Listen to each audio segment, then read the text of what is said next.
I le nganga whaaloalo te whaatalo whaatua I le pa ia maulunga le tātua tinuu le au whaafonga le nei tai au fau.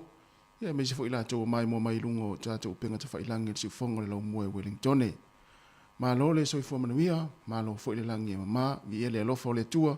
Ia whai fo I ona tai mai lo tau soi fuamanuia a me se so mātou wola. Ia wala fo ile tau tua le nei le si fonga le lau mua. Tasi ono te si ma le tasi whaamo Wellington. Good morning, tālo whalava. Almaia o le tātou sauninga lotu, nei tai au, te ilea le sunga I le tausimtanga aluenga, Reverend Miss Faseu, Kalesia me to tisi Samoa I pitone Wellington. Usimaia le whafonga.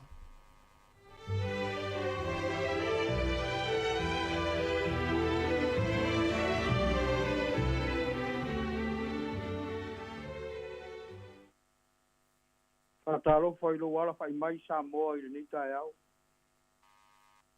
A tai le tua o tātou wheiroa I pua manua I leo mala.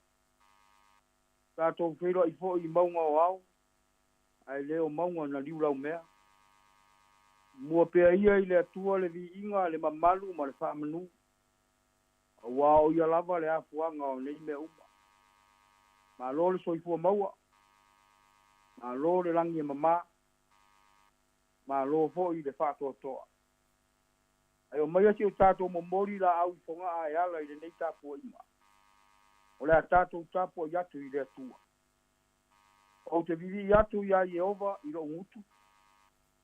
O te whanene yatu ia te ia I te tonu o le toa teli.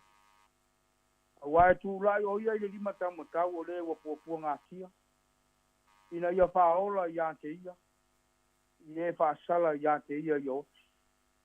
Le atu wae. O mātou o atu maro atu nuu o ruma I le nei tai au. Wa o mātou mauti noa, a le au noa ma oi le nei tāpua I. E whai a pua ro mātou whamoe moe. O mātou wala au I le awa, ma le mi ngāo e tatau ai. A whio mai. I o mai e te tai le nei tāpua I. Na ia maari e I ate oi upo o mātou ngutu. Ma mātou whaunga o mātou lotu. Ma ia I o mea umai le li inga o rosu wafai, whawavau lava. Amen. O rea tātou pe pese I le pese o saunia.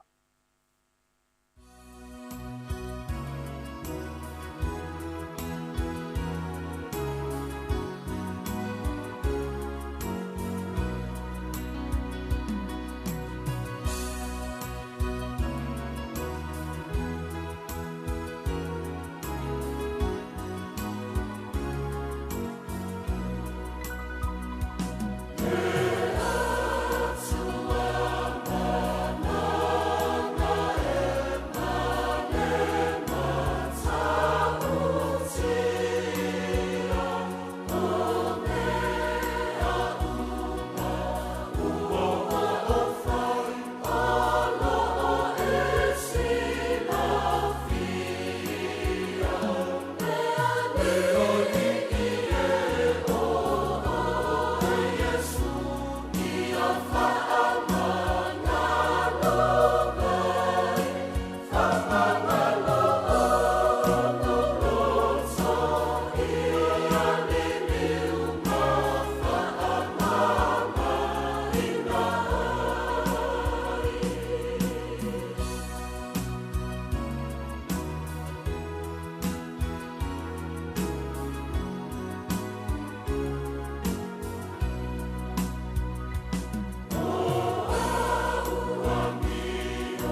faitauina o le tusi paia. Le amaua le tusi faitau mai le whengai tuai, tusi al profeta o Eskiel. Lona mata upo e lua se furu. Faitauina mai le tolu se fuma le tolu. Whangata i le tolu se fuma le valu. Whawhonga maia i akionga paia alu tātou utua. O lo fetalai mai le li o Iova. O lo ola o te pure lava ia te utou ma le lima malosi. Ma le lima whalo loa.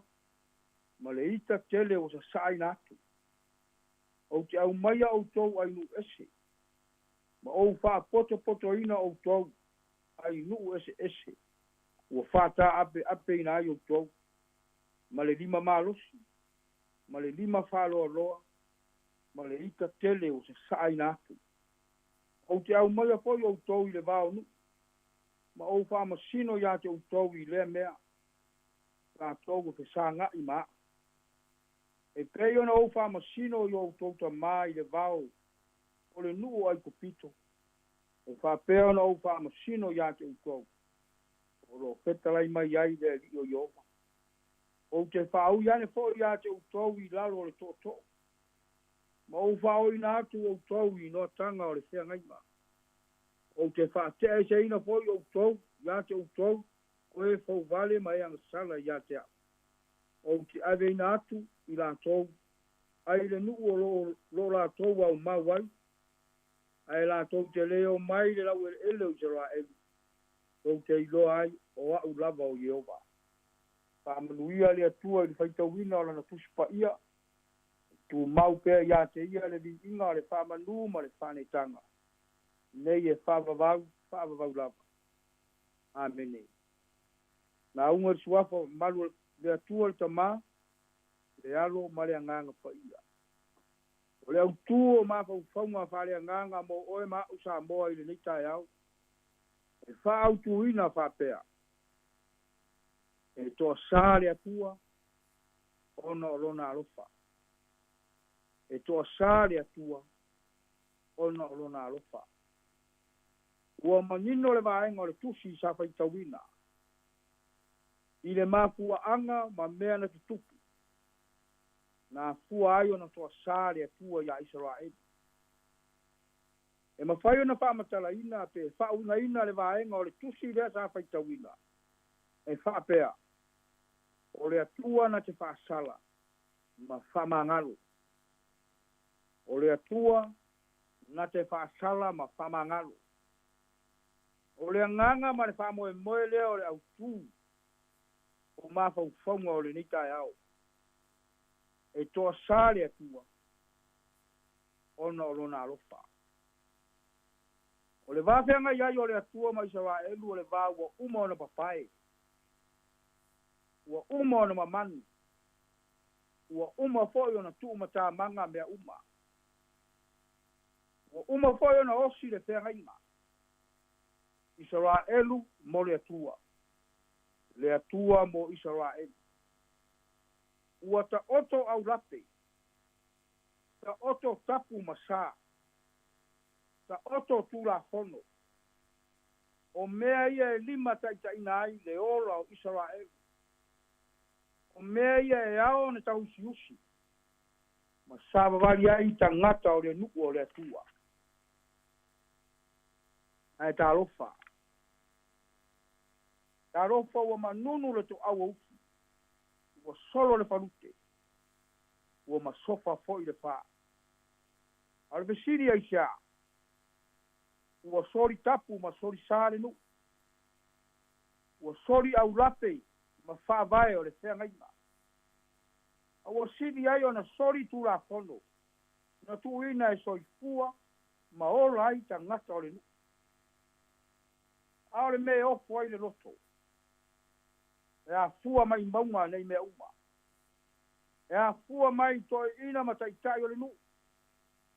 La tau ia e whaia upu ma tonu o le nu. E tai e lei alo i le ata o le la au. Le whai unga ami o tonu o le atua. Ua whasara ina i Israelu. Pitu tau sanga, 5 masina. Ma aso e se furu. E whata whea ai e le atua Israelu i Papelonia. Ua whaongai le atua Papelonia e whai masasa ia Israel. Ina ia au ina malangona ina ai le tangata. Le mea ta tau na whai. E tusa ma le fina ngalo le atua. Ua fina ngalo le atua. E toi whahae mai le tāwhianga alona nu. Ua apa ma whaaloa roa atu rona au marosi. Ma ua ia whape atu. Israelu o rohola. O rohola. O te pule fo ia te outou. O te au maia outou ai nu ese. O te wha poto ina fo i outou. Ai nu ese este. Ua whaata ape ina ai outou. Te au maia fo i outou i le vau nu. Ina i outou i loa ai Israel. O au lava o Jehova. Lo outou atua. Ua whatau nu le pina ngalo le atua. Ua ia au maia Israelu i le mea lau tele. Ona o lona alofa i ona tangata. Le alofa e le tau i masui. Le alofa whamanganu. Ina ia maua pea so tanga mawhanawhana. Maua so tanga wavala lata. Lana whanau maia e whavavau. Samoa marau whaafonga fonga i le nei tai au. Ao e iai iau te au mga ruenga o le nei aso. Ta ua foi le nei wha manatu mo oe maa uma tātou uma. Wata oto le ala fua. Rou soi fua ma lo wora. Ta oto foi tūra fono. E lima taita ina ai lau savalina. Mana tātou fōlaunga. Lono winga e ao na tātou usi tai ai. E ao na tātou savavali ai. E ao foi o no tātou vola ai. Pei tai ai taimi e whārua pe sasi ai o tā loto. Alvesiri ai sea. Ai sea. O na ua whaia rau sirafia. Ma whaia rau iroa. O na ua tā usi tai o tā loto. Ai wha ngalo le musunga le nganga pa ia. O na ua tātou wola e au noa ma le ali. Ma ua tātou le muri ma le usi tai. E tusa maala o le fina ngalo o le atua. Pe leo le ala ea lea ea fua ai o na tau wha ngape. Foi o le tāpou lau. E leo le mafua anga ea lea ea lai o na tupu pe fea. Ma whainga tai o tātou wora. E leo le pongai ea lea ea fua ai o na toa sāre atua. E leo a ia le sewa i le tuia. Aina ona o tua lalo wha au no le tala li lei. A whai e sala uta, tonu tai. A whai po i e sala tai, tonu uta. O a whai ni o tātou whare tonu, mani o tātou wa leu. Tātou puri vai ma wha maua lalo i le atua. Ona tātou maua leo le alofa wha ma ngalo le atua. Maua lona alofa wha au au. Wa le whaua wina, o au fe au ma o ngā ruenga Samoa. O le nei tau sang. E tō sāle atua. Ono o lona alo. O le tātou te tāle. Tele upu i manu. E ai ni upu i mala i nei tai au. Wa e whafangu Samoa ma ona tangata. I lou file mu ma lou mata ngō file. Vi ia oe le atua i le nei tai au. Wai siri ese ma matautia. Mea uma e te whaia i le soifua. Ma le ola o tangata. Ia sanga wha manui na pea. Lousu wafa mamali. Ono roa lofa. Ma lou wha maoni. Wha au au ina pea mo lau wha nau mai mato uma. Wha wa mato maua le aso fau. Au popo yaso whaita wina o le soifua ma lo mato wola. Mato maua fau i le malosi fau ma le ora fau. Wa le whaatinoina o fe au ma ngā luenga ma mea uma e te whina ngalo iai. I oe matari tonu. Uia le loa loa o loa tunu. O e o mamau ma lata lata mai. Whaawetai tele le atua. Mātou i oe matari tonu. Le ai se mala afe i le nei tai au. Ua e. Au mai au manuia i le nei tai au. Wa afu ai o na mātou wala whai manu. Ma lou mātango fie ma lou whamaoni. Whaawetai mea le lei uma. Ai mai se o le ano ai o loa lofa. Whaasa fua mo loa tunu. O mātou ainga. Ai mai se o tangata. O au whaamanu yanga ala ese mai. O au mea lofa o au ta mao ainga le atua. Whaawetai tele lava ta mai lo wanga le lei. O e tausi lo mātou wola i le tino i le mafau fau. O sirio na e tausia lo mātou wola whale ngā. Whaawetai tele mo ia mea uma le atua. I ia pea lo suafa e whaavavau. Whaawetai lo wanganga pa ia. O le siri anga leo lo mātou wola. Mātou te wha moe ma whaalango lango iai. Wa o le anganga e mau ai lo mātou mawhana whana. Mau ai lo mātou fia fia. Mau ai fo lo mātou mauti noa. Mātou te tutu mau ai pea ia te oe lo mātou watua. Whaawetai lau tusi pa ia sa mātou pai tau ma whaarongo rongo. I le mori mauina o lo fina ngalo. Pai lava lea ma whaatonu fo lau i o mātou wala. Ao soi fua ma mātou wola i le neila lo langi e le tū mau. Whaawetai siri whaawetai ia te riso. O le na ofo atoa mailo na soi fua. Ma liu ma toi tū manu malo. Ina ia ola i mātou ta ngata angasala. Amole mole le atua. Le aise me lilo i lau sira whanga. Oi mātou o tangata se ma tangata leanga. Oi mātou o se atu nuu angasala. Tele o mātou whale tonu. Tele o mātou aleu. Tele o mātou mata ngā. Mātou bala au le atua. Ama ngalo mai Samoa maone tangata. Ama ngalo o mātou a inga uma. O salala wai so se tafa o le lalo langi ma Samoa. Mai se foi. Au e kare sia kewi sian uma ua ala tuai. La mātou tautua ma le au unanga.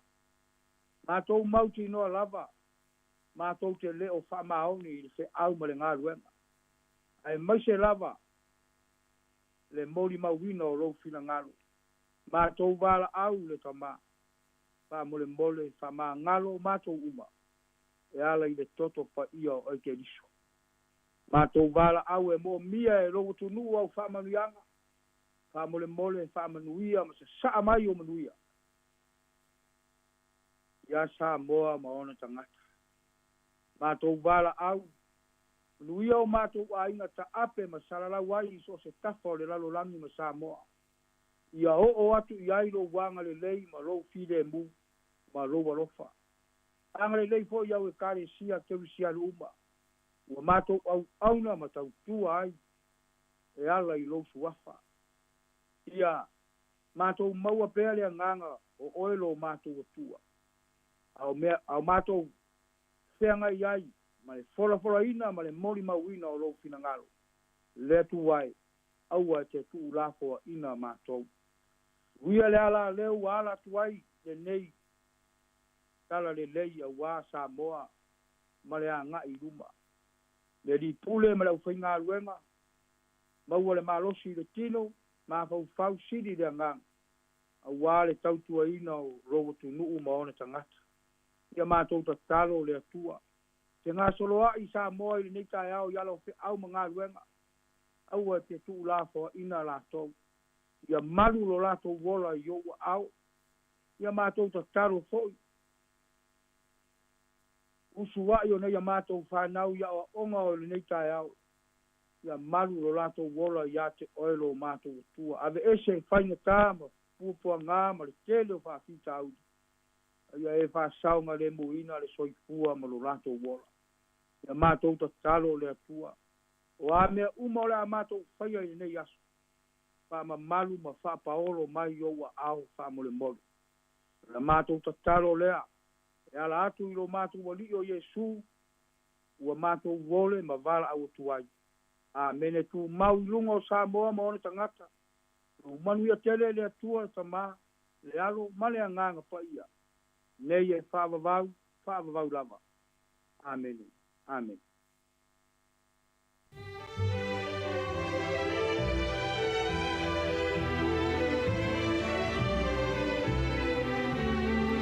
O le nā ua whaafonga le tātou atunuu i le tātou sauninga lotu o le nei tai au teitai ai tātou e le sunga le tausimtanga luenga Reverend Misi Whaaseu Kalesia me totisi sa moi pitone ia e velo leo whai mafonga le atunuu e mole atuai le whaafitai tere lava i lau sunga i le tausimtanga luenga ia e ala le tā penaino le tātou sauninga lotu o le nei tai au ia male upu fola ia awa fōi tō matau ina i fōi ia whi au mga luenga le tātou atunuu o le nei aso whaamani atu le nei aso, ia i fuafuanga na whenga iai, whaafitai fo i mo le tala whaamanuia, ia ma whaamanuianga mo le tātou atinu, manuia tele lava, le nei aso, whaafitai tele lava. Luas fultolo minuto o te enele i tulai fitu le si whonga lau mua Wellingtone, le vi ingo le atua, whaangasolo atua i mo le tātou Polkalame.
o le tautua le si ufonga o le laumua o lo iai fo i le langolango a le New Zealand On Air.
Hi Samoa, it's Auntie Chala here.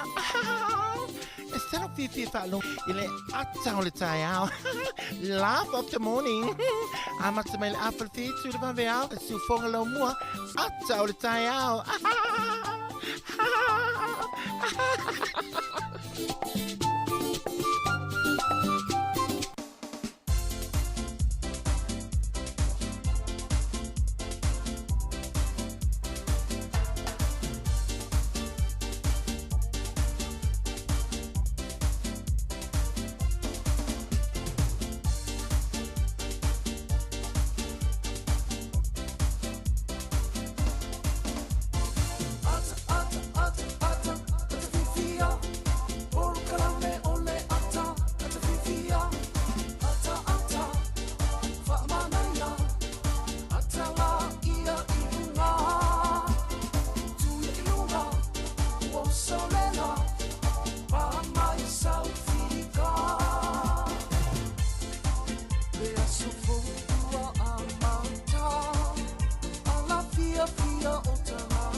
Oi, good morning, Charles Falava, le pa i o le tātou tinu, ma le au whaafonga le nei tai au fau, le si fonga le lau mua.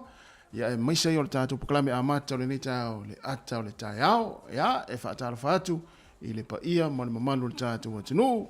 Ia, awa fo i lea, ua amata le tātou maaftanga, ina o mai atu e fo i, ma le sauni ngā lotu. Ia, o le fia le fo i le ua, manga lue atu, ma se o se amari whai walu. Ia ua fo i le tātou tinu, ma le tātou maaftanga le nei tai au. Taro wha mari, ma loa le usu. Ia, so i fu manuia tu tolo va le tai au fa talo fa tia to le usu pele. Ia ma lo le so i fu le fu tai fa tai le tu mo le la la tate to fe lo i fu lungo pe ngalu le ia. Fa talo fa tu tatu tunu le tai au. Ma lo la le usu ia o fia tau se pe o le tau mai ngane le tai au. I Tau fai tu fa atasi ata ta vale fa pe. E pe fa pe ia tai mi o i leo o so fa i fa le ai. Tau fai tu fa atasi ta vale. O ata ni tai au o wafi ma ta vale afi ma ta pe o i sole. Te premier na male o ma te nga leo. ia. Wa fe tau o tau mai sole e mo mai o le sepito la wala e mo le sepito.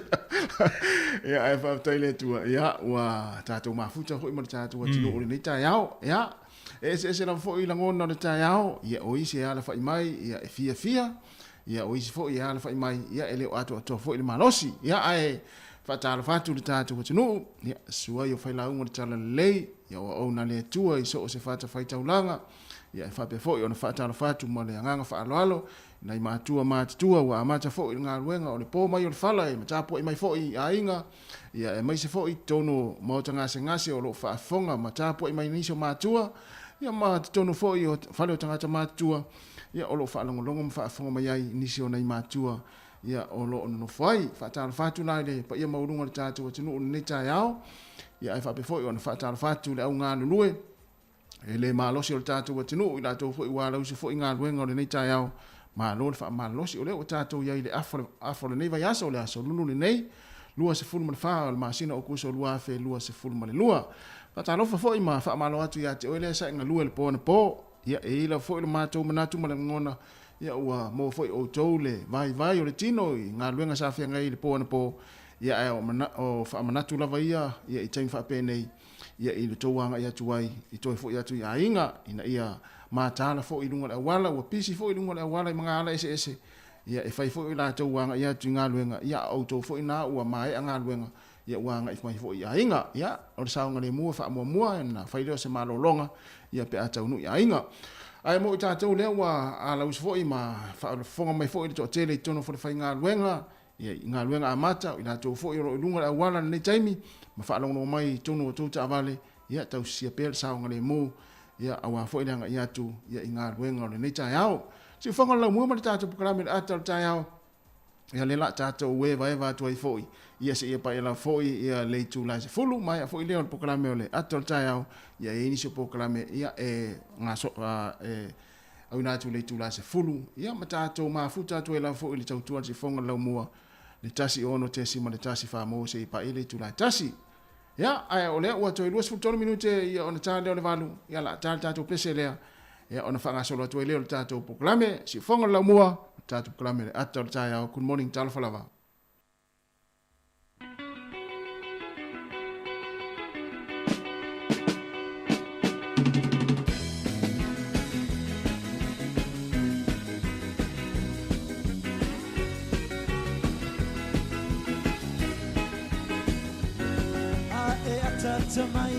Siva mai, lue o mai, lue o lima siva mai, lue o mai tamata mai, ata mai,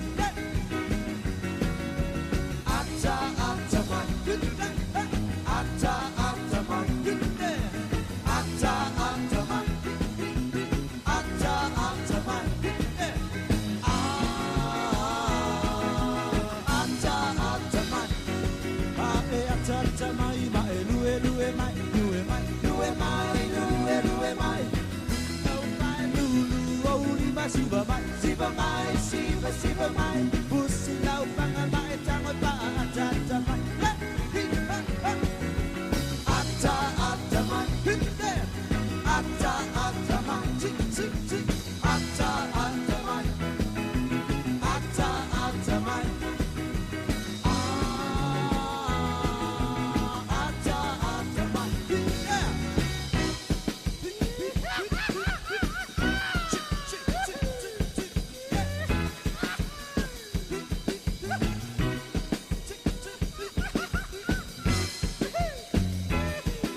siva mai pusi lau panga mai tama pa ata mai ata ata ata mai ata ata mai ata ata mai ata ata mai ata ata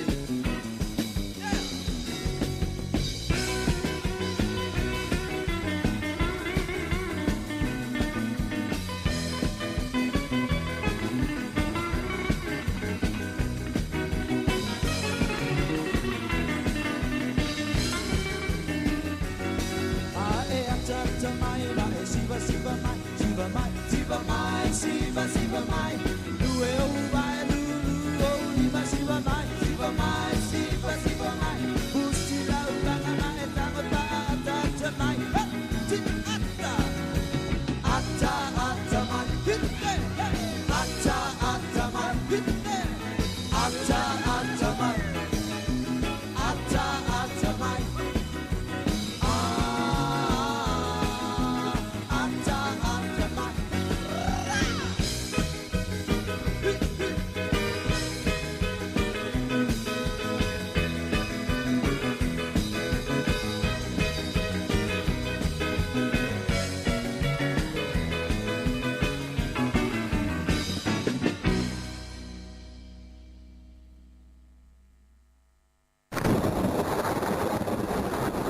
Malo vatai vai la mana ia ona tu te lema tu te lo mai lema siva tu mamawi le pesera le ata mai ia fitau le foi pe fa pe ona te siva ia au ta fa masini na tenga lue ai ia me se foi tono ta vale ia mani na pesena te tope ne yo vai na me na te venga fa malo stino ne ia ma vai se pu kofe ma sa al ta yao malo le so fu ta tu no le taimo le ta tu tano le tau o le tano le tau nei aso ia e vai le mata la e pe vai fo le la ia tatou Wellington le nei aso ia se vanga ai ia le awa o le tai nei ia fa solo atu ina tau malo lo si savili le awa wuli stai o le uli ia le fa mele vai tau mo Wellington ia e vai fo le la le nei aso o le aso ata ia awa o ata ia to fo mai ti munga le asfarele pe na mai le vai tau le nei aso ia ai fatalfatu ina i vai rapa Hawke's Bay lang le le sulma tango fia la ia te utou le nei aso ia fa pena fu taupo Marpra o whanganui mataranaki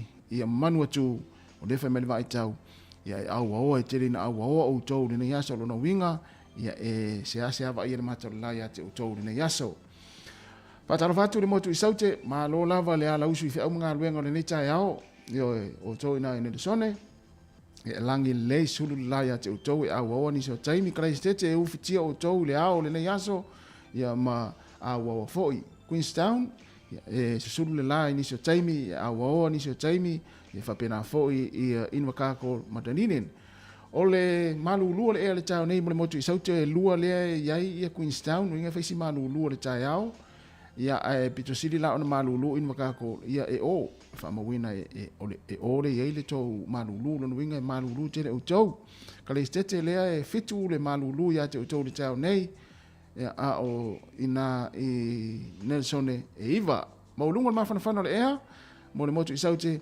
ia mata tu lava le se furma le tasi le Queenstown e tau lava ilunga le se furma le fitu le ye kale stete ai mo Wellington le malulu le tau nei se fulu ma fana le ea se furma le fa o porirua le laumua Wellington se fulu le malulu le mafana le fa mawina se fulu ma le lima o wainu mata e iva le malulu mafana le se fulu ma le lima lo hat e se fulu le malulu se fulu ma le lima le mafana le ea valu le malulu ya pahat le mawalunga le mafana e se fulu ma le fa fa solo atu le o le tulanga le aile tana le tau mo tatou i New Zealand nei aso ya e tele lava fo ina langi le lei se sulu le lai le nei aso le tele o vaenga o le nei atunu a o savili o le angi mai lea i matu i sifo fa solo atu ai i saute i sasae o pia le nei aso le tatou atunu fa tala fatu pia fa pia nai te mafuta mai lungo tatou penga te failangi o le tala le tau mo utou le nei aso e au waoa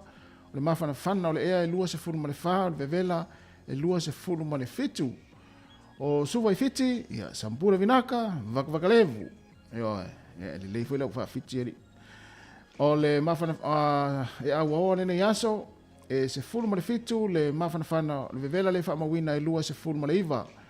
O Rarotonga I Cook Island, ia Kiorana, mo o tau langi le leile ne yaso I Rarotonga, lua se fulu le mafanafana le ea, lua se fulu ma le tolu le vevela I le tai o nei po le aso. O le angoto I fole la le afiafia nei I le toiva minute I le itu la e ono, I le afiafia nei e ngoto I foi le la o Wellingtone, toi oso ele la le tai au I le toi 5 minute I le itu la fitu. Ia ai mo le au fangota tatou Wellingtone, manuia lava ia whainga whaiva pe a peo nei ta pena se whaiva le nei aso pe tala u ofe, ia pe te alu fo I te fangota, ia e whamanatu atu pea, tufa tatou ia pe a tele, whamonimone lava, ia oe. Ai ua le whaputuina le eisa ma le malo ai, ia maanei fo ia wai tiri I loa e la tu e vatu le ia le to ina malo matua le a inga, ia whamanuiane ia oe, ia oe. E a tua ne la a tu pe tono le eisa wi e whamalo, ia le eisa se whamanuia ia oe le malo au, ia oe. Ai o le tala le tai mo le au whangota Wellingtone, e sua le tai au nei, a le te whasau atu, e pe le tai au nei, I le a whatono le tu lai valu, fe tau le lei, pe whapeo nei ta pena so whaiva le tai au, pe le tai le a whale valu, e sua le tai le afiafia nei le toe se fulu iwa minute, I le tu la e tolu le au le sua le tai, toe pe leo le tai, I le poana nei, I le toe 5 minute, I le tu la iwa pe le tai, mo ta tau pori rua, ia manuia lava foi ia whainga whaiva ma tāpenanga pe te alu te whangota le nei aso. O le asua le tai mo tātou porurua I le lua se fulu 2 minute le tu la e valu, to e lua se fulu 2 minute le tu la e valu le tai o nei sua I le tai. O na pele o le tai le afiafia nei I le to e se fulu 1 minute le tu la e lua I le aulia na nei e pe e le tai. Ia, manuia lava foi le tulanga le ai ia le tala le I le fofanga le tātou watunu o le nei aso, fu ia fofanga mo tātou Wellingtone, ia e lea e langi lei sulu le la, ia e awoni sio taimi. Ia, manuia fo I whainga whaiva le nei aso, le tātou tala na le tau, mo le tala le tai mo le nei aso. Ia e tuatu le Samari, ia.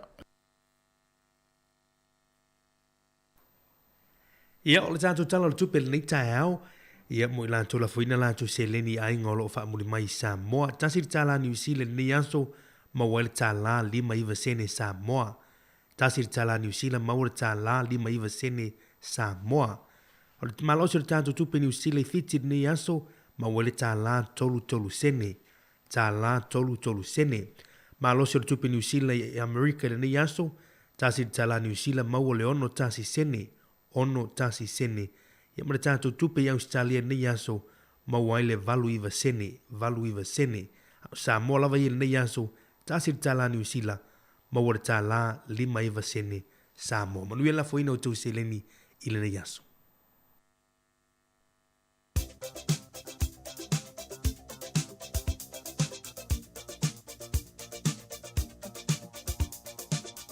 O whamnianga o soifua maa sa whanau, whamnau tatu pēl tātou imeli, ia e tau au mai as whanau at samoacapitalradio.co.nz. Manuia tele lawa soifua ila tauna soifua mai le nei aso, le aso luas fulma le whao au kuso, ia a whai olo wa soifua le nei, po se aso whanau, seisir whanau, e whaamani atu le tātou po kalame, le mai tau atu, o lea ua, ia i fo inisio whaamanianga as whanau lea, e utu ina mai lunga le tātou Facebook, pe ana iai le tumaita ia Matilda Smith, ia manuia le atuanga o lo 5 tausanga I le so. Ia ai o le tātou tusi whaitau, mau mai lea I le tusi mua Ioane o lona mta upu mua, o lona whai upu e se te whasau atu mua Ioane o lona mta upu mua, lona whai upu e iwa. Ai a whai tātou te whaalia tātou wangasala, e whaamaoni o ia, maleami o tonu, e whaamaangalo ia tātou wangasala. Ai a whai tātou te whaalia tātou wangasala, e whaamaoni o ia, maleami o tonu, e whaamaangalo ia tātou wangasala. Mua Ioane o lona mta upu mua, lona whai upu e iwa, pe ai fia whaitau iai. Manu ia tele o tau waso I fua, ia pese nei, mai a wili tawita, ia mo o tau.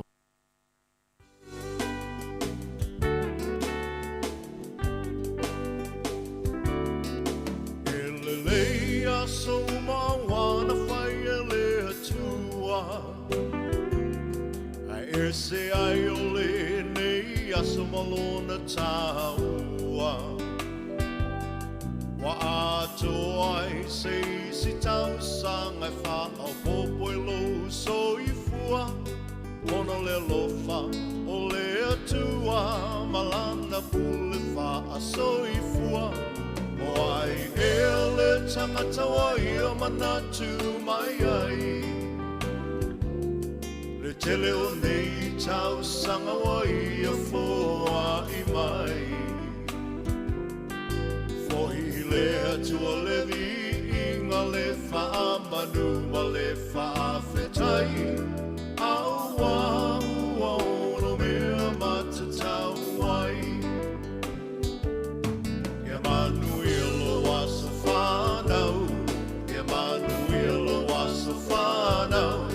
Ia wha manu ia le atua. Ilo waso whanau. Ia manu ia te waso whanau. Ia manu ia te waso whanau. Ia wha manu ia le atua. I tō aso whanau.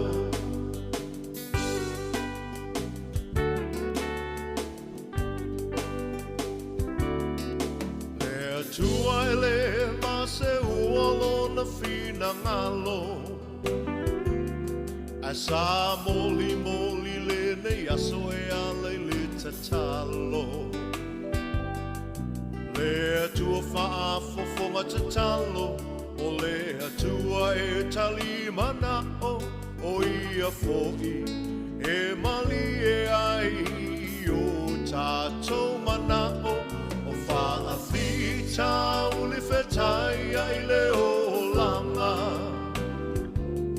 O mai o le tino e tapa tau tali ai le malanga. Whaafetai le atua I lana wha malolo ma mana. Mai malo si ai maula I le tele o nei tau sanga. Ia manu ilo waso whanau. Ia manu ilo waso whanau. Ia wha manu ia le atua. Ilo waso whanau. Ia manu ia te waso whanau. Ia manu ia te waso whanau. Ia wha manu ia le atua. I tō aso whanau.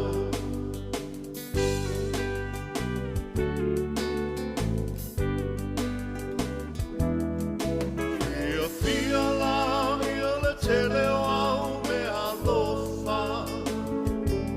E le aise me alofa sili nai le mana vaola. O le whina malo le atua. Tia e le maseua. Awa e wha I fo I le moto. Ai e toli fo I le matua. Mai le tau pati mai o ai ngana lua. Whavenga wa ai ia e mamana le atua. Tātou te talo ia wha au popo ina e le atua. O nisi aso na se mana o ngau atua ia whai a pelo whina ngalo. Ia manu ia lo waso whanau. Ia manu ia lo waso whanau. Ia wha manu ia le tua. I lo waso whanau. Ia manu ia te waso whanau. Ia manu ia te waso whanau. Ia wha manu ia le tua. I tō waso whanau.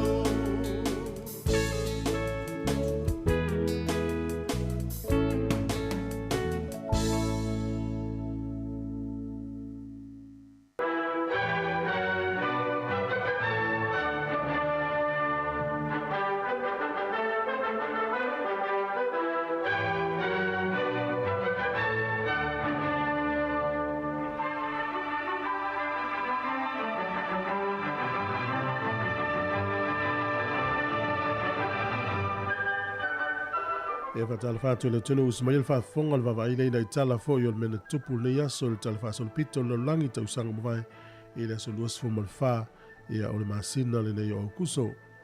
O le sol tau sanga e tasi walu lima tolu. O le tangata esu wafa i a George Crumb. Sa whainga luenga se whale ainga i New York. Ia, ona whaile i eise tangata sa i ele whale ainga i le asole. Wha mole mole pe whaina tango e tipi whaani ni i mai pateta ai ave whalai. Ina ia wani toi whaonga ina se tui ai ai a pateta. Ele inoa la tangata lea, o le asolea, o ia whai elme ta o le potato chips. Lea lau tato ilo le taimine, ia, potato chips le maua i tuu pepa, so o se mea tau te o ia, i o i whale ainga, wala tau whala ia le pateta. E na mafua i le sol tau sanga e tase i valu limas furtolu i wha maunga lalang. O tangata e suafa ia George Crumb. O le sol tau sanga e tase iwa tastasi o Manuel D. Ariaka. Na whaatau tō i le so o ia le Palestine mua le nuu leo Portukale, po Portugal. Le sol tau sanga e tase iwa tolus funu malelua o le tamaitai o Amelia Earhart.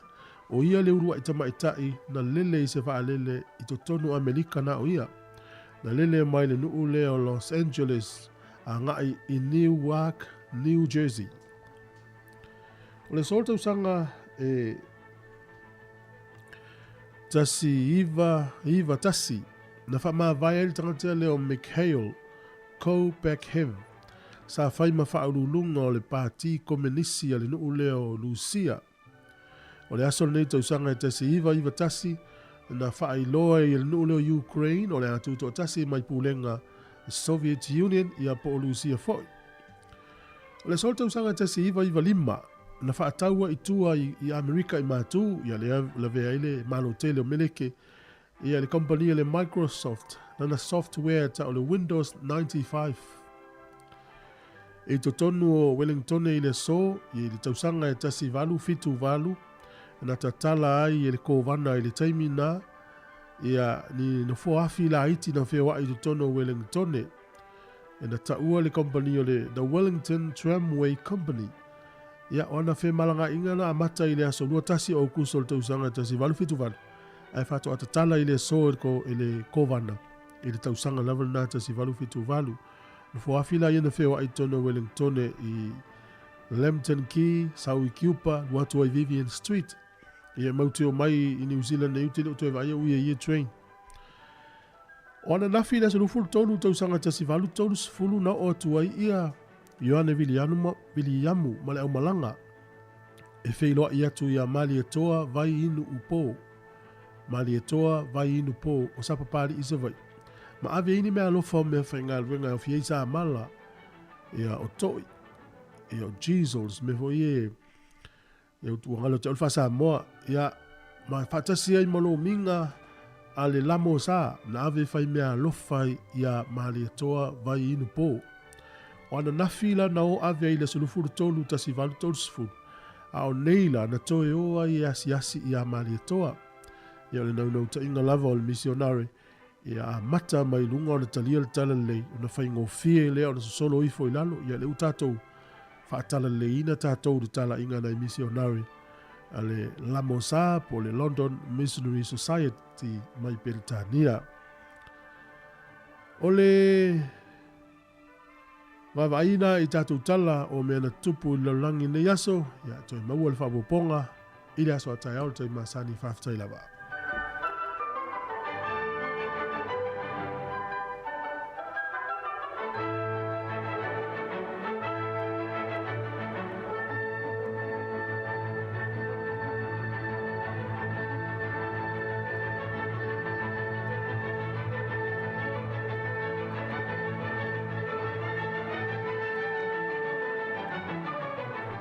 Pena mai tātou talfou, mai el tātou pesa.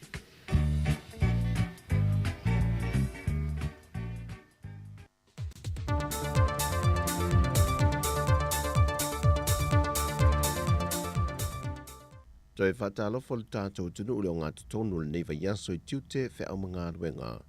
Ai o se isi whaopopongo le tautua le siufongo le lau mua mai Samoa, ta wale an talfou. E le toi wha awa wino ngā luenga wha pālemene sui uma whaipuli o le maota whono I tia whau le aso ana nawhi. Na wha atu wina I loa le whionga le tamai tai pālemia, fia me Naomi mata awha. Le lafo o le malo, e wha ta atia e se ele seini na wha amau nia le au le malo, tui malele I whano wa le toso alo vi le lua, e tu la fono e lua sa te wina ma pasi e ina le pālemene ma le whainga malo tanuai. O le tula fono whaamsinongo o whanua maswafa lua o.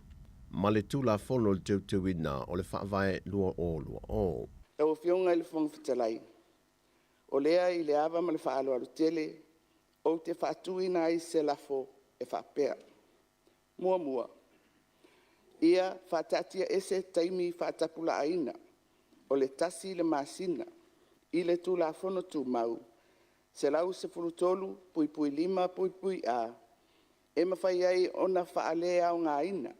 Le wha maoninga o se tula fono, ua uma ona wha maonia ina e le au le malo. Di assent. Lua, ia whatanga ina le whailau tusi, o le fono au whai tula fono.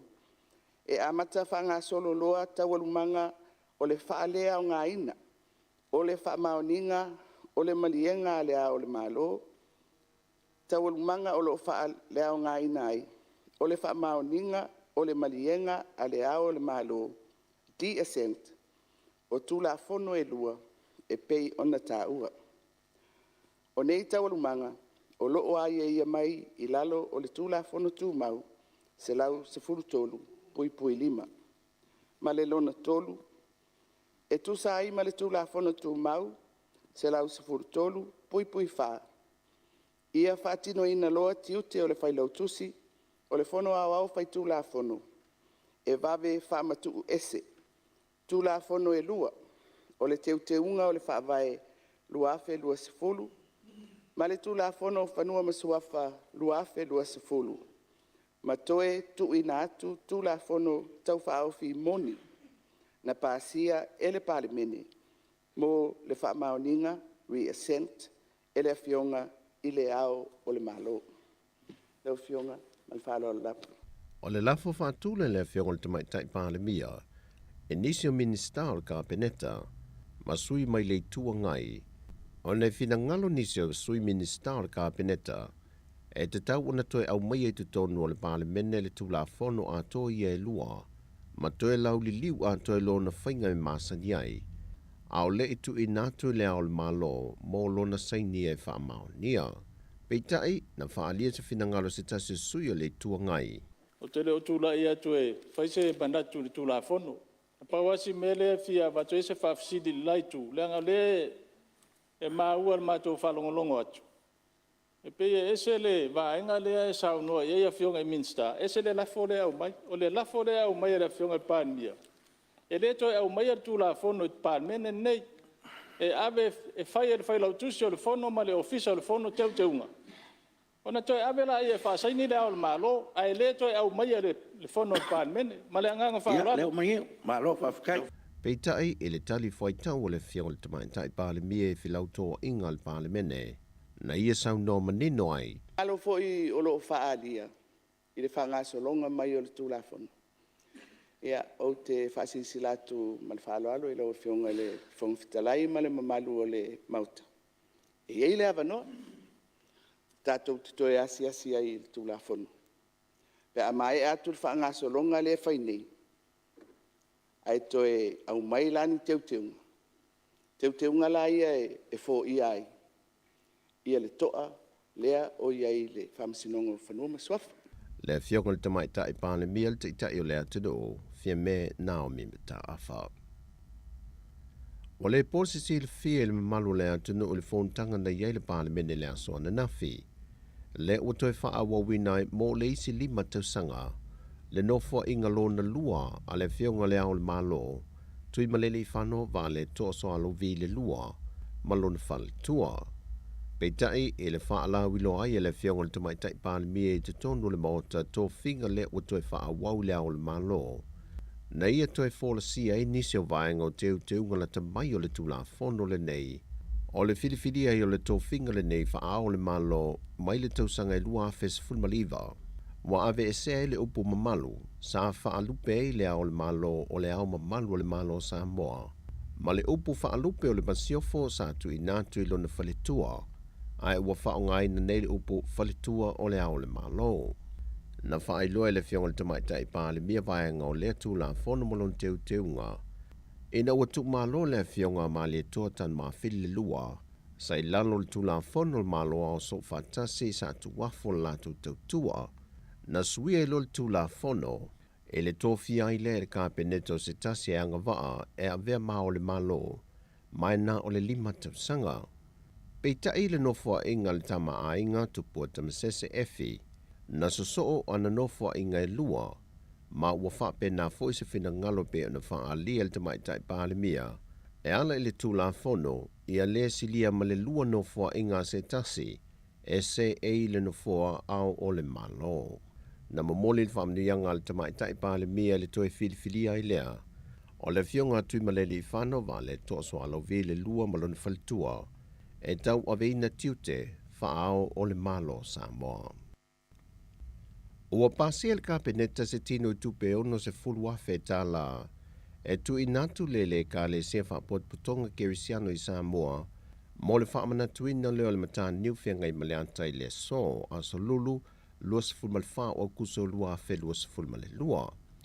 O le se leni whaatupe nai le whaamoe mai o se vaenga tupe, na whaamatu umai i se vaenga tupe whaataatia ese mo le whailunga i nol tuto tasio Samoa le Atua ngolo na ono sfultu sanga, mai o se vaenga tupe mai le matanga luenga le pāle mia male kapeneta, le ua vai no le mea lofa mo le ka le si e whaka sa papali i, e luas fulwafe tala watu inatu iai le malo, ma le mea lofa mo le ka le si a wau whaapot patong kerisiano Samoa, e whase fulwafe tala. O le whai unga, wa whaia i lalos tūlanga whaanatinati e le kapeneta, o loo whaavaina i le vaenga tolus fulmalevalu pui tasi, o le whaavai o le malo tuto tasio Samoa.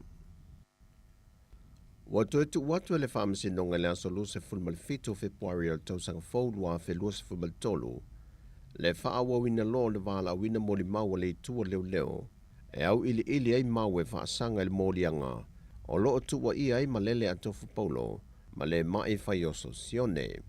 O le whaatulanga o le aso lus fulmalefito Februari, e na wate enal talo sanga i la ua ia, e whaale au ngā ai o la mōlianga o le taupulipule le tangata valeina le sa avempa le mia o le malo Samoa, le fionga tui le epa lupe soli aisa le madia le ngoi. Pe o na sila fie to wha i la tau na tua ia le mata upu lenei, le na whaafalpui nai el whaamisinunga mawalunga, le sunga tawa lai le loa, e na ua ia ioi ina o na mōlianga na fōrsia le whaamisinunga, au tala le leipaunga, o loo nofo tau fia pe le vainga leo i au se lia. O nisi o tala i meolo o tutupu i sa mō le nei fo iaso, manuia lo tātou tenu, whaasoi foia.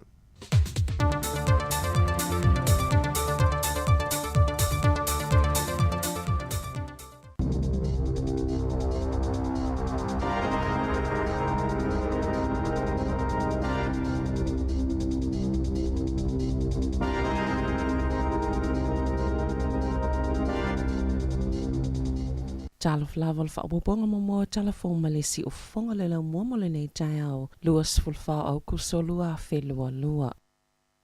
O ana na fina fa ate ai mai le vaenga fa opfai le leipa la lato fai pule o kau Rav Shama e se fa amatalanga le li fai pule lau tu stala na ia ta wai na palo tal fa fal jui pule vasenga o fai pule fa ate a oia mai to onus fultasi na ioe e to atasi na te e mali to atasi le i palota sa mawalo na vanoe sauno ai ma sa mo fo ila vanoe sauno ai si fai pule ona fa amulinga le palota e beona sauno Shama na ia ta ua paula vale mea e mana o iai ina ia fai su enga fa atoma oti ai mo mia se tei me mana tunatu ai pe mana o e fa awa wai beona ave o ia ma fai pule tu to atasi na whaalaulo mulmuliane tu mai tai palimia Jacinda Ardern se pepa wha amatalanga. O lo ta wai, o le taimi lava na whai ele whai unga, na whaatino ai lava le whaate anga o le li whai pule, ma ua whai fo i se whai unga le vasenga o whai pule ave ele mata aupo. E le Council of the Labour Party a New Zealand lātou te whaia le iloilonga pe whaia seisi fuafuanga i le lomanai e whaasanga i le li whai pule. O le whaawau peona solia e Samoa ia inga matula whanol vaenga whaupwhai o matua le toi whaatuatua i nā i eisi sui whai pule le Labour. Peona whaalia e Ardern, sale i tasi se sui o lau whainga alwenga kauram, na langa aina ni whaafi tauli, e winga i lana pūlenga, pe ona tā ua le pāle mia, o le ale toi mawele li whai pule se langolanga ma le pāti, pe toi awai fo ini me whai ala vaenga whaupu whai, e yeilana i ati tau e awai so se komiti wha pāle mene, pe tai o le ale toi avea ma se sui, o le vai astalua ina whai eini tua i ngā shamai wha pēa, e te tupu whainga tau wha mataa po le bullying i te tono le Labour. Sa te ena le vaenga wha upwhaia tua inga, ma o sa mataa uptau ngā luenga na sauma i te tono lo fiso shama. Na wha laulo ina wha lawa i te le pāle mia se tali lo fiso sulfa inga, ina ua whaisa tua inga shama e wha pēa, sa le ia oa o ina whai pule fō. Pe wha pe whiona alu e se mai le tūla whono mo wha mtalanga aloa ia, po le Official Information Act. O le toe kuate le tulai lua i lau aulo le so le aloa i eona muta le tautua le whongwhitalai o le maota le Parlemene i Wellington, Trevor Mallard. Muli ane na whaalia le minister vai whafuna na ia mahuta o le avea Mallard ma ame pasa o New Zealand i Aialani mai ama tailana ngaluenga fōle maasina o Januari le tausanga a sau ma ua talia ina le kovana sili Cindy Kiro lana wha mawaenga o le ito lai lua i le awa ule le so le a filifili ai fo i le whongwhitalai fō o le Parlemene e pe ona sauno le taita i le maota Chris Hipkins. Mai tu sai ma reporti, wano fosauni le sui fufonga fitalai Adrian Orurahe e avea ma fufonga fitalai. O le tausanga ilua fisfulfito, na ulua i tofia i Mallard e avea ma fufonga fitalai. Ma ua tolu sfululi ma tausanga, talo na avea ma whaipulo le Parlemene New Zealand. Sa tele whaitionga i whaasanga ya Mallard o na olona whaatautainga. O le mata upi tangata na solo tite i le Parlemene, ina ufa atonuina le taki o paipanga i le au tite ma le ki wha aleo tite le ia o sipika, wha atase malo na wha atonuina o le whai o wha silsilanga i wha apea o soli vale e nisi o whai pule. Sa i le Parlemene, le lotoa a o iai le solo tite. E au fiei ma vau vasa mana i Winston Peters, le taitai o le New Zealand First. Sa toi wha aleo ngā ina muli, ia wha silanga. O toi whaaleo ngā ina le pule ngā nu o Wellington, le lua se lau tolu sifultasi a whetala o le tau o whaioni whaasalanga, na tu ina atu i taavale na uia le awala o pasi New Town.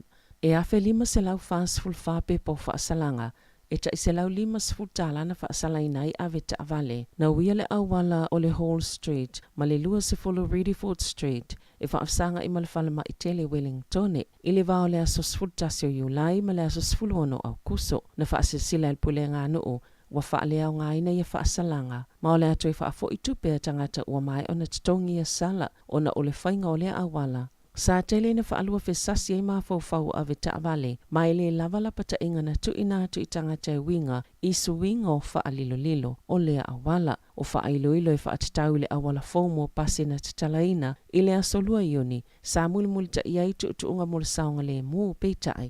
E tele ni whaaseana tu ina atu pule ngānu i le whainga tau na malamalamaina o ia whaailoilo, ma e tolu se laulua se fulu whaasalanga na toi apili, ma o le a whaalea o ngā ina. Watu ina atu se whaatonu ngai whale mai, ina ia o atu le whai unga le maasina ua mai ona whaatau langa ni taimi pe puk ni avanua mo tautonga, mo le whaitau wafe o tangata ngase, ia ua silia malatau sanga o whaatalitali mo ni o lātou tautonga. O se tasilo ngā luenga tu usao o le wātangia mai ele ngā luenga le komiti ngā lue, o lo o whai e tau mawhai fufo ile te leo le whaafita auli, ile to tele na ua o tangata o lo o whaatalitali mo tautonga. Pe ona ta uelele i te New Zealand. Na lafo ina atu ele te whaatu ora, soifua maloloina New Zealand, ni tusi whaatasiema ni tālu sanga i tō malo wha soifua maloloina. Po Health District se lua se fulu, lea saingo o DHB se ile masina taluwai, e fitu afe lima se laule au whaingo tangatanga ngase. Ua silia mali se fulu lua masina o whaatalitali, ua mawanei o lato wavanoa, au le iyo ile asotoltasio au kuso, peitai, ele o mo'omia le whai ai o lātou tautonga i lea taimi, ai o se fuafuanga, po a whea mawai ni a wanoa mō lātou tautonga, wa whaatulanga fo i le te whaatu ora po le soifua maloloina New Zealand. Le aso tolu se fulo se tema, ia o atu iai ua mawai tō malo umani a wanoa mō tangatai to whaafe, sa whaatalitali mo le silia mal tausanga, e wa a ieni fō mai whaapitoa, o le popolenga o foma ina talano i eile leitio New Zealand, o na iono o isa tūlanga whaingata le whaatinonga, o le whaatumunga o awanua mota o tonga ia ua lewa na whaatalitali. Ona ua to o telefo i tangata i mo mia vaveta o tonga, e au ona ave ile whaamua mua e tusai, mao lato ngase ngase. Ua solo ia molianga o se tama se fulovalu tau sanga le matua, le ena maliwa ile pāsesi o le taavale na ia aveina, na lawe ile awala o Shelley Bay ia se temal tau sanga talwai. Sa whaiona molianga le whaamsinonga o tupulanga, o le solo ia o na molianga, ua mamai o na whaamaumaunga maini sonu ngā tō la fono, ma ua whaamauina foi, e pei lava ile i whaia ni molianga e whaasanga ia te ia, o na molianga sa whaia, o le ave taavale ai o vato le mawalunga o le ave malosi i lona toto, mai le tūlanga whaatapula aina e tu saimal tō la fono, o molianga o le ave taavale whaatamala na mafoi le mau le soifua o stangata, whaatasia le ave taavale whaatamala, na mafoi ni manuanga, na whaaleo ngaina se molianga o lona umieina, o le whala au whaasaina o le methamphetamine, na whaamawina e whaapea, na sawa tele le taavale le awala o Shelley Bay, mai uai ina se i tua ma taavale vale le taavale, ma paua tuilunga o papa, le na maliwa isa tamaita i o le pāsese, na manua le ali ina aveina le taavale, whaatasi ma se isi tangata na malanga ai, na whaalia le whaamasino Noel Walsh, o le whaamasino mo tupulanga Wellingtone, i le aso ananafi, lona whaangai e tie le suinga le li talavou, ma o le wipoti na tu ina atu na ta waile matua salamol tau le lea, ma sa manua fo ima mawhatia na le whaalavlave, na ta uana savali i lalo le whaamasino, ma whaatalo whaile li talavou ma whai atu iai, ua ma whai ona i atu ua nei le whale whaamasino, e le toi fo i atu iai, o le tala le ainga le li talavou na i le whaamasinonga, e whaapia u whaasolosolo manuia, ma amata ona whaatangata matua le li talavou, na whailo atu e leo le whaamasino, la tau te le langolango ina le te tala i tu o le tau le lea, i lalo tu la fono le whaamasinonga mo tupulanga talavou, e le mawhaiona whailo ina i ngoa oe e a fia ni whaamasinonga, pe ona ta uai report ia le staff. E to tolu a whewno se lau iwa sifulu tolu tangata whauna whaamaoni ale COVID sifulu iwa i te tono New Zealand. Pei ona whaasila ina ile asoana nafi. Ele matanga alwenga o le soifua malolo ina. E to o whaase lau malilua tangata o loo tau fia i whale mai. A o a fia ele vairusi. E to ono i poto mo ngā se tinga ina. E to o tolu sifulu lima isi tangata na a fia ele vairusi. Na maali liu. Mai lea to o tolu sifulu lima. E to o whaeta i ono sifulu anga ilunga tau sanga le mātutua. To o sifulu mailita i fitu sifulu tau sanga, to o sifulu tolu mailita i valu sifulu tau sanga le mātutua, ma le to o valu, e ilunga tolu ta iwa sifulu tau sanga le mātutua, e to o sifulu fitu alii, a e to o sifulu valu tina matama i tai.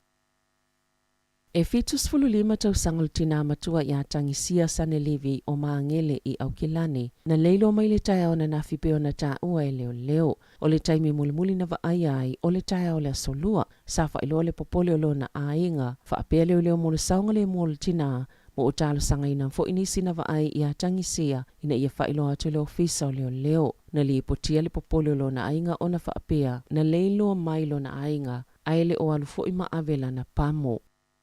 E le Pasifika, e ono sifulu ono miliona tala Amerika, po le selau ma le ono miliona tala New Zealand, se nono ngā tupe umawhaine ona whaamautu ina le malo Solomona, mai le malo Saina, mo le company telemove sota inga tele vavave le Huawei, e whaalau tele sota inga whaate konolosia le atunuu, o se whai ngā pā anga tau tupe u whaamawina le tala whaasolpito le atunuu pito tele, pe ona ta ua le malo le atu Solomona. O le ama whaiona whawina ma whaatutua ni po te telemove sota inga se lau ono sifulu le atunuu, mo le isi tolu tau sanga o lo manai, o se taimo mole whaiona maua se no ngā tupe tele a saina mai Beijing, talo na sainia le malilianga ma saina mo le puipuinga o le atu Solomona i le tau sanga nei.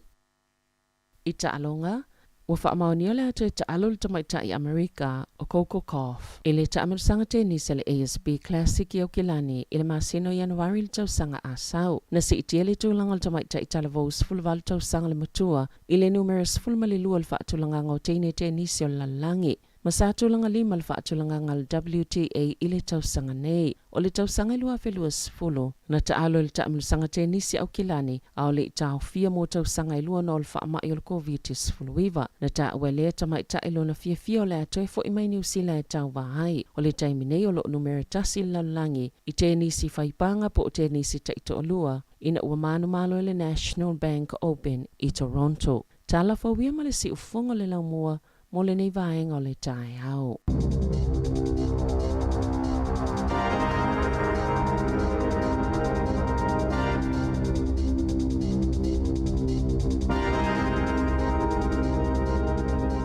Whaftai le whawhanga mai le tino ua 20 minute ua te enei le tulai valu si whonga lau mua Wellington e nao mai atu le whauponga mua telefou ma tala mai Samoa le nei tai au te whawhonga i le whauponga le tulai iwa i le tau nei ia e toi whamalo atu le teimi pe whapea na ua ki mai lau le tio tasi ono te si mani tasi whamo ia pona fua e mai mo mai lunga tātou upenga te whailangi le Facebook ma le YouTube le nei tai au ma lo lava le soifua lau le tātou tino na fua whanmanatu na o tā pena fua inai whanau a onga manuia lava onga te maiti stai le fa ya onga ya ma to anga la onga e oi pe ma o mari le na i le ma onga ya ma le lunch ave le onga ma se ma tong fai fa nga to lunch ta maiti na e fai tina ma ta mai e tu to no la watu wa ya sta maiti mari e to fo ya ma lunch te me tu ya onga i ol fal ia e sa o leia fa ti te inga lo ta pena mam le sandwich ma le ia e to fo ma ya ta la tu le lunchbox o lo ia sandwich ya o te lo fo te mini lo o fuli tu langa fo o me ai la o lo wo ia tanga tu to ta pena me ai fa no ia e se ki me ai mam de ia na se to ina ia malo matua fai le tu ile apu ma ia to angal to ina ile apu fale malo matua ma le fai male ma fa pena ia so fo malo no ina foi tamai al mera le avel fai male apu tamai ai sa lo tur KFC ta to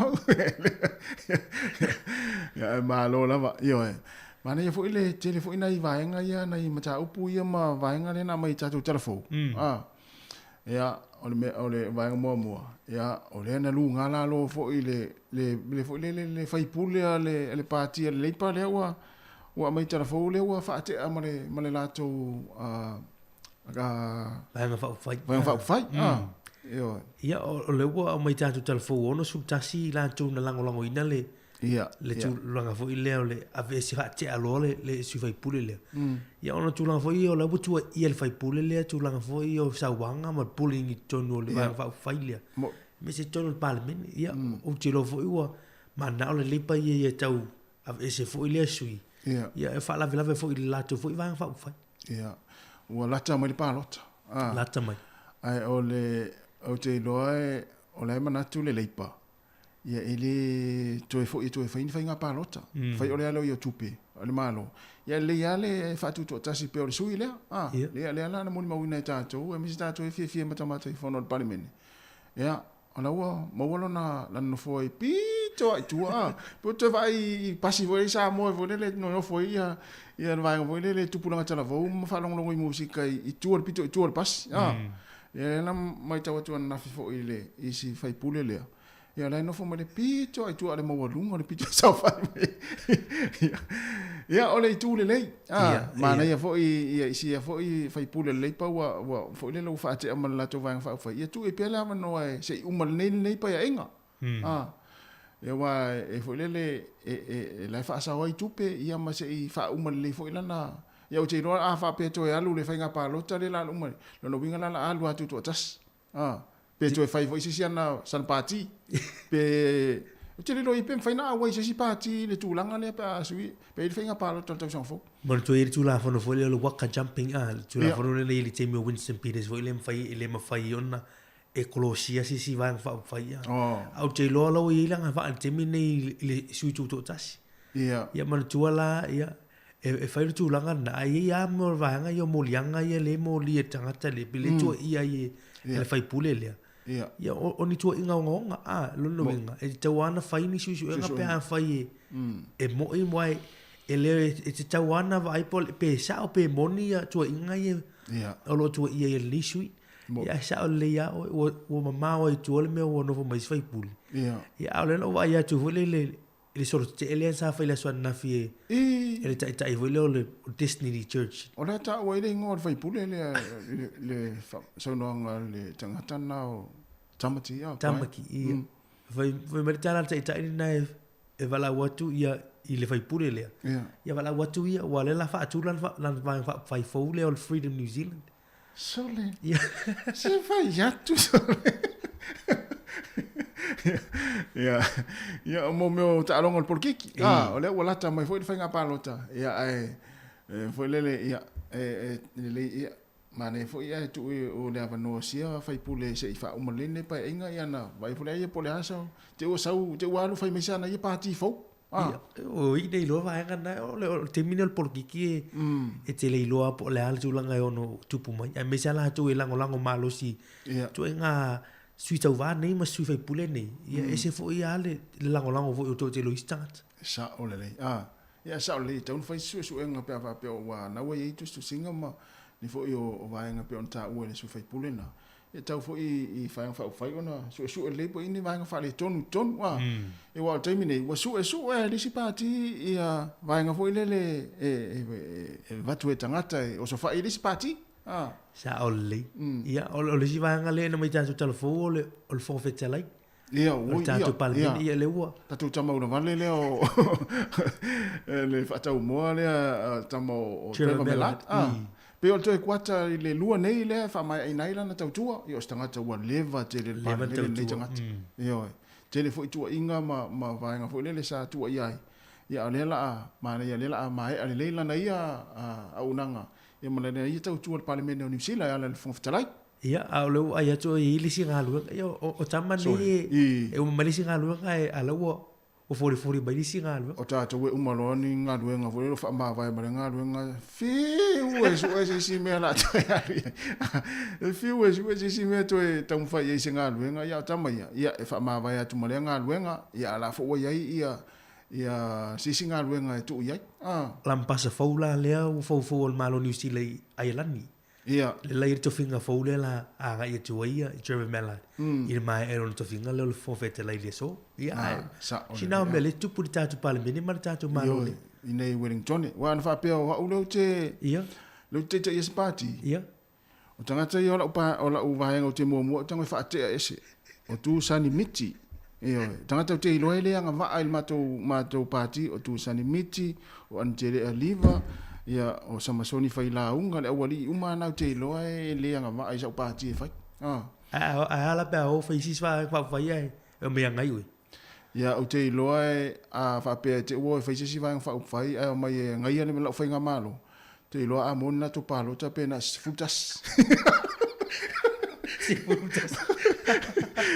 ele o nga se la pena se futas tanga te palo ta i wa mala le tanga te palo ta i bingo tanga ta me vole le o ta fai fa te se la party ona vole le ele alu i lunga la party e pe ia so muri nga i tu i tanga te fa pe wali o antele ama tu sani ma wali umai ma tali vui ta si le tanga te mo fa te tali vui na le watu yo ai me ai ma tu vaenga le ai se o nga ta fa solo le ai nga luenga yo fai la tu malo ma la tu ia ai na ta fa tali jonge mo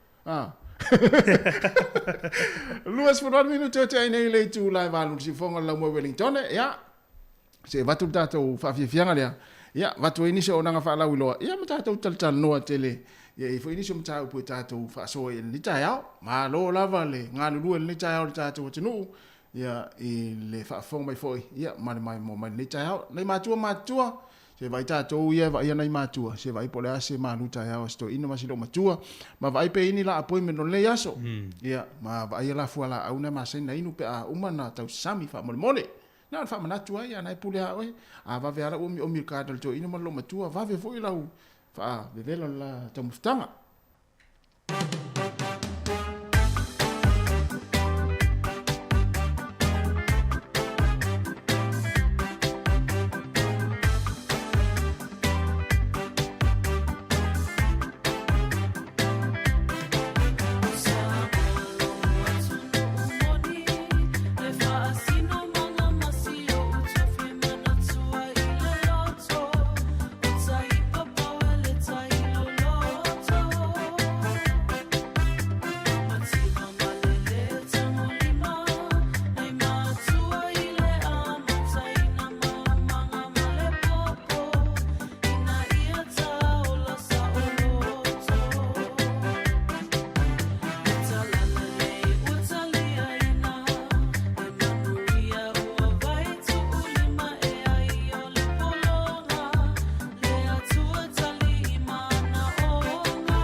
O mai le taimi a se I a inga I Samoa mai si antunu o le Pasifika. E mawalo a veroa te malanga I me se pele I ante oe. Pea e manumalo I whailonga ale DJ Sal. E lua whailonga I se ina I le whai ungo le masina. E te anga wa ai pea wha tausau top up tolu skultala pe si antu e lafo I Samoa. E mau fo I lua veroa pea e whaunga ina le click specific. E lafo ai sa tupe telefoni DJ Sal I Samoa tonga mawhiti. Wa ai lua veroa I mi se te malanga I Samoa ai to tongi le DJ Sal lo pasase. E ia inga ole nei wha bitoa. O le whaasila silanga mai le Universite o Vitoria I Wellington e. E manatu ua tūteinu o manaia, wa laia na fo ngā waa sangisangi le so, au a lea ua puni vai ali, ai toa I muli vai o vaiola loutou soifua, whapea so mātu ola, I le lofa pule soa ma le pule toa lo tātou alii, ia tū maupea le vi inga I le tua, ai le I tala utu tufu ua e pei o le tala nei le I tūlangi lea, e mua lava ona o wai luu wha ai te I o pa ia mau sā, e pei o le tala nei le whailo inga nei ta whao poru. Wha atu lo atu I o pa ia wha le tala le lei I tama wha sau o le langi I le pa ia o lau whi ngā ruenga te tōwhia le tua mau tōwha le tua. Pa ia wha le mālo mai o nāo se I o nei u. Ai te inane I o pa ia wha le atinu u I a inga matama, tama fo I ma a inga, le usonga ma malu atu mua ma pule, I tu au ma le ala taua, a inga I tai ma le wa au whonu ti. Sua ma le vai whanua, fofo ma I tu langi, sa ole ma sale au mua, ma le lau niu na sai lua. A fio le la au na amotasi, to le fale ula, ma upu ya te oe le manua tele, tu lou lava. Wha ma lo le soifua manuia, wha ma lo foi le langi ma tafi. Ai I le awa tele ma le wha alo, o te wha ailoa tu ai le awa no whai ngā luenga tu mau, o le matuo whaiva o le tō wha manino, lecturer, teaching, I te tonu o le mata upu tau Samoa I le wa au manu Pasifika, o le porkalame I mata upu tau Pasifika, ma le mata upu tau Samoa, I le Universite o Vitoria I Wellington. Ua o tu ina atu le nei whaasilanga ma le mi ngau tele, mo le whailo atu I se tasi, po o nisi e sila fia e anga waa mo le to finga, a wale a o ina o le ngana ma le anga nuu, I alo ma whanau au tō waa mai I le Universite.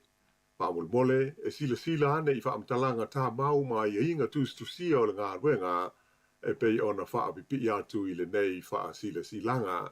O le aso ua whaatulanga ina e whaangata ai I a tusi tāl sanga mo le ngā ruenga o le aso fitu o ke topa lua afe luas fulumane lua.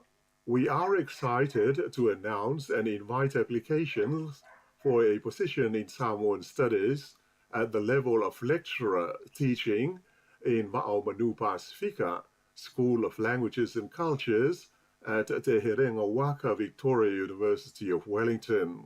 Please pass on to your contacts and note that the closing date for applications is October 7th, 2022. O le te talo whaiwhi pea, ia iaileanga le lei ma le lofo le alii I whaiva ma tiu te uma o lo la vasi ma fitai tunga mo loutou pa ia. Maua sa mātou mālosi e whaawa waipea ia ngā ruenga I tonu o le lau mua. Pāwhitai, sa inia le nei whaasilanga e lupe mata sila whata au awha le au sāli lo, Dr. Sadat Moyava o le whaiaonga o mata upu tau Samoa I le Universite o Vitoria I Wellington. Talofa tam teni talavou wa o tono pelongi a whaio te mawhaio, e te mawhaio fu. Si ufonga le lau mua I Wellington. Malova tai, o toi luas fultono minute o na tale o leiva, si ufonga le lau mua Wellington, ia, whaponga talafoma tala mai Samoa pe a tale iwa, ia, toi wha maloa tu lava foi, ma maloa le tapo e mai le tātu wa tinu, rawa foi le to fine a Krismasi, whalewa ai, ma futa mai sine Australia, maloa lava foi le, mai mo mai le tātu tautua, ia, manuia foi ngā ruenga o lo whianga iai le tai au, misera ua li ia o talivui, ante le eliva, ia o le tua foi a whinga ue sila, ia tu sanimiti, ta whau ngā ruenga, ia māloa le, wha mālosi nei, tai au ngā ruenga. E iei le vaenga le ana mai fu I tātou telefou, le na tā ua I le tama se fulu valu tau sanga lea ua o solo ia umo na morianga ona ole tulang fo le ole va ai al fama sinonga na sfulu tau sanga le matua mal fa vale na tupu mai I Wellington le na mai telefone na mai wali so fu o stasio tama ita isa malanga ia ole ala na lawina lo na fa salang foi malei unga ia solo fua le ai se morianga le ai se fa salanga ave ese ia na records mai fa maunga a leo ia na winga matua le ai ma se pe ia le se mena tupu ai mana tuala o lea ua mauri sau I fua tangata sa malanga a lea fo ia mai tātou telefou o le mafua anga o sawa al ta avale wa over sawa ai sa o na fo se I tūlau al whaafonga mai le tunu a tu watu la fo ilele ma se manatu le tātou fo I bol kalame ia ta ue mari pe le fetau se I tūlau al whaafonga mai le tunu Mali. A te whapea fo I wale, whai mai le whaamasino. Ia leana mai umai tātou telefo, leana uma, alun whaamasino I lalo, whaatalofa. Ia alea te e leo. A tu atu fo I lae le tūlanga o le matua le e le sifuru tau sanga. Ia, o la ua nga va ale whai o le laisene av ta avale. O la ua whai o na pālota. O la winga, o la ua matua le, o ma ale mawhau se I tūloa. Alea le ai se whaasalanga, le ai se ni records, ia le ai ni vaenga fo le tua ia ia o le tatou faafesili fo nana le tae amari manai fo le faasoma le tatou atunu pe e alanga tatau ona tuuni faasalaga I toʻiga tupulaga talavou ia oe pei o le faamasinoga tupulaga talavou le sa iai le vaega lana sa fai le faamasinoga pe alanga tatau ona iai ni faasalaga e tuu I toʻiga tupulaga ia 10 tausaga ai mai se lava ia solotulafono foi le ua maʻumauai soifua o tagata ia le anta tu fa longo tu Samoa le tala nafi io ia o le tupulanga tala vau fo le sa a fia I le sunuina o le pamu o le pamu o tase fai pule ia solo fua fo I ona ia morianga ia mana tua o le ua a fia me to tino a inga e mo ia la tu tupe ia I Samoa ia mai fo le famtalanga ia le famsinonga ia ma na ele tu o le ava no o la titi em fai ona toi fo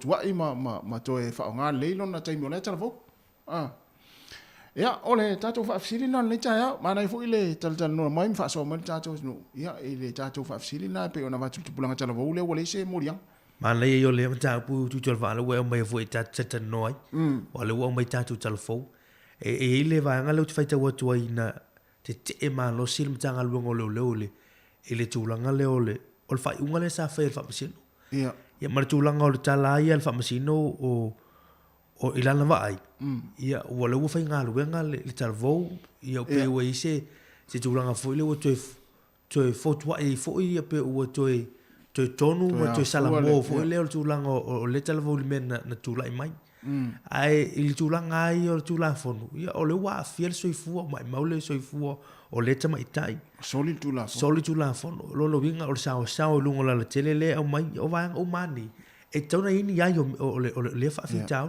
o alfisili la o la vo tūlanga o lo ma fo la inga o lea tama itai ua maliu ia e vanga o pena ai o tūlanga ai pe ona I tūlanga o whamasinonga fo ia talavou le juvenile court ia pe ese fo I tūlanga fo ia silisileia ia whamasino I tūlanga le ai tā ua tele e sa o le ialo manatu lea au le sumal valo teimi ni wa tonu o matua le mafau le tūlanga o whaingo fitfili a whai lumo whai le malo New Zealand a vresu valu e whai leisena whai fumal palo ia lo winga e tau fo ina tu wai fo I se whaasalanga ia tia ua ia se ia moni sala mo ia lo foi ia toi foi foi le tūlanga foi le leise se suinga foi le tūlanga mai ia wa o le tūlanga lo solo fu foi le ia e ta ua tele vanga le ma le tala lava no tatou tinu fa so mai ba le si vanga na le te lo e tele tanga tele o ele langoina o le ave ese o sol tu la fo ma records fo ia le ia ole maliu tangata le ia lo winga a lo le soifuanga fo ima le sina fo ia lo sfulvan tso ia lo winga to so tu la fo no sia ki atu ia mamalo na ingoa fo le mai fa mo nga le wa le o wa be se le fa le fa mo na le mali wa il tanga ya na fo sia ki atu le toto se tu lo over le maros ya fa so mai se va lo mai tatu tatu no tatu o ti no fo umpi ma no fo fa le wala mai tatu tatu fa fisili na tatu fa so ya mali si nga o le fa fisili vo le ma wa maria ma tatu vai o tatu o ja mo ya so la o le ale fa ilonga le to fa nga fa ilonga to pu so wa le ma to fa nga ya so la o lo te mana tua o lo te mana tua ya fa ilonga ma to pu ya so la tu sai fo le fa mutu le talinga fo le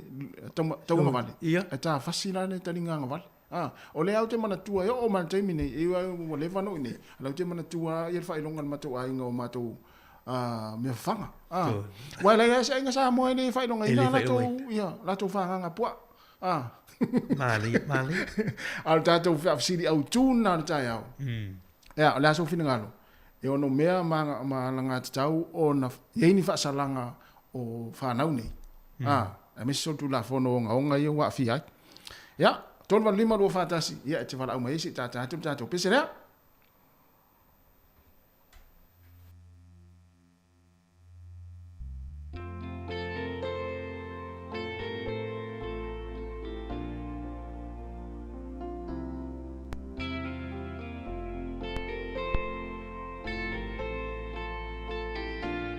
Mari, te fa wa tu jato pese na no le wa tong fa mel jato val au le ta lo fa val au. Ka lo fa ku le na fa lo fu matasima. Oi. Ma. Te fa ma le. Ma lo se fu. Nei ma. Ia ma lo se fu mo ma langina. Tai da valeo, tai da. Ya wa mai le mo tu saute. O di edi ia wa fu i ma ko wa ke da inga di. E manu ade ele dei per kai o ke lo ya o ko ma ko de. Ma nei fu tau ya ma tol ni ta ya. O i o di wa o ko ma sanga de ka ka. Ma dai. Fa kai fu i bo de ka o pu. Ya, sa no mai leo. Alofa. Ai o te fa le tonu mai. Ya to va mai leo fa mo le lava. Yo leo fa fo se ona pe atu le. Mai ngale. Ya, ai le la ta tu pese le. Ya, ai le to va mai. Ya, talofa. Wa tasi, wa mokule. Ya. Mokule. Ya va. Ya la fa ye kule. Yo mo le me vo yo wa kule. O ia la fa fonga i meio pua fa ilonga. O le se fa ilonga tu ai ngai sa mo na te mana tu leo. O ma ko siu. Siu. Oh. Ia sa. O siu. E mango fo ia me nga wa e pe e lo mo fi wa o ke da wa i no o kadinga. O kadinga. Mo ile sa o le sa no. E va ko e se kipil kadinga fo de o si e fa pu. Ia, mo o kadinga. Sa ai no nga le sa masangi ka ko me ko alo ya so ya. Ia mo ni o. Tai. O le mka upule i le kamale ang ka fa longo ku ye. Ia. Te ilo ya ele nga fa masingo o manga o ina ku la fo. Na o kere lo po fe me sa o ni fa iunga. Ia. O nga ia la fa iunga fa masingo ele manga o ile o. Ia mo. O ke o fo Ia.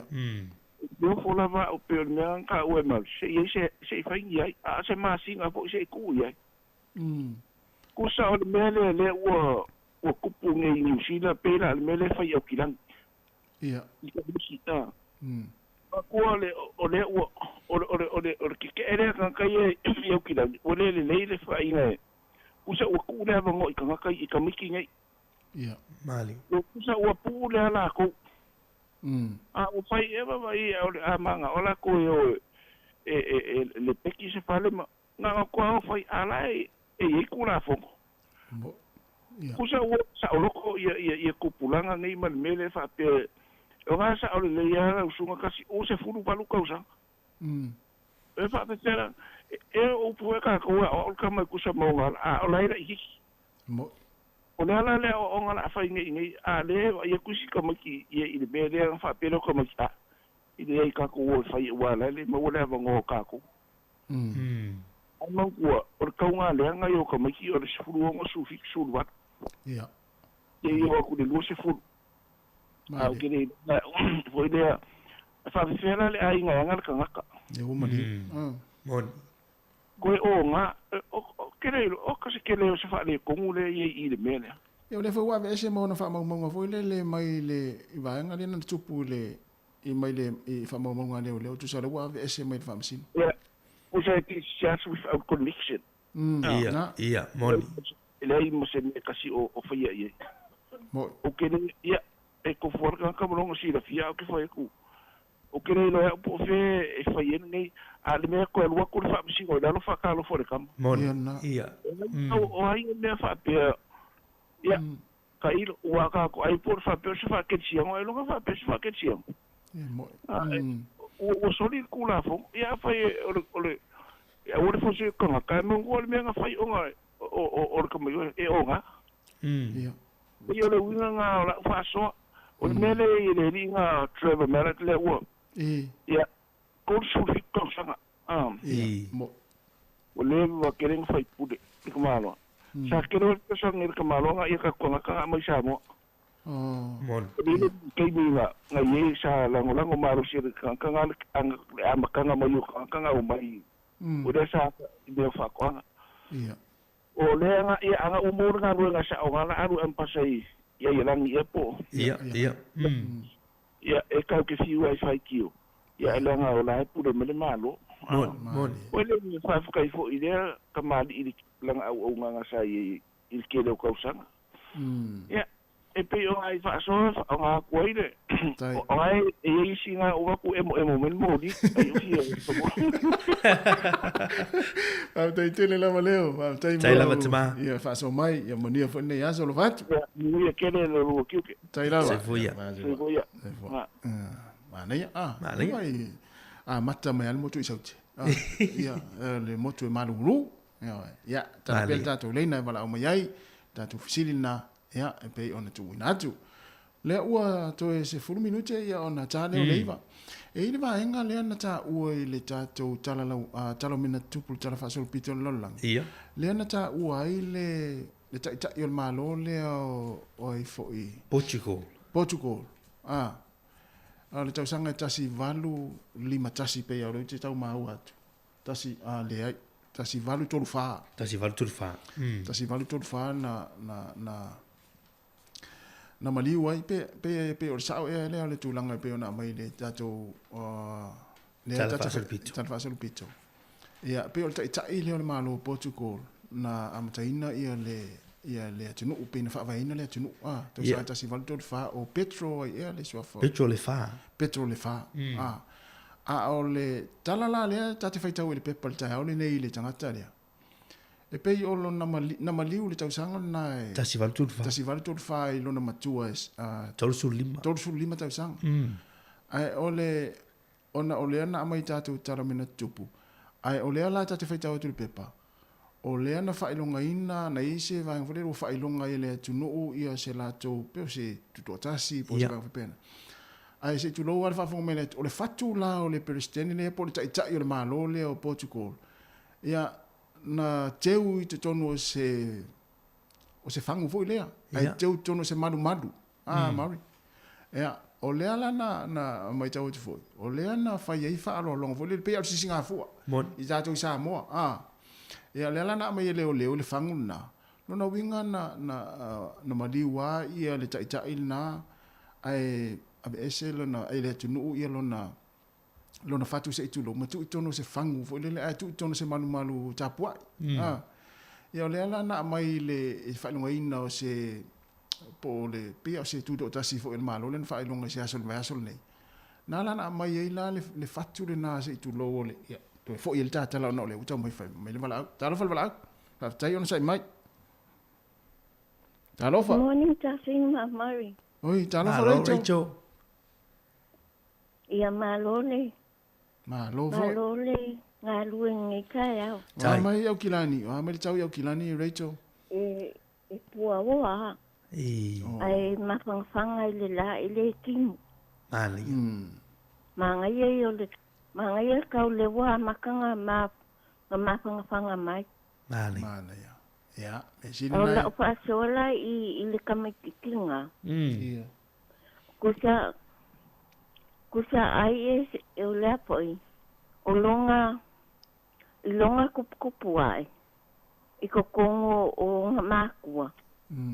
O kalkongo e le whaalongo. E le whaalongo i mākua.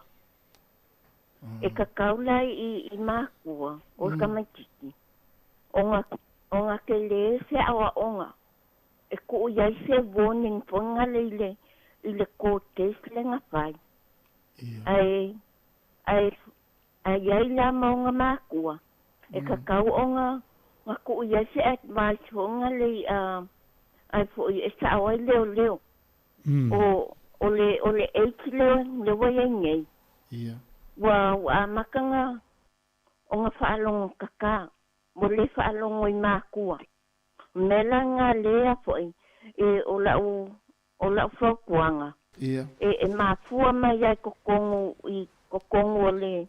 I le loko i whale. I le wāo mākua mawhangau. A whai e a fwoi e whalonga ka me kikilonga kupukupu ai. E ke le fwoi le whianga o longa o langa. Pe a whai e kupukupu ai. A o le warning ngā le a ka kaunga ko iai se warning. Ma whai ei le a fwoi. Le whamasingo. I o ngā mākua. E kau ngā o ai whaakongu langa kama. Ia awange e koe kupu i longa kupu ai kaimi o luma. Ala ala so fina ngalo rejo e te awai e taun fa sala tu e fa sala ngape te tu o sa banoa. E ku ia singa fa sala nga fonga le pe lua masinga. Lua masinga ile a fal pui. Lua masinga e lokai i kokongo le ofisa leo. Oi so. Ia. E ba aia ye leo. Oh. Ia. Kusa e ai toku ngā le ofisa leo. E kaunga le afo e lokai kanga makamaiki. Le tawhia. E pai awa ingai a leo ya ngaia. Onko a au mai e la i kua. Ia po tawhia le masangi tawhia ili se awari ie. Ia, ya ngā. Malo. Mana ia tele lona winga la te o lo manatu Rachel e tau ona ia isi na whaasalanga mo lea tupulanga talavou e awa ina i fōi ma. E kaunga ngā ku iai o ngā lokai kongo leo fiso leo. Ia. E baba ai e leo langa longa attitude le whaari. Mana ia. Ia, ka te tele lava Rachel. Tai Rachel. Mana ia lo finangalo. Ia, okay. Manuel Yaso. Fasi fua. Sau le wala au mai la loi tanirin. Sau ma le wala au mai au kirani. Ia, a le tafa o tātou. Le ntupon whala milame. Mana ia manatu. Ia, le manatu o Rachel e tauntu inisisina whaasalanga. O le tūlanga fo ele wei, o le wei wo whaile le tali wha misinonga. Ia ai au ngāni vaenga i ui tauana. Ni meane o lumna ia tūtula. Mana ia. Ia, le wei le si tātou wala au. Tā lofa wala au. Tai lava le ono sa imai. Ia, tā lofa. Malo le saifua. Ia, malo le lange ma. Malo. Fela sau wala au. O au te sau mai Amerika. Sau i Samoa, taunu mai ana po mai Samoa, le lato e sau ngi toi fo i Amerika. Oi, o le lato wala mai o kilani? Le o leo te wala ua tu Wellington i le me tau Island Bay. Oi, malo na mania. Ia lalta i eise o tina le ana usau e asi. Malo lava. O te senga sidla. Oi, malo te senga. Ia. Fai ona ki ana i lalo laula au fa mole lama e sauno mai.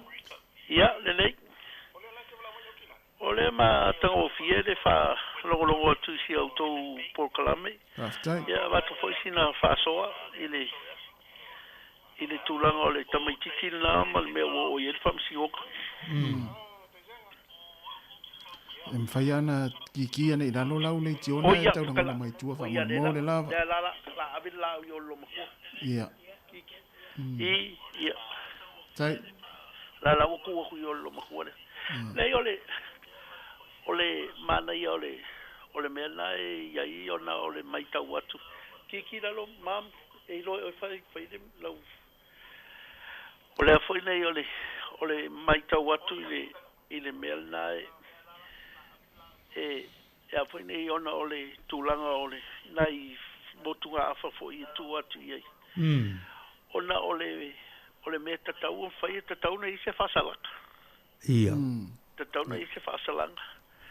Ai ela to inga fasalanga foi le pe tu ia ile tau sanga po le lua tau sanga e observe. Ia. O nei to ia se me tu la i mai. A umale me na yo pe foi se probation. Ia. Na to inga tu la fono lai o to inga fasalanga e fasalai. Al mele al fasala foi le na tu la fo ia ile se muri au ta inga ia. Ia. Awai le te tupu me na ala tupu me ono le o inga matua. Fiu alo fiu foi ei. Malista ia. La langine tupu foi ele e ala na tupu me ele le mafuak. Ai ole me ta o me pito silina le anga. Ole me le tupu. Ole ale la ngono matua ia pe na fa pe o la to le tupu. Mali.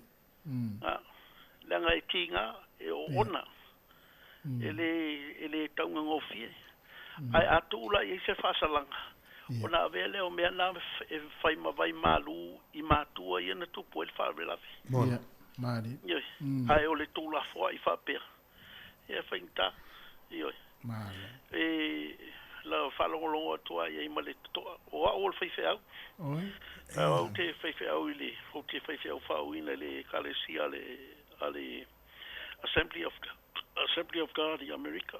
Tau si lau e kalesia. Ai, ole mai tau atu na, ma o se fautu, o se tualalo fo na, ia whaingata na o uman whai whamsinonga, ai, o whaiunga whapena, pei fallinga mai e somewhere in the back. Ai da ieli tangata a inga i kamikiki le. Ia. Pe ei se mo me whapena.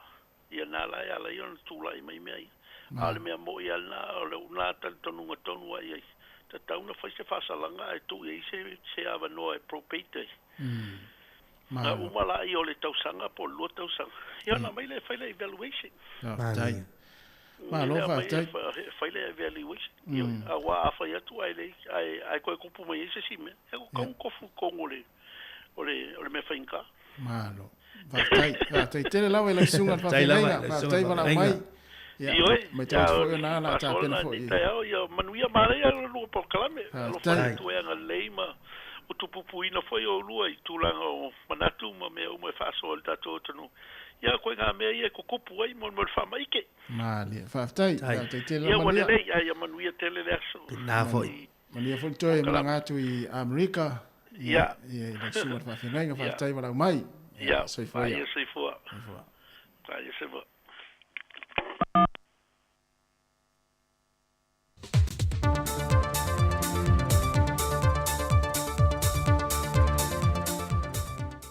Toi whatalo fol tātou tunu ule o ngā tutonu le neiva yaso i tiute whea o mga ruenga.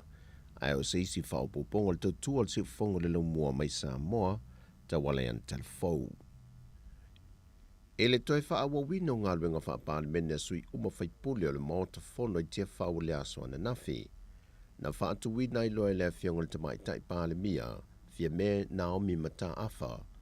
Le lafo le malo, e wha ta atia e se ele seini na wha amau nia le au le malo, tui malele i whano wa le toso alo vi le lua, e tu la fono e lua sa te wina ma pasi e ina le pāle mene, ma le whainga malo taruai. O le tula fono whamsinonga o whanua maswafa lua o. Ma le tula fono le te wina o le whaavae lua o. E o fionga i le whong fitalai. O lea i le awa ma le whaalo alu tele, o te whaatuina i se lafo e whapea. Mua. Ia whatatia ese taimi whatapula aina, o le tasi le masina, i le tulafono tu mau, se lau se furutolu, pui pui lima, pui pui a, e mawhai ai ona whaalea o ngā ina, le wha maoninga o se tulafono, ua uma ona wha maonia ina, e le ao le malo. D-assent.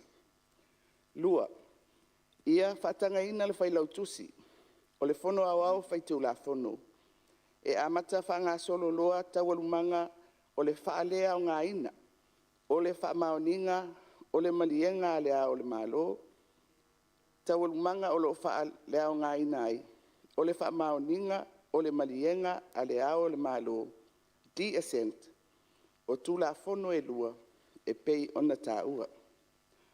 O nei tawalumanga, o loo ai e ia mai i lalo o le tulafono tū mau, se lau se furu tolu, pui pui lima. Ma le lona tolu, e tu sa ai ma le tulafono tū mau, se lau se furu tolu, pui pui wha. Ia whaatino ina loa tiute o le whailau tusi, o le fono au whai tulafono.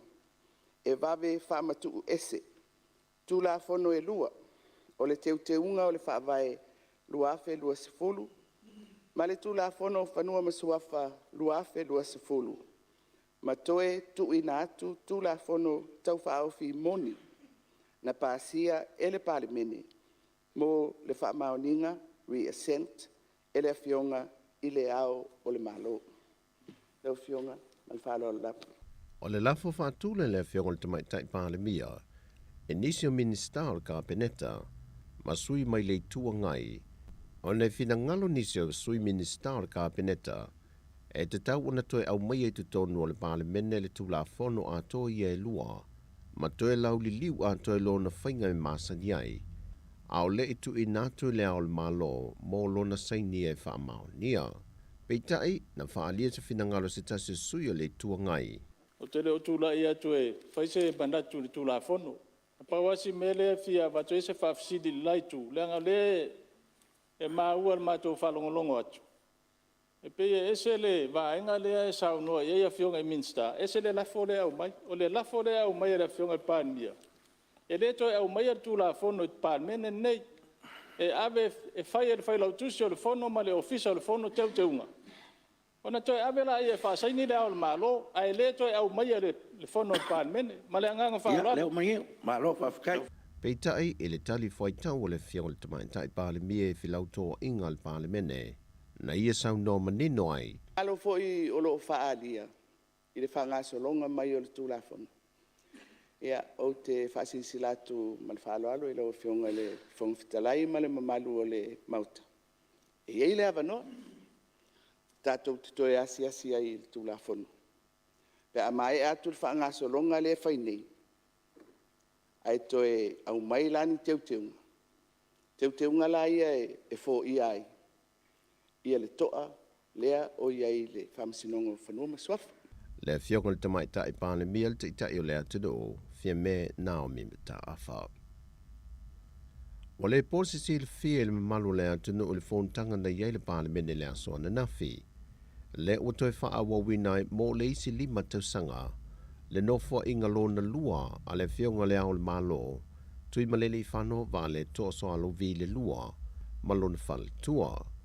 Peitai e le whaala wilo ai e le fionga le tamaitai palimia e te tonu le maota tō finga le o toi wha awau lea o le malo.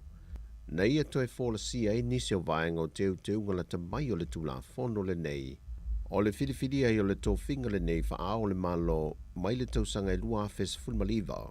Wa ave e sea le upu mamalu, sa wha alupe e le ao le malo o le ao mamalu o le malo Samoa. Ma le upu wha alupe o le masiofo sa tu i natu i lona whaletua. Ai ua whaongai na nei le upu whaletua o le ao le malo. Na whaai loa le fionga le tamaitai pāle mia vaenga o lea tūla fono molon teu teunga.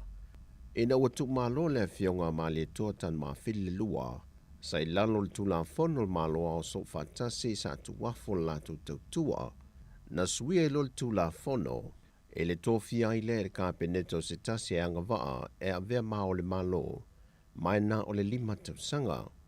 Peita i le nofua inga le tama a inga tupua tamasese efi, na sosoo ana nofua inga e lua, ma ua whapena fo se whina ngalo pe ana wha alia le tamai tai pāle mia. E ala i le tūla fono, ia le silia ma le lua no fua inga se tasi, e se e le no fua au o le malo. Na mamoli le whamnianga le tamai tai pāle mia le toi filifilia i lea. O le fionga tui maleli i whano wa le toa soa lau vi le lua malon whalitua, e tau aveina tiute whaao o le malo Samoa. Ua pasi el kapeneta se tino tupe ono se fuluafe tala, e tu inatu lele ka le se whapot putonga kerisiano i Samoa, mo le whaamana tuina leo le mata niuwhenga i maleanta i le so a solulu luas fulmalfa o kuso lua fe luas fulmale lua. O le se leni whaatupe nai le whaamoe mai o se vaenga tupe, na whaamatu mai i se vaenga tupe whaatatia ese mo le whailunga i nol tuto tasio Samoa le atua ngolo na ono sfultu sanga, mai o se vaenga tupe mai le matanga luenga le pāle mia ma le kapeneta, le ua vai no le mea lofa mo le ka le sie whaka sa papali i, e luas fulwafe tala watu inatu iai le malo, ma le mea lofa mo le ka le sia wau whaapot patong kerisiano Samoa, e wha se fulwafe tala. O le whai unga, wa whaia i lalos tūlanga whaanatinati le kapeneta, o loo whaavaina i le vaenga tolus fulma le walu pui tasi, o le whaavai o le malo tuto tasio Samoa. Watu watu le whaamasi nonga le asolu se fulma le fito Februari al tausanga faulua fe luas fulma le tolu, le whaawa wina lo le wala wina moli maua le tua leo, e au ili ai maue whaasanga le molianga, o loo tua ia ai malele atofu paulo, ma le mai whai oso sione. O le whaatulanga o le asolu se fulma le fito Februari, e na wate enal talo sanga i la ua ia, e whaalea o ngā ai o la mōlianga o le tau pule le tangata valeina le sa avempa le mia o le malo Samoa, le awhionga tui le epa lupe soli aisa i le madia le ngoi. Peo na sila fie to wha i la tau na tua ia le mata upu lenei, le na whaafalpui nai el whaamisinunga mawalunga, le sunga tawa lai le loa, e na ua ia yoi ina o na mōlianga na fōlasia le whaamisinunga, au tala le leipaunga, o loo nofo tau fia pele wa inga leo i au se lia. O nisi o tala i meolo o tutupu i sa mō le nei fo iaso manuia le tātou tenu, whaasoi foia.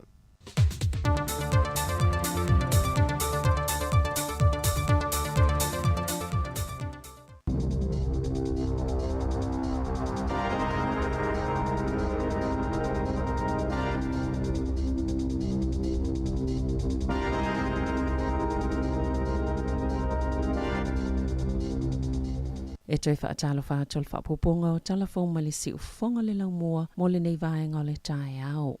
E a whini awa no malanga o tatala i Nature Company wa alele ni usilo le Sounds Air. E ta i fitela wivas fulu iwa ta la le tau. E mawhai e tanga tai whaatawina i awa no malanga o na whewa i vaenga ese iwa le atunu o mai wana ka i taupo. Po le alawa le tele o taime mawhai na whaonga ina i le pasese i te tono le umi e tolu ma sina.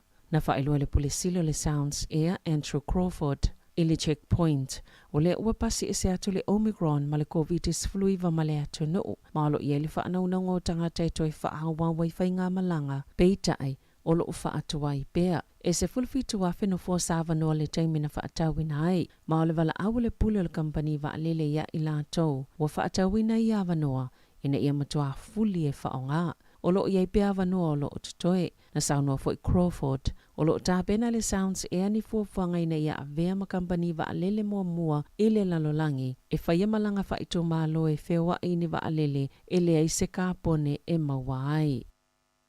O lo tatalia i le so se whaasilsilanga le malo, mo le ono whaanga solo se swinga le to la fono, e mawhaiona wha malo sia supermarket e le countdown ma le foodstuffs, ona whaatau atu o loa si ato isi au nanga lai ti o lo o lato tau wā. Na sauno le palimia Jacinda Ardern, o lea fola sanga, o lea avea mala sanga te le mataua, ina i whaamauti noa, e maua maanga waatanga tani usila mao lato ainga, ini fe whaatawa inga tala whiangai, o se tasi leo fuafuanga le malo peo na whaanga solo, e whaalele i tau wanga i whaatawa inga o loa, i e whaonga ina i tutono ainga ma ia lelei masili atu ni malilianga e whaia, i le vāma au nanga i e whaatau watu o lātou olo i supermarketi. O le masina o ke tōpai toi li pote toi le minister mo mtaptau pisinisi David Clark, Pe whaatala noa se mata upo whaafautuanga e whaamalo siele countdown ma le foodstuffs. Ona whaatau i se atu nisi a lātou whale o loa, a e tatala le avanua mō nisi company fo e whaatau vā,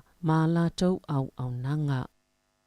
O le atoi whia ngai tangatai whaongaina whio inga lau tele i tutono Wellingtone, ma le umio taimi whaatalitali pe whi malanga iai i le aso. Ona le whaongaina pasi so iai no fuafi, pe ate a taimi pisi mo whio inga, ona le taimi sa fono whaalatau sanga tangata whaingalwenga le Trans-Teva le Metlink, e au i tutono le uni, o le a whio inga i no fuafi le Hutt Valley, Melling, Johnsonville, Kapiti, ma Wairarapa. O le a umi taimi mo whio inga le tō malo Wellingtone, ona o lea swinga, o whio inga mai no fuafi i pasi le vao le iwa le tai au, ma le tolu le awauli. O lo whautua ina tangata umai whaongaina i au nanga ina ia fuafua whainga malanga, e whaatatau le swinga o ia vaenga o whio inga i le so i Wellingtone.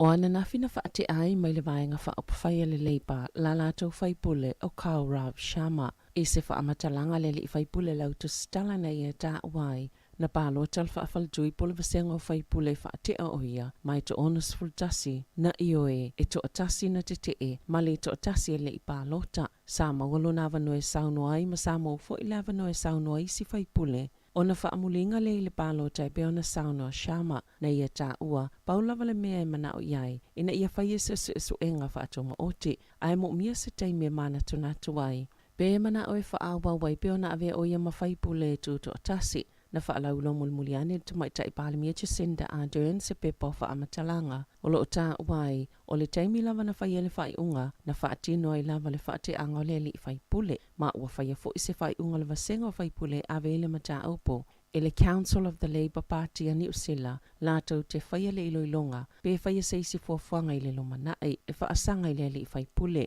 O le whaawau peona solia e Shama o aia inga matu la whanol vaenga whaopwhai, o matua le to e whaatuatua i nā ieisi sui whaipule le Labour. Peona whaalea e Ardern, sale i tasi se sui o lau whaingalwenga Kauram, na langa aina ni whaafi tauli, e winga i lana pūlenga, pe ona tā ua le pālemia, o le ale toi mawele li whaipule se langolanga ma le pāti, pe toi awai fo ine me whaia le vaenga whaopwhai, e yeila na ia te tau e awai so se komiti whaapalemene, pe tai o le ale toi avea ma se sui, o le vai astalua ina whaieni tua i ngā shamai whaapea, e te tupu whainga tau whaamataa po le bullying i te tono le leipa. Sa te ena le vaenga whaopwhaia tua inga, ma o sa mataa upatau ngā luenga na sauma i te tono le ofisa o Shama. Na whaalaulo ina whaalawa i te le pālemia se tali le ofisa o sulfa inga, ina ua whaisa tua inga Shama e whaapea, sa le ia o ina whaipule fō. Pe whaape whiona alo e se mai le tūla whono mo whaamatalanga alo ia, po le Official Information Act.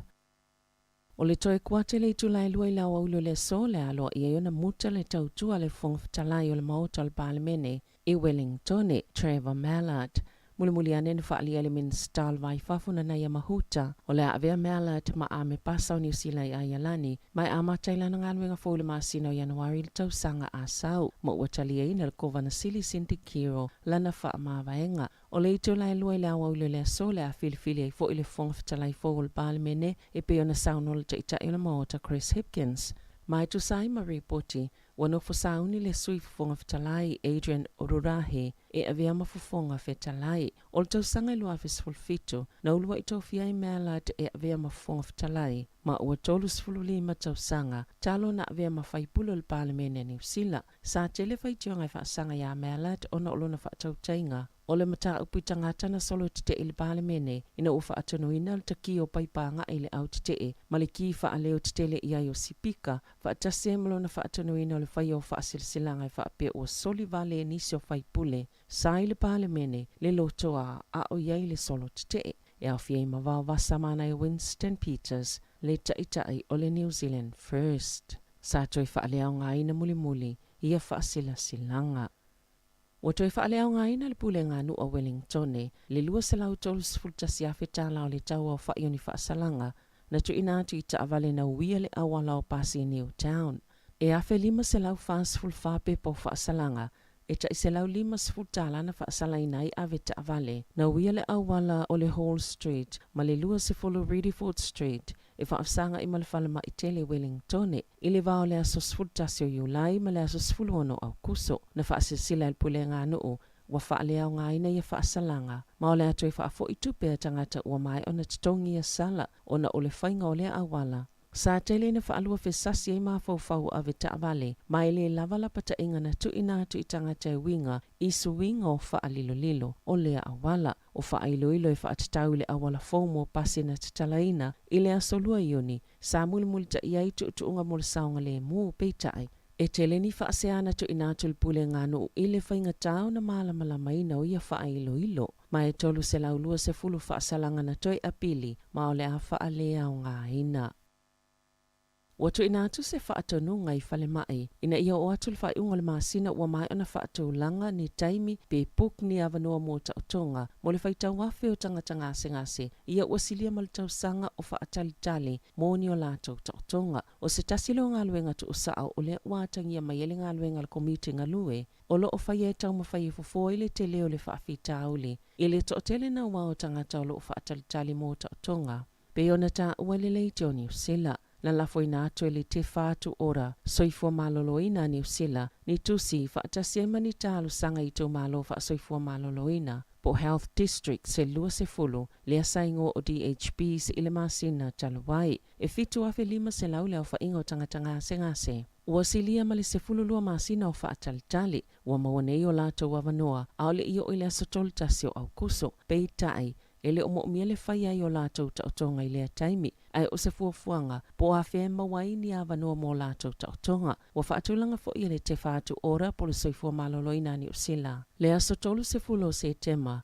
ia o atu iai ua mawai tō malo umani a wanoa mō tangata i tō whaafe, sa whaatalitali mo le silia mal tausanga, eva a ieni fōma i whaapitoa, o le popolenga fōma i na talanoa i eile leitio New Zealand, o na iono o i se tūlanga whaingata le whaatinonga, o le whaatumunga o awanua mō tautonga ia ua lewa na whaatalitali. Ona ua to o telefo i tangata i mo mia wawe tautonga, e au ona ave i le whaamua mua e tusai, mao lātou ngase.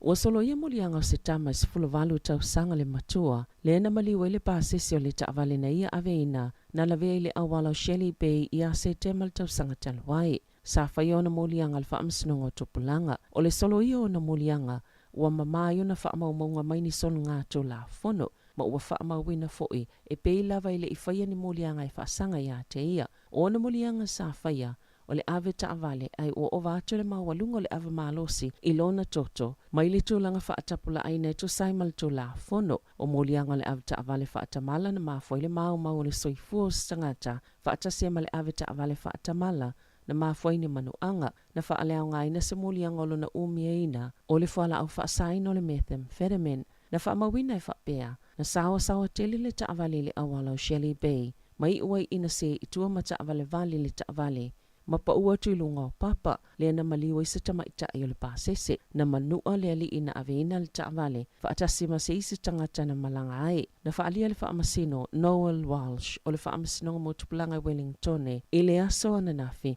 lona whaangai e tie le suinga le li i talavou, ma o le wipoti na tu ina atu na ta waile matua salamol tau le lea, ma sa manua fo ima mawhatia no le whaalavlave, na ta uana savali i lalo le whaamasino, ma whaatalo whaile li i talavou ma whai atu iai, ua ma whai ona i atu ua nei le whale whaamasino, e le toi fo i atu iai, o le tala le ainga le li i talavou na i le whaamasinonga, e whaapia u whaasolosolo manuia, ma amata ona whaatangata matua le li i talavou, na whailo atu e leo le whaamasino, la tau te le langolango ina le te tala i tu o le tau le lea, i lalo tu la fono le whaamasinonga mo tupulanga talavou, e le mawhaiona whailo ina i ngua oe e a fia ni whaamasinonga, pe ona ta uai reportia le staff.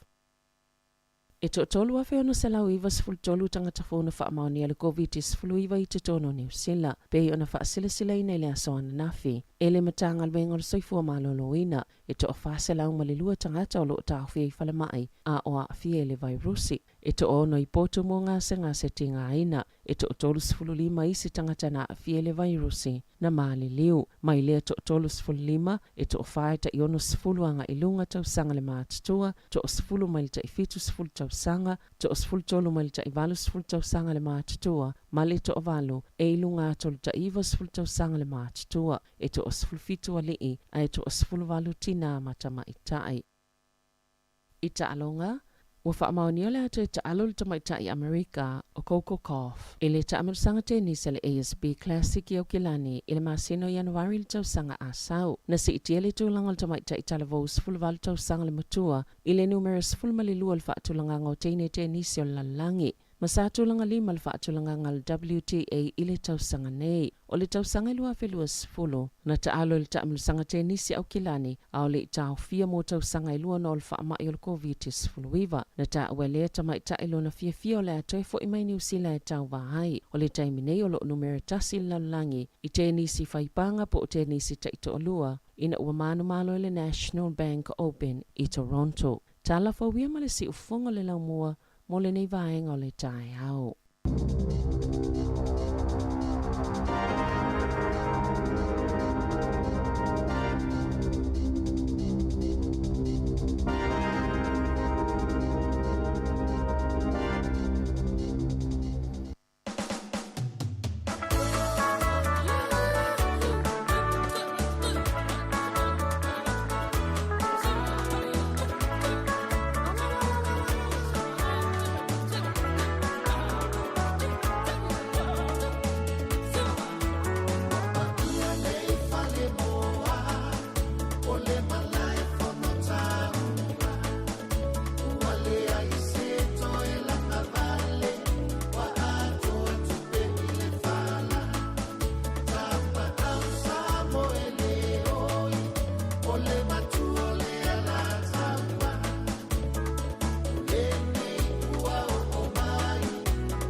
Ma lo fa tai wa lua se fulu vale minuto te nei le tulaiva fa fianga na male sunga ya tau fi fa Sofia ya ma le pese ya tapa au Samoa le oi ya male ala taua ya male fia anga o ne yafu ma lo fa tai fa fonga mai le tunu mai atu fa ponga lo na lua telefou tala mai Samoa ya fa ponga muli le tulai se fulu male lua i le o nei a le fa tatianga tato proklame le yaso ta se fulu ya proklame masani o le atu fe va idiai ta pena mai foi le fionga ala wano a foi mata upu le atalja noi le tato proklame le atu fe va idiai ya ma le foi a tala foi leina ya on fa so me foi le tato tinu tale se fulu matasi o le proklame foi o le moli o le ama ya ta pena ina foi le sunga le fa finga sunga to ina lau ula lau yang ya ile tu la se fulu matasi ta se fulu lua ta fo matala mai Samoa musika o le uli se pa ila foi le tasi e mai ai tato tau lungo le tato wala leo ia e fa o pe lungo pe ngata fa ilangi le Facebook mo le tato YouTube le tei mo le tai au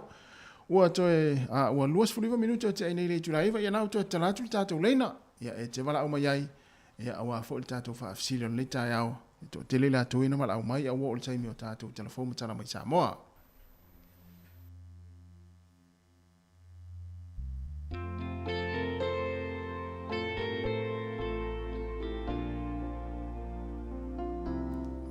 alo ele tato wala au toe fa tala fatu wala au fa tai la wala ona sai mai ma lo sei fua ma lo fo ile sei fua ma lo sa i lo sa se dua tai yo ya o kere tira wa fi so por ile ngala lenga oi so le tamai telo mono i fua tasi e tangata so le le tele ta longa merki kit so le fa fe kai tai la la fa ile ki sa va ia o lua ka longa ba ko au ma lo mai ma lo mai la au mai falani mai sa tao ile so mua sole ya ma lo fo ile posi ula ile so na ia a lo ma fo anga lo vilia tu ti fa so a tu ile fa masi nonga nga ta mai ki spo va tu sanga na ta ia o le winga o la utala ia ona tatou o le wa tatou o le lotu o matua le whakerisiano i o tatou o langa tatou te wha maangalo iai au te fia wha soa e winga i le whaiunga le whamasino ona a tatou tuu a fo i seisi tu la a peila la a matua i ai loa e tamaiti ai lalo se fulu walu tausanga ma se fulu walu tausanga na o e whaia mionga matanga ona o lewa la tau whaalongo i le tala e solo fua to ina ia mali pe e tatauna peisanga i nare whai unga wha masino mo se mea to e tu la i mai sisi kalavou se fulu walu tausanga wa ata to whaalongo atu fo i a mionga i tupu mai au kilana o le tupulanga la itia longa winga a maua fo o le iunga la lea o le solo fua ia mali pe o le winga nga la ka fa so e ka ka nga kilo e fa masingo i sisi tu i lana fa iunga ia sa o ina i fa so i wa mavai atu tu i singa fa salanga fo inga le fa no fo va ai ai la lo le o le pulenga ri malo Mena pi le tarfea nga ia wafa o ela pe ana fa pea o se tene Samoa o atu ale a ingo tene Samoa le wa fia so i kua fasita mai titi le ole okay lo ela a fia la inga Samoa le ile fa masingonga a le sa ule fa yunga fa masingo ka mai e solo fu e o se manga ku fo inga le o ngore ka ku ke fa so al maka upu maka ngo fia go lu au mai ai manga ia kenele ka ku tako velo aso le ia wa wa fa e mai ni ka e o ka ko ke fa ari manga ko ai sa ole le ia wa ole sa ole le ia pe na eta wa awa ai a fa pe ole fa unga nei ale wa moni mawina le tele o tupulanga ia ole me ale la al pa pe a ia pole wa ole unga le ta to le unga le ta to pe a fa msinonga so lo fu ta to wa fa e ta lo si ina ia a wona tupu va nga ia le nga iluma nga kong wa pere winga nga ola ka fa so ya ai o nga mai mo mai fo ia nga isi ka nga kai i lungar ka ko penga te fa ilang Facebook ai mai sia sima ko O kere ka kon mako ngai maka mai. Eva ko ya lo fa ngol mako ki ki mo i fo ngai fa ngai maka lo ngai fa ya so. O mo fu ka sa ngor ko ka so sa mo. Ma lo fa tai ya la ngai fa Ya ta wa la. ko ya fa ko aka ko fa la la ri ki machine ni. Ah. Sa olele. Ya va tai te la ma kereti mo ni fa ne ya so nga wenga. Ya man vi lo sa se lo. Ya va je wa. Ya ma na ya. Ah. Tunga kereti ma le fionga fo ilunga i mo te sa la fai ya tami te no fo tamo ye fa la ya ya ai ole oto e lua se fulu fitu minuti ona tale ole tu la se fulu ya ua pisi mai mo fa tato leina ya talo fa vala au talo fa ma lo se fu talo fa oh ya talo fa sa no mai fa tai Alo, soy fuatasi mamari. Alo, soy fuat. Ah, o mole lungo al teléfono. Oi, talo foi mo. Alo, soy fuat. Alo, soy fuat. O te fie fa soa tu al famasinonga. Ya, sa no. O te le lo le famasino pe se famasino o to ina al famasino le fa il fai. Wa o lo uta tu nunga e lu va ngana ye. Ya. Va nga bomo. Wa utili tangata. Yeah. Boa. E o na le di na vel ka vale. Ai sta u fale un al famsinong. E solo ia un mai vai ngai lu. Lo no wing. Ole, el famasino o lo pensao. Talini fa dingar famasino fu se sera na fai. Wa se fa tai tai ngale anga fu le la o tu pulanga. Yeah. Ole me le la fai tatu e fai wale o sa le unha e solo fu e este uma famasino me va penei. Ya ale tu langa lava te tauna ye. E te tauna tu ye sina.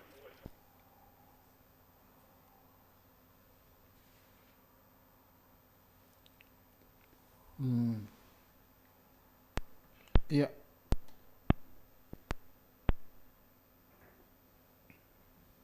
O te fale tonu leina si to ina imo. Taro fai mo? Ya, to e tonu fai mo. Taro? Oh, ya. Fale tonu mo leina. Ya, to e tonu fai mai. Mai maule le aso asto ina. Ya, to e tonu fai mai mo. Le laval tatu taimi fa mole. Ai, ole tulang fole le pe ole mai tau atu fo i le vaenga o le fuanga i le fa ingon fa msinonga. Ona ole ela ititi le talavou lea. E tele le fole le au ngā le anga inga ilumo lona soifuanga. Wa fai mai o te iloa fai mai le fa masino a tu le yeila le fa salanga. Ya o te le iloa pe o ton fai mai le wala.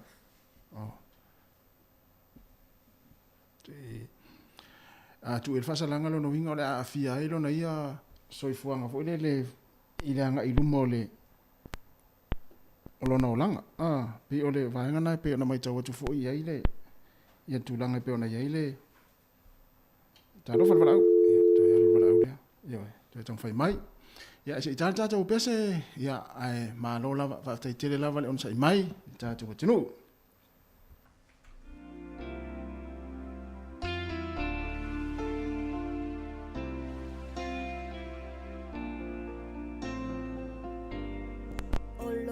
Sama ole Samoa iai masio tina ole papalangi e ai tara ile falawa fa patam o te ai foi ile fali fufai awa elua ufa sino manga ile la lolangi pele olo ufa chuchua ana ya umachua ele mafai ona ngalo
le siu fong mani te mata ia tara au mane sulu io e sinema ne siu te mana tua ia nei matua ia sola i le pese te mata ia tara ia ona ole ua tau fai melita tu wala au fa ftai tere lava le post te mai i mole o te wala mai talo fa wala au alo fa la usunga tasi wa pe fo lo so atau aftai mo mata upunita au tai ia ole meta o le te falongo atu le tala na mai le news net tao ole salamo fa maoni na mai le lipoti o salamo o iai evidence nga vi fo fa masingo o salamo ole ba ainga le fa masingo iai o le upunga salamo le pepe fa ta waina ya mata le fo i o lo savari la le fa masino fa ta lo fo yema la natala fo iai aua ne to eva aielo na tino ile fa masinonga mo ole tuta aua na ya e mo ya tatu langona lo fela fo i solo matato e mo ni au tatu langona ai mata le fo awoni o tatu to sava bali tua tatu sava bali mo le lumana o le ale lumana i le natama a lo talavou a o salamo pe o le winga na o le se manatu ai o le o evidence nga abaku nga sa wale ngo falango pe fa ye mo le fo le news mo ngai ye ya fa makalanga mawe abi fam singonga o ingai o le ka wal salamo o ingale focus ya ile fai ungal fam singo ai o kula fongo ai o kula apa nga fa penge le o saule ele o amayangi va li poki fai pele o salamo fo kanga ye ole unganga ka ke ma fo yai ai pese o vinga nga ole o langa ngai o ka ko sava vali luma ya ka ko langa foi bo ai ar kanga ka e ula vale ko salamo ya nga fa meye fa ola inga ole up salamo o lo masalo fo le fam singo skanga ka loku fai fangau fai ainga o le luma nga ia wa pas le wo savali luma le masalo o se fa ka inga manga i fo le nga o luma ko sa mo le nga ka uanga o le va ka usanga nga fai fam singo nga ka ngor ka malo sa mo nga mai le pese mong ka mo pe pese black ba nga sekulo le nga fa me ya mai se la va ia o le ka malo o le fa manga lo Samoa ia New Zealand foi ko tife New Zealand ku Samoa eu faço aku le ku sai mem ka ali pale nunga ke pong malo se ali pa ia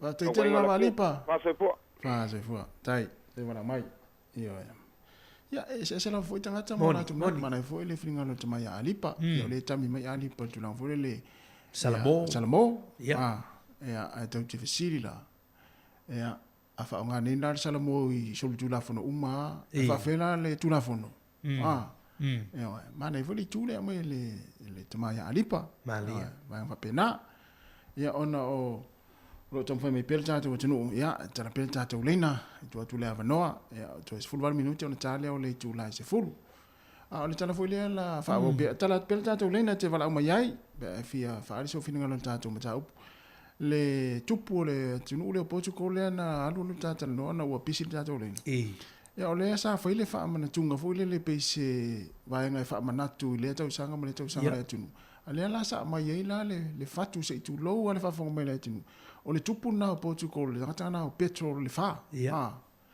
le la sa au mai foi le pese fa le pe foi le pe mai le leo e sa foi la fa lo longa foi le pe fa lo te le tangata le ia pe ia le tulanga le lo i tatu tinu upe o i taimi o se Singapore ia fai fa alo longa vo lele fa alo fa alo ma vai va pe fa ta ua ia le tuto tas ia pe foi la ona fa ta ua le tunu le lo fa ta ua le tangata le o le tupu le na mataina le tunu o Portugal le na maliuta sanga e tasi valu tolfa wa le vatele a se vai la le e tu ai tono le malu le fatu tangata le se tulo le tupu le pe o le tulanga na le e matautia fo ile tu nga sauninga ia tulo fo se o se tule ua la tu fo ile tu no Portugal e mana tua ile tai wale nga to le tai o le tupu ia o fo emperor o Brazil ia le tangata wailoga le atunuu mana tua pea ia o le ua ili statu valaau talofa le valaau faafetai ona saʻi mai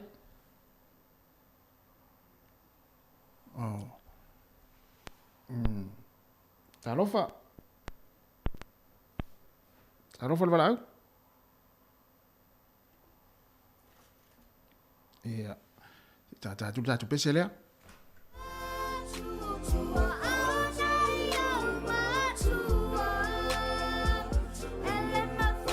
ia le ua ilisi valaau talofa le valaau faafetai le ona saʻi mai talofa ia talofa ia talofa lua susunga ia talofa ia magaia le sa le ia lau falogologo ia i le news lega mai le famasigoga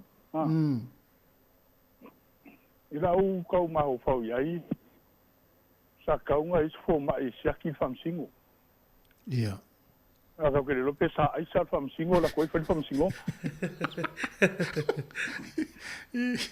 ia ko sa meanga kau kikilo iai le e au ke fofo i le afa pe fo usala morga mo kiki kau pa se fua mani mani ole afa pe ke o i le kula le partala le ole kua le ka ko ke o ngal fam singo sili al fam singo amio ko mani ngama kwa sala moa mo se longa le uska i ma fa ko ngele kua ai nga fa mangalo le kua langa mese nga fa ku le kua le ka kala papa ngo makal papa ia akala le kua nga e ba ai kanana ki le o ia ia fa ka ngua le fam singo nga bio kongo le tua ta fa pe ka ki o le kua mali nga le nga fa ka ko lo ke le mele wala nga aka ko e lo loko le mele mon ile tala le o le kua le ka ko ke o ngo le kua o fam singo nga bio kongo e ko e be asis ka isi ka i sua ma fa ko fa i le kua mele kua o fa mangalo ai ai ke le alu ai il mele mo fa ka ai o ku mari fua no ku mari ka ula fa pesa o wa mo kwa va ai le fa fa ngai lo le last minute mo sala mo ka mo jikile mali no le kua nga ke lo mo yo mel ke lo lan mel fa su va ku pulanga ia o wala le au ai ala ka lo ke mi fam singo sala mo lo mo fam singo mali ba wala wai lo fa ile unga fam singo ingo sala mo ia mani e se vai la fa kingo upuro sala mo fa kingo i mata ia we fa fenga i lo i maka wa ku ki awa kangi maku ale emo vo ila ia e longa lua fa kingo i longa funga fa fenga i lo fa longa ku ngai longa leo mana tau tala o makwa sui ako mani fa kingo nga action o langa miu ia mo nga la ka ke lo ai ai mera ka un fa fam singo ku la se fua ava ku kom se lau ku la e ke fa nga community fua ia e ka un o le fua nga ke ia la fa la bele o fam singo ia a la fa unga nga pa fa pe e ko ro pu ro ka si mama do le fa kai fam singo ma nga la fa unga mo mani ia ko me pe ko fam singo ia o ta kai e wa le se mara fa kai e ko se si ka kai pe ya pe fa me akati ia fa kai ya nga me ya na ki nga nga le si ni se na pe me ayo ia si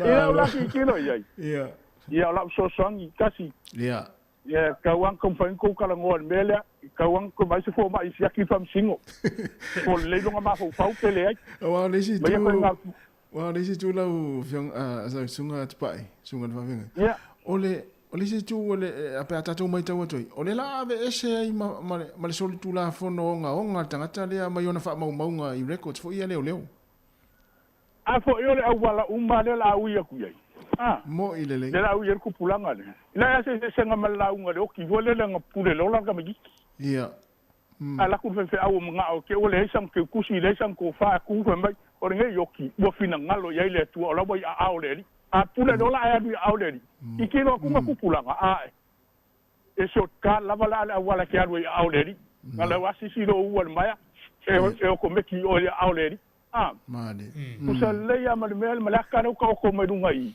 por fa kai nga umma le su va ko sak Afa pela Samoa nga mbagalo. Ngala amet fam singo la. Samoa umaga nga kaya afa ya meyer kay bi alwel fam singo. E pe la u paso ha. Tai. Tele lava. Alfa la be alfa yo mali. Ele wa usfam singo. Para u palo la.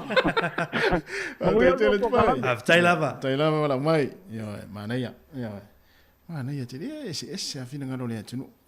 Ya tonu la fo tanga tai ona manatu mana lana fa so. Ya le u ma le se fa so le u ma fa so. Yo. Ya tu langa na tau tiro ya. Pe ya inisi a fia nei vaenga ia. Ile anga iluma. Me se tupulanga. Wa ai lo ne tiro tupulanga vaenga ia. Ia. Tarsi na ia aua nei tupu le anga iluma. Taro fa vala. Ha tai lava le ona sa mai. Talofa. Mano sai fua. Awe te fa fonga lau le tio fa mole ai sa no mai le mate tal no atu fa mole lava. Tatu vala au. Talofa. Ya, talofa. Ya. Yo, moro apa noa. Tai. Wa ele swa fatina. Yo malenga. Malenga. Oh ia, wali pe ole o tele lau le tio nei tua fa mole wa tau le langona mai ma leo mamari. Ele fakalaso wale kape family mole, I'm sorry. No worries, I will pull. Yeah. Ia awa nga ia tuatina ia maleng. Ia sauno mai lo maleng. Ole mana ia yo sauanga ana chamanda wa umat. Mali. Okay. Kailangan lang uwing full sauanga le na umat nei le sunga pod fa fenga inga le sauanga le na umat nei fa tasi mal sauanga le stamalia planga mai America tal si tuan velo fainga malanga America le so ai pawala la ofisili ma umawe te ana o Tato fainga nei tonu le ofisa tele. Awai na tato tala noi lungo le tio. Fa fitai o le tato ma wai le onga. O te whanongo longo a malo fia. Whanongo longo i ele atino o sa molo ni sila i o lo fa mafatia i fia hola. Ma le fia ai, ma le fia ino le hola whalenga. E ma nei o tau sa nuanga e whai ma taiala i ngai ta mama tina matu e whalongo longo at. Ma matu te talo pe matu i tu i muli papanga atu i ate o tolu ngalueng.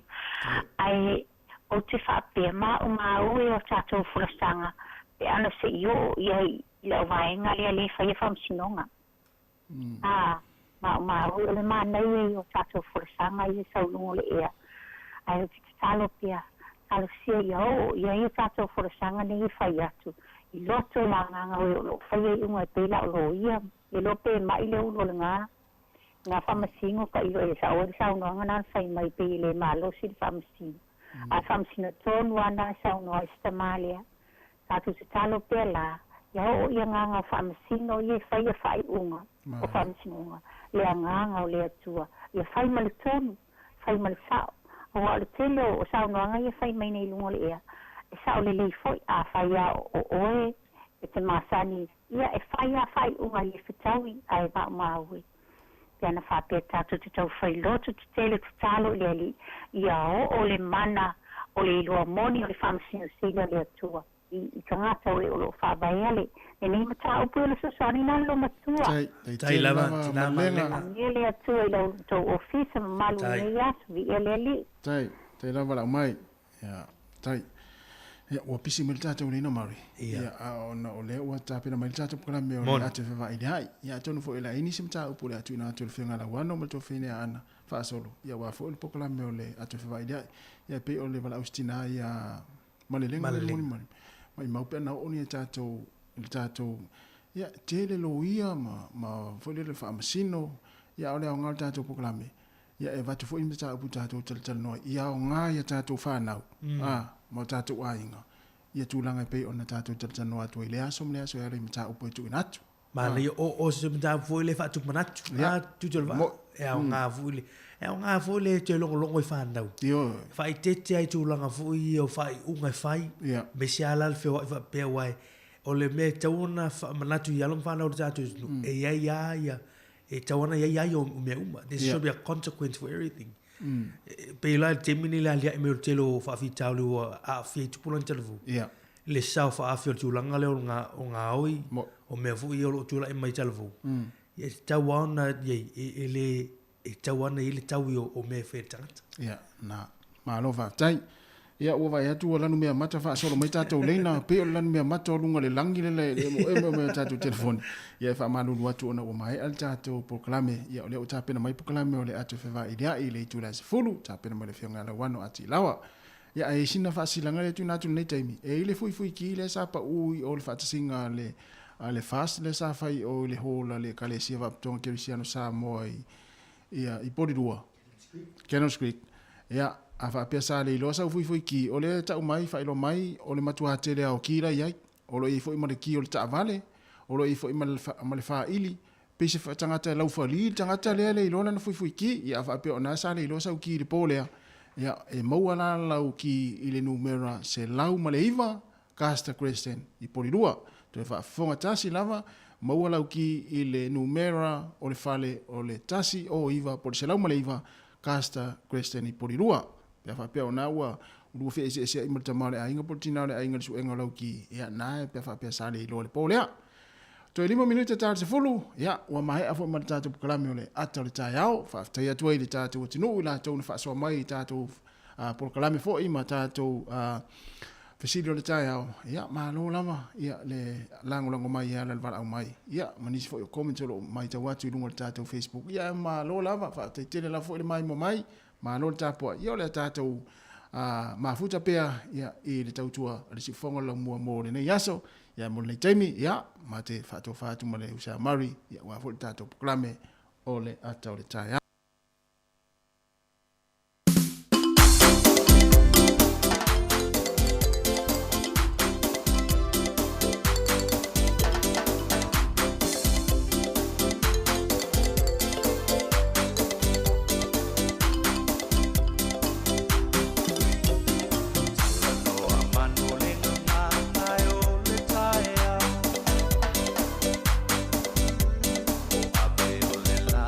Ua puni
sue manu ia ia Paole atu nune wa whainga tāme uma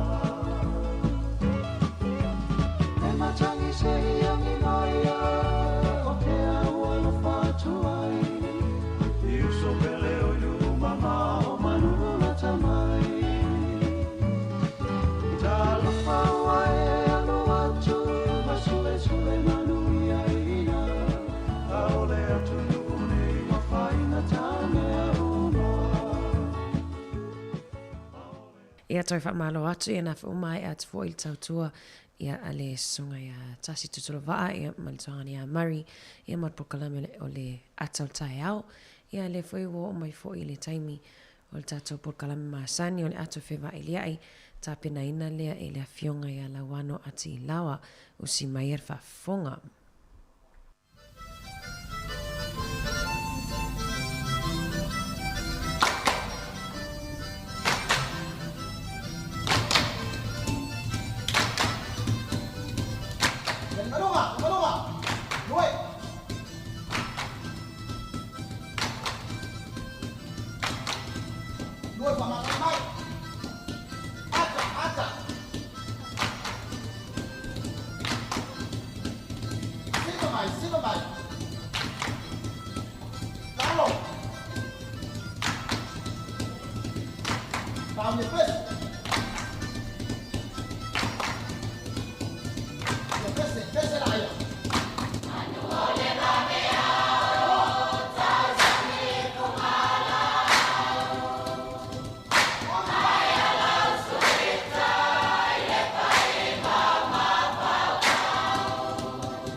Ia, e mo mola fo ia na whaatalauwha ma whaafeilo e atu i le malua lau whaafonga i le nei vaenga o le aso.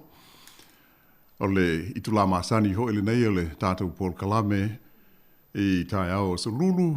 Ia o le whaasoa i nisi ho i o mata upu taua.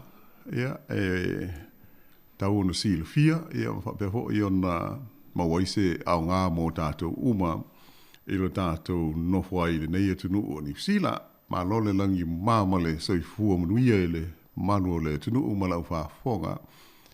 Ia mai se fo i le manu o loo mai mo mai i lunga o ala whaabitoa. Whio ta inga te le wawe le tātou le iti o le nei, le si ufonga le lo mua. I isi i ta whae fia o le kelo, pe isi i tu o le langi. Ma lo lava whaafitai le sosani mai fo i le tātou ngā luenga nei. O loo ma tō nuel nei fo i vaenga o le Paul Kalame, ia ma le tūwhine ia ana whaasolo, ia o ale tu ina atu le tātou ato e whewa i liai. Me lea ia e ute whaatalo whātua i fo i ana, ma lo lava whaafitai le efsosan mai, nei fo i e so fau ma le tātou Paul Kalame, pei ona whenga iai. Whaatalo whātua lau fionga lau wano, ia talo whātua fo i pa ia ma le malo le tātou au whaafonga maasani, nei vaenga o tai au. Ia ma lo whaafitai. O le, nei fo i vai aso ia, pe ia ona whaafonga ma tātou sisila ia i whaasala launga. Ia te lea fo i le mau mea fau uare ri mai, tātou mori mawina. Ia ai o le mesili anu tāua, ia o le maua pea o le soifua le lei, ma maro si o tātou tanu, i tonu le lo mua i Wellingtone. Ia ai mai se fo i o isi ai uma o New Zealand nei, ia o loo alala ma papa awai. O le nei vai aso ma le tātou Paul Kalame, pe ia fo i ona tātou talanoina i le vai aso o ma mai. Ia le mata upu fo i le nei, o le meo le upu whaapeltani, o le bullying, o meo o winga tau whaamatau, tau whaafefe. Ia pe whaalea mana ia isi o isi. Ia male ano lawe tele i o le mau mea ea awhia ai lalo o le wha upunga. Ia matatou ta ua i foi ia le suifo i pule o le partia le Labour. Ia le ua ola wa ina au mai le whaai unga nafi a le whaafale tui o le foi parti. Ia ma le ua wha malo loa i ua le o toi a vea ia le li nei masui a wai o le parti o le Labour. Ia pe o le whaafale tui o le Labour, o whaipule pea, ona o ia sa filia mai i le pālo te tele le tu malo o Hamilton i Sifo, West Hamilton. A fo i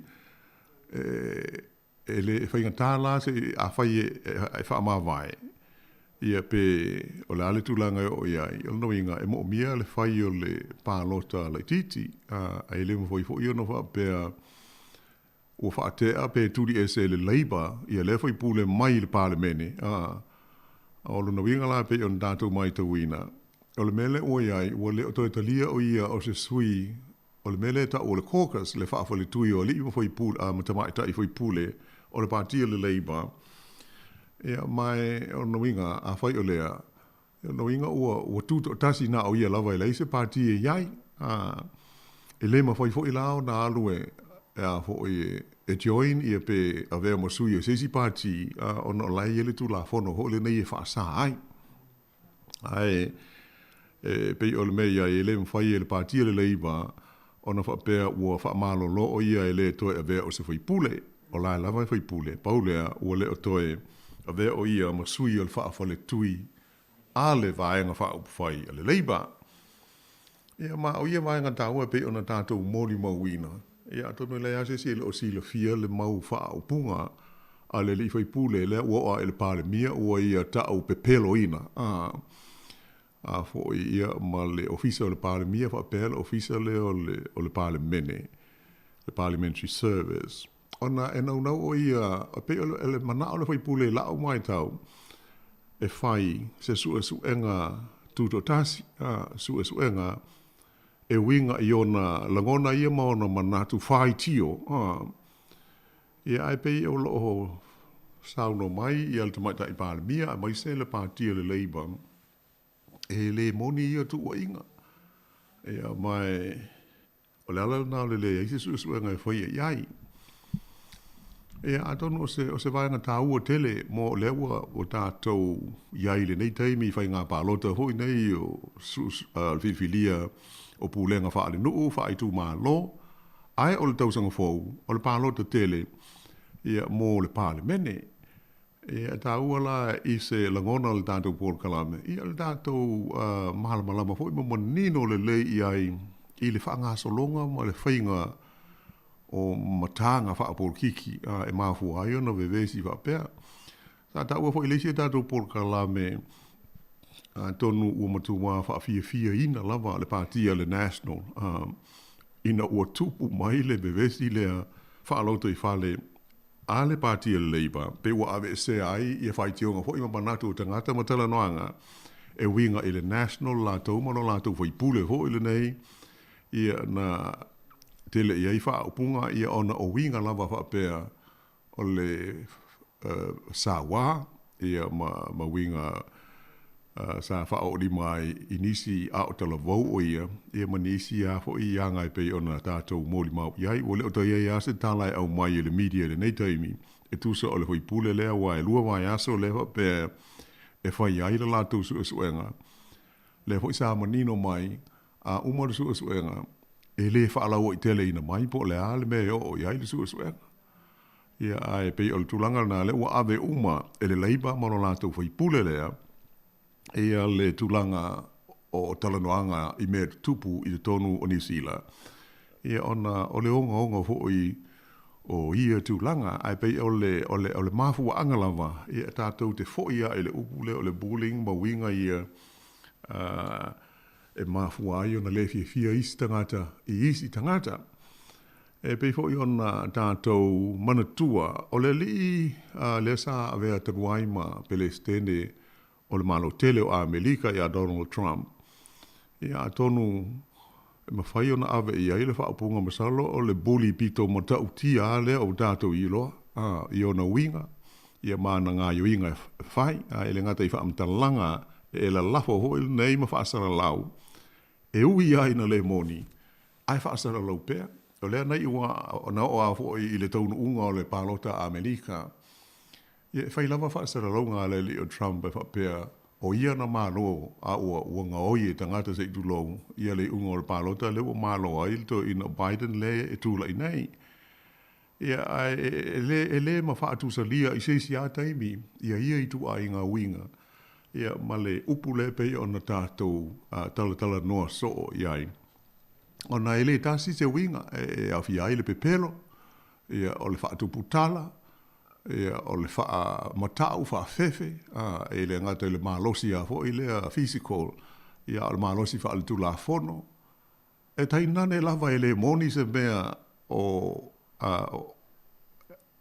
a fia pe tupu ai a faa tupu lo ni tala faa pe ma faa stala lau ia e matua onga lava ia tulanga e ai ia mafuri si ai manatu o tangata e pei o le tātou te whaalongo so i le upu ho i le nei e whapea mai o mo meo whaasara launga e whaatupu ai le ita ma le fia o le tō tā mai o isi tangata ia pe o le whapeltani ho le meo le hate speech whaise whaasara launga i lunga o le pea ngata whailangi ia o le meo le whesota inga ia tele wa mawe ia ona manu ai leo le fina ngaro le tangata ia matupu mai ai ia ni vevesi pe o le nganga tonu leo le o le foi fa upunga ma le fa afita uli ua tatu moli mawina tanu nei ona matua malosi i le tula mai o tulanga ia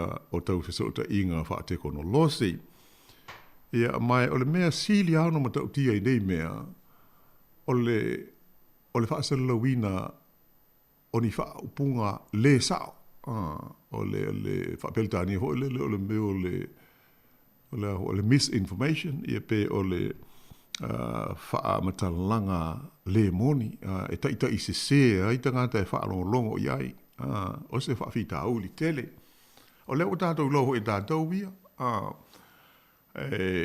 o tele tatou ua fiai e fai atu le langona o lesi ia i ana o malona ainga ia ia i fofua ia isi i le tulanga o fisota inga whaateko no losi o tato o iai i nei uno po e pe o nai mata upuna a whaape fia whaasoa mo i foi ba maru lau whaafonga ia e to lia wa e tofu a tato ma le langona i nei i mta upu e pe ona whaatula iatu o lesi o mta upu sa mai ta wina foi o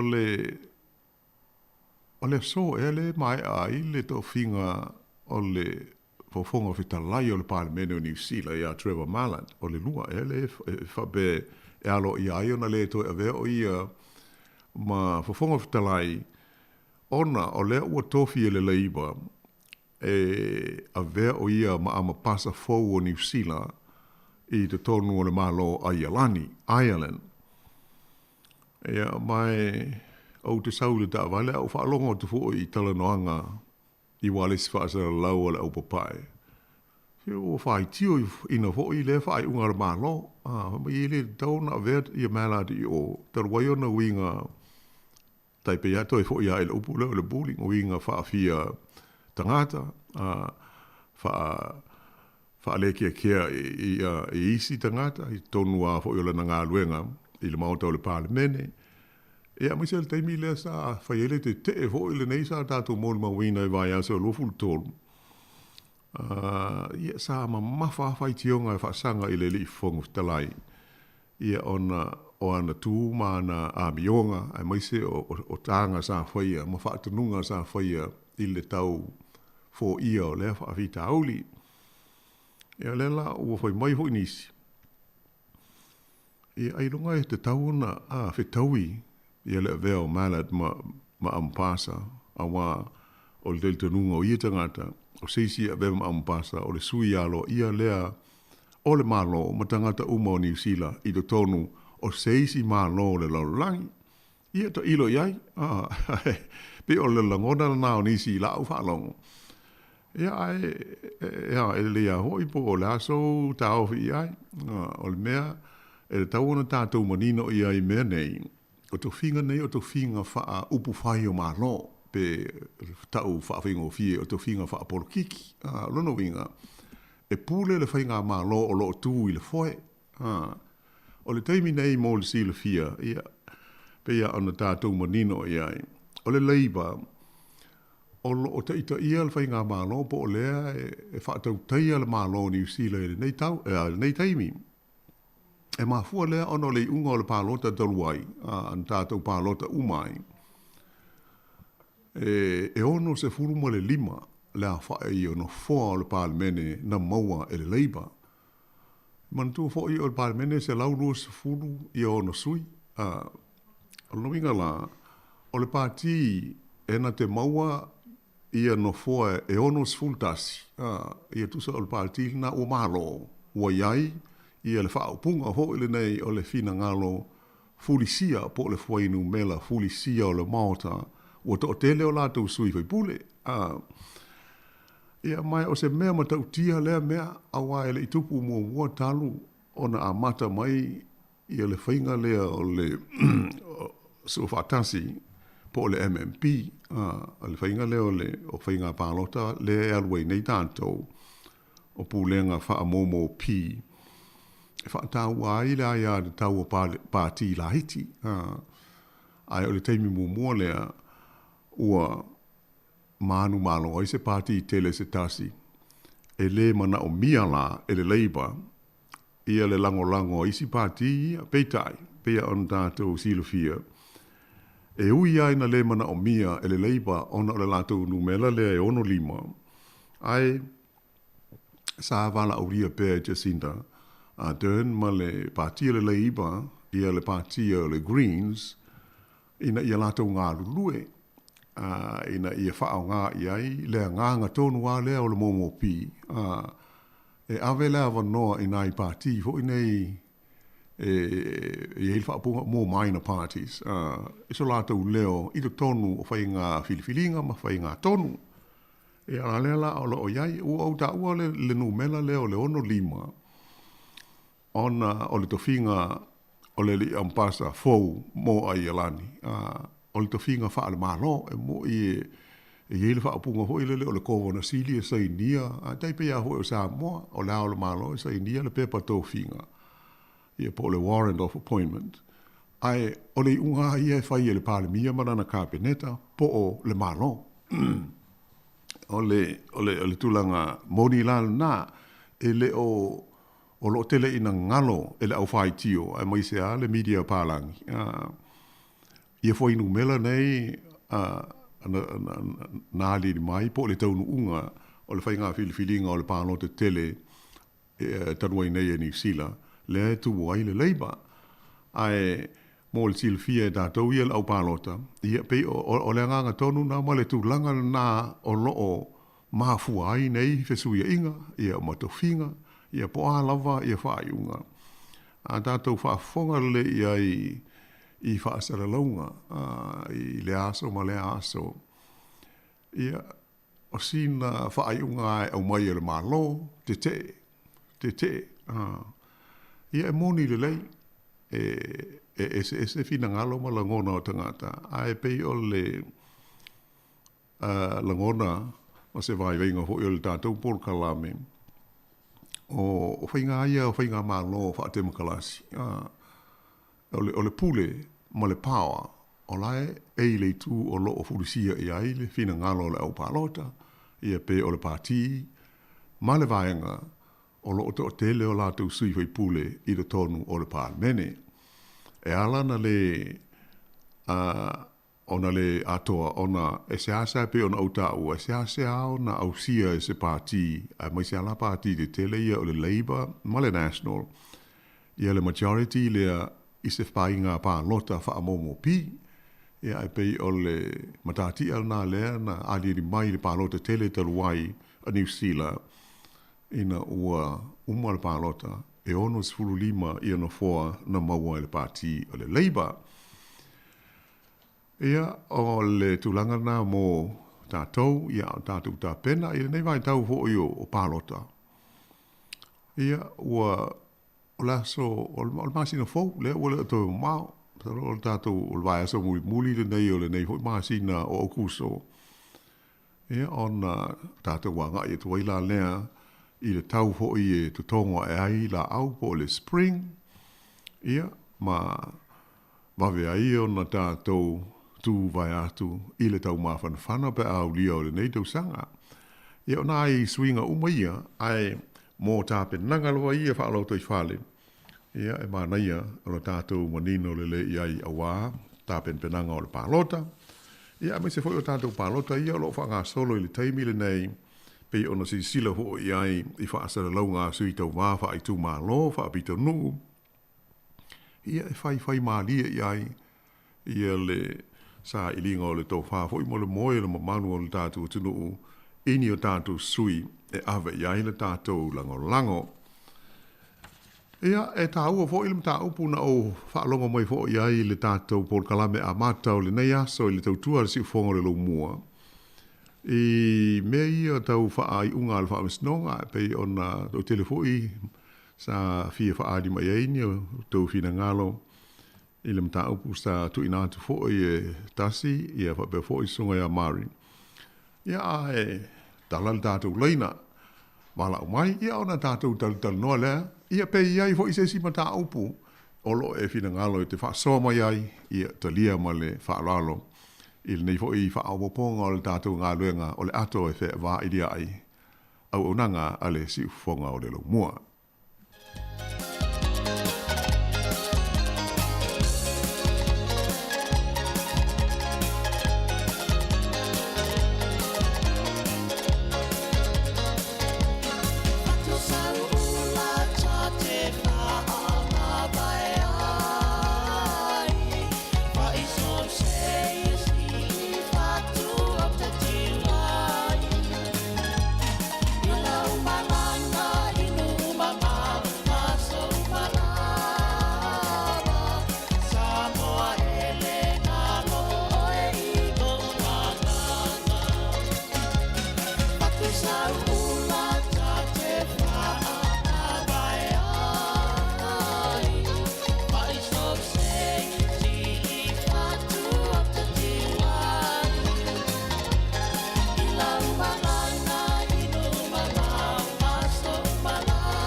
O le tasi o mta upu wha manatu ia pe ia fu isi o fia malmala matili ia o le vaenga leo tātou pālota fo i wha ai tu malo pe ona ta ua fo isi tātou pol kalameta luai o lea ua amatau na meli nātu i maonta fo i malawa ia meo o wha mtalanga o le pālota ia ai maise o tātou pepa pālota voting packs. Ia a whai ele i maua awa no popole. Pe o le taimi alo ia o le pālota o le aso se furu ono o se tema. A ngai i le aso mwalu o ke topa. Ia no winga o le hai ai nai taimi. A whai ele i maua atu i lou mauta malong lawa. Ia pepa na e whaatino ai le pālota. Ia maisi whaamtalanga e whaatitau i whainga pālota i le ai, ia maleitu malo o loo e lalai. Ia o le mātou whautuanga le nei taimi, aua le pole. Ona o le iai a le taimi, misano o lae fua mai lava. Ia wai tofu ale le ai lātou maleitu malo, ma lātou pūlenga. O lātou fo iai, whaia lātou whainga pālota. So se council la e iai la lātou ofisa whai pālota. Mō mata upu nei. E se mai a pālota ia nei mai le pālota tele leo le whaipule, po pālota mo le pālemene. O pālota ia wha loto i whale, e tofu ale council, ia ma le lātou ofisa e whea ngai ma le wha tino ina o a lātou pālota. Ai pei on le toe a watu mo le sila fia a whai e le i maua atu pepa ia e wha tino ai, ia le pālota lea, ia e le o mātou whautuanga aua tātou te pole whapea po ua ngalo tātou e le ai.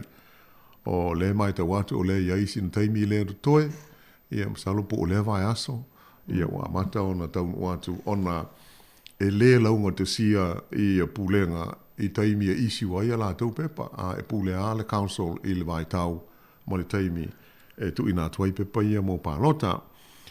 A tālu sia e maua mawe mai po o le vai aso, ua maua mai se pepa. Ia na tātou si sila le ia i le whainga. E na ona wha amanatu atu, e mātou te talitonu lawa. Ia se ua tofu sila fia umae le pa ia o le tātou tunu, ia tūlanga o le whaatino ina o whainga whiwhilinga whapea. O le tele au o i tū māloma ai, o le whainga tuwai a ho i lele o le sui e te mana o iai, ia ona avele ia yo lau e kisi. E iai fo isi tu mano e se la tau whainga ua maasani e ia la tau. A o tātou a ia, e maise nei le lau mua i Wellington ia maona aitua oi pei o le whainga maasani a le sa iai o le first past the post, o le FPP, o le winga, o le sui e tele ana pālota, o le sui na e filifilia. E ia tu malola tau e le tele, e ese i le whainga, e whaatino ai tusa e te tango e fili po ai, ia sui, e ave elo wha mua lua tonu, wha pena, ia ai a mau mai la pepa ia, i se taimi e le o mao, ia on tātou talutano, fo ila le iai, ai pe o se wha amanatu na le tātou ato e whewha i ai, i nei fo mai aso, e awa pole pe a whai ele, ma watu tātou pepa, ona o le iai taimi o le aso sfurono a ngai i le sfurono se tema e a mata ai ia ona whaatino i le pālota e uma i le aso walu o le masino o ki topa. Moni lei lau fionga la wano. Ia whatatenga fwoi la mātou ni puri rua. Ia lena bawai at fwoi lungo penga te whailangi fwoi al pulenga nuu fwoi a mātou. Ia lo whamanino mai fwoi le vaenga lea tau pālota. Ia o lo whamanino mai o tangata uma lava e te tau lavona e lato suifit e pālota uma mole pule no. Ia, vangana ai o ia ai o tangata e lungo lola pālota Maori pole Māori roll. Ia o lato e le mwhaino pālota ina lato suita i toa lua. O ne poto mātou o le sau mai o i ti taipe ila wano e lato nga ilungai o ia mātou i waitangi rua. Ia o le ward le na o ne poto. Ia o ai to te le lava nisi le fitini ia lava i le o mauti noa le vaenga tonu e pālota ai.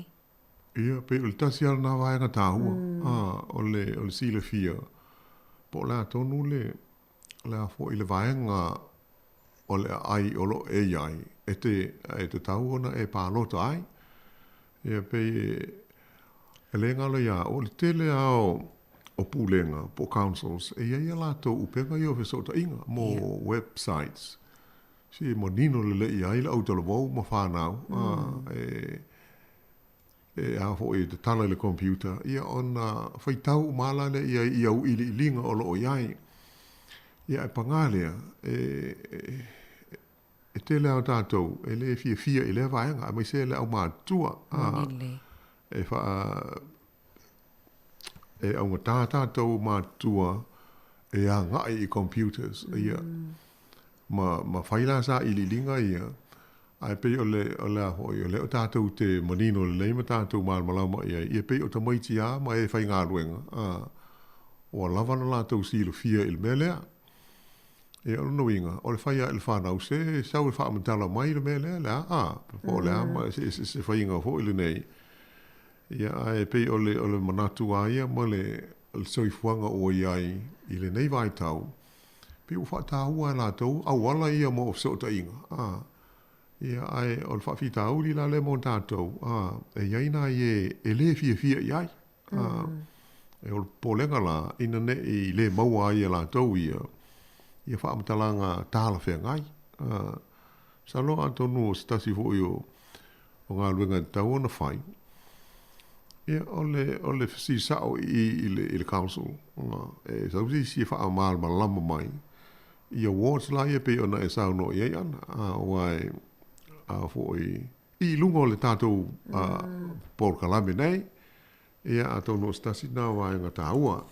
Ai le tu ia lava ia se whaafesili. Ia e mwhai a hoi on tau mwhai le si whongana lo mua so niatu i le mano le tātou tunu. I se mta upu whapea e ono mo mia. I se so sani le anga ia tu i luma. Ia ai pei o le tūlanga nai tātou whai ngā pālota ia. E le tau toe tō lau ino fo i pe tau toe whaamatala i nātu. Ia le tāua o le tātou awai. Ma whai a tātou pālota nei. O le tofi pule nuu lawa ia, o tangata uma whaatita inga o porirua. O tangata uma lawa, e anga waa, e fili po aile pule nuu e te whina ngalo i ai. O iai ale lisi lea o le a meli atu i le whale. Ia ona e sisila lea le iai pe ia e owa i le lua se furu e o tangata ia tau waa i le tofi pule nuu o porirua i lau tau mai tau atu, ana.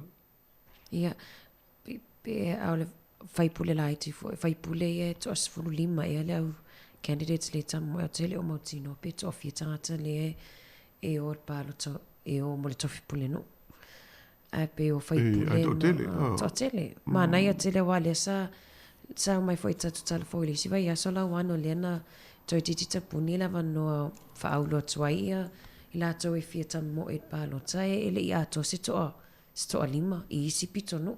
Ia o mātou la vai po inua le mai tau atu pe o to asfulu lima. Ia lātou, ia to lima e whilwhilia mai whai ngā pālota. Ia, pe o le tūranga nā, e moni sa ele tātou por kalame sa whaamanatu tuai. Le to ola ititi o sui tau wā, po sui whaatu. Ia sa fsiringia e fo i lapo o le pe aisea, o pe o musu a tangata e o, ia ona o ia ni la ngona hoi le msalo le tele o whaitionga e whaasanga ia i lātou e umia ia to whinga. Ia o le fifia i si o. Ai e le whapela a le ai. Ona le taunu oi le o le pālota. Pe o le me taunu si le fia. A whapea e le aini si e whaatu atu e whai ia i whilwhilinga. O la ia i sui la ia i nei. E o le novinga. E ma whai ona iele whaapunga hoi lele, ua toi whiliwhilia e au noa ma se pālota. Pe ale ai nisi la tau te tau wā, ia leo ua tea ua lua nei tonu wai aso. Tanu ona ta puni le leistala ina o sui whaatu. Ia whai ala e le tau toa ngāo ngāo ma tau le ai nisi. E a tonu o se mea o whaafia ina ai, ia la tau lai o mia to whinga i tu tonu o le council. O le ale ai ni a la tau pālota. O te iloa, e le ai ase i tu mālo e lei se pālota. O la e whaatou nuu ia whai ngā pālota. Ai me ia pe o to fingo pule no e pe fia tele tanga tai tau wa ia ona wa pe ia ansil fia o to fi pule no so le pale bia le o tatou no umal tatou i tu malo o sui e filia o le council ia pe o lana au fono le ia pe o le tulanga na ia i mafu ai o la ia na to tele e fia tau wa i le tofi pule no Ale. Ia mana e ia o toi mana tu masani lava ta ua te lelo le ai o lo leo ia po o lau palo ta foi. Mo ta tau lava ia e to asfulu valu tau sanga i lunga la wano ia leo mono le stala. E tau lava ona ia i lau i kisi foi lea ia ai wane e nei te iwa faiti o i foi ni mea i pule ngā nu ai le palo ta.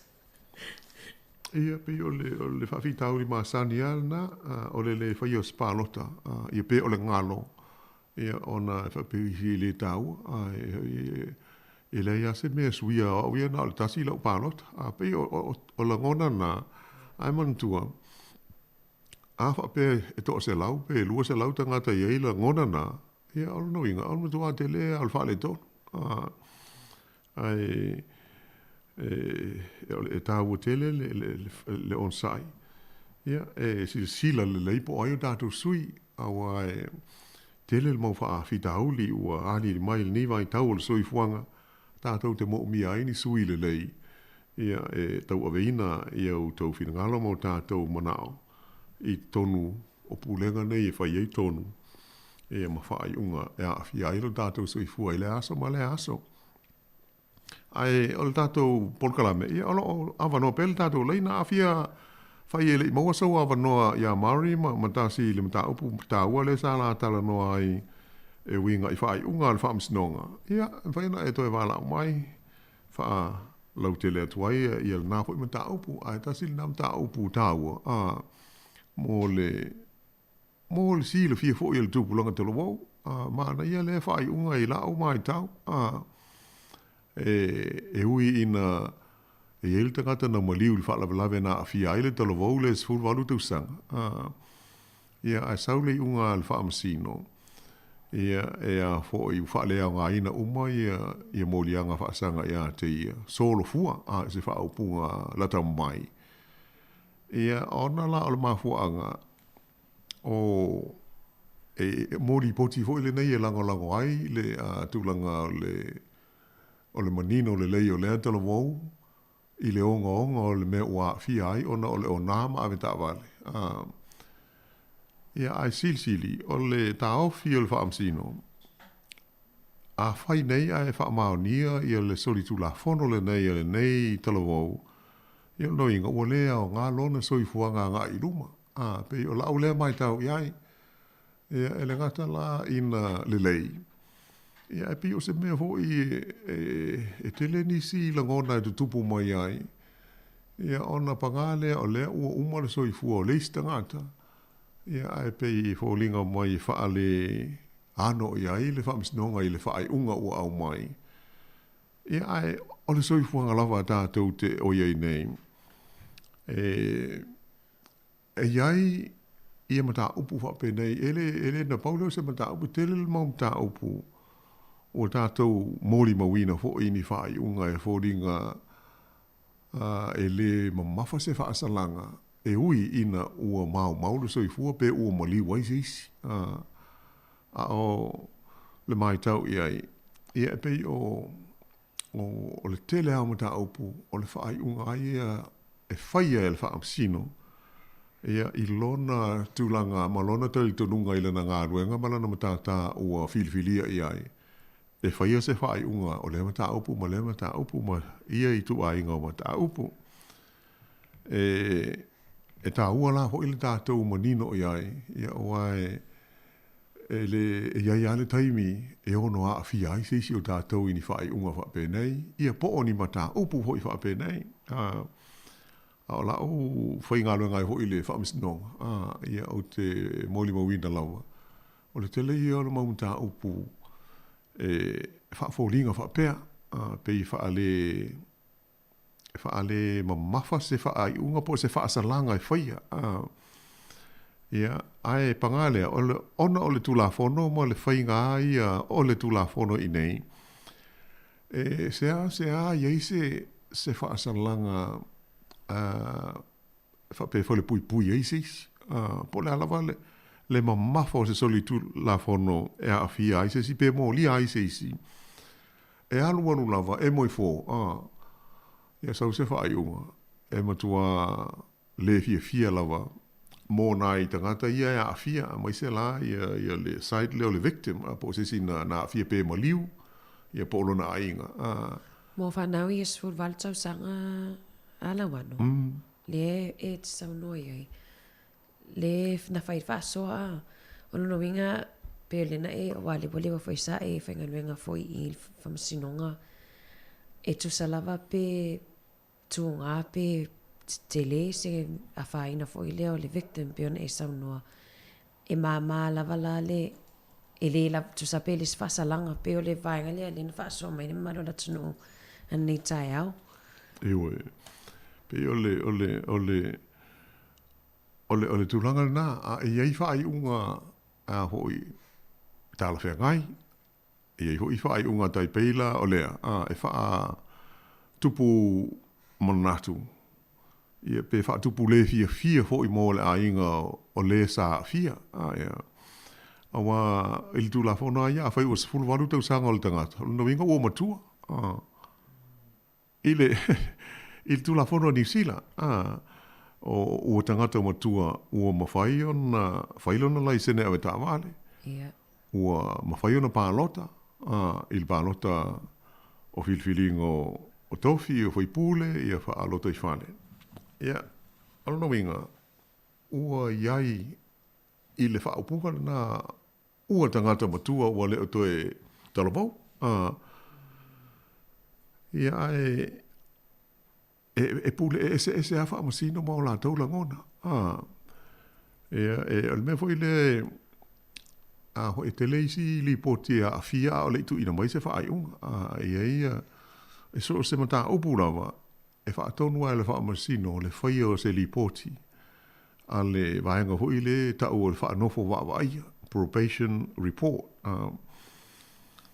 O le li poti la nai ta pena, o wai whaatala noa e ofisa leo le probation, ia le tangata le molia. Ma whaia la tu su enga umalawa, a umanu ta pena, o na ave le whaamasino. E whaitau iai, ma sila iai, ia, ma le alawa. E pela o ina, e au mai ai la ia le, ia se whaai unga, tai pela o na tātou mōli mawina la, ia le mata upu lea, le tau le talo wau, sifuru wale tau sang. Ia, ua tusa o lea, ua ave iai le hawa noa, e mā ngalo ai lana solitu la fono, ina ia, awane ia whaina lona lumanai. Ia, wai pe ia o le sila fia, o le taimi ia e whai eise mōlianga, ma wha mau nia se soli tu la fono se isi. Ia ua wha mau no na soa whai wha mau maunga ia ale wha masinonga. A mai se o leo i le tūlanga ua wha mau nia, ua convict. Ia e whainga tā tele, o na ise whainga hui wha pēr to e wha mamā ai lo suafa pe a palapala wha pēr. E sa o lawa e iei isi taimi ia e ele tu la fono ma whai ona ta pē ai, ia ai ele whapea e wawe, e eise taimi o iluma, e ma tele hoi le mawai ai ngai a fia ai, ia pei o tulanga umana e tauna tātou manino e ima whaai te ai, ina ia awane i o eiseis, e whainga tāo na toe whaamama i o tātou ingoa, ia pe a whaiua ele se soli ngā tū la fono, tū salama po se mata upu tau ta wale, po se traffic offense, ia pe o se soli ngā tū la fono hoi lea ma mafa, ia ai o le soli tū la fono, al soli tū la fono, io le se mea le leila wai i le keisa la o tūpulanga tolo wau, e al watu su e sau ngā luenga, na le tau tu alo suafa, tāl computer i oil company, i lo suafa, ia al wifo uma i lua, ia e tu sa lai le ma whaina na, pe o le leanga lea, o i tu a inga wha mau maunga ia, o no mingo le me mua mo mō tātou ia manino, aua le o iai, a avoid, ma aua ne i a fia o i se mea whapea. Ia e leia se mea e te popole ai, tala wau pe matua, e mauti noa, e fiua leo e tālo, i lalo lo swafa, ma lo as whanau, ma me oma, ai e leia se mea, e apia i fo le computer, wa lai ma lo swafa, ia whai la o le tupulanga tala wau mo se interview o le ngā luenga, tā ua tele le vaenga le, lai ma lo record, e le aiso record o iai i leo, i se mea ua e noa tia pe te a whaina ai i se sori ngā tūlafon. E pe o le tā ua le vaenga, ai o mea whai unga rawa ia, ia e a foi, e pe o le whaamasino a le autu, ia ai le whapea foi nofo le whaamasino, whai fua sana whai unga whapea pe ua alofa i le ise alofa i la ulea mai tau, e anua whai unga i lunga o wha maunga, o le tūlafono, mana onga o le tūlafono, o le tele ala e pe ana au tā ua fo i se tala whai tai. E le tele tangata a fo i le fia i whai unga, ia a whai o tātou e a fia ai, ana, e mauti noa tātou te le fia, pe wai pe fo ringa mai e le o amana ia le whamisnonga, ia le tangata o le tātou a inga le o maliu, ona o le whalawe na a fia ai lea o whamangaro, i se whaupu, ia e iai i mafuanga, e iai e tūlanga e mafua ai, na whaia ia ni whai unga whapea. E tau ana tātou manino le le iai, ia ma whangafa le iai, ma ise ia le whanau, ia tau tuana e awane ia fia seisi, a whaifo ia fia, ia awane i toi ho a iai, wai le se mea mātango fia, e le se mea le leifo i mō lātou, ma lo lātou lumanai. Ia le sa ili atu i ngā ruenga, ia ma kampani o le a tārasanga iai, pe fia ngā rurue ai, ia ai hari mai o lai tele, ia nai mata upu e a whai nai, o lātou ingoa, i tonu o le whamsinonga e mai se le tula whonu.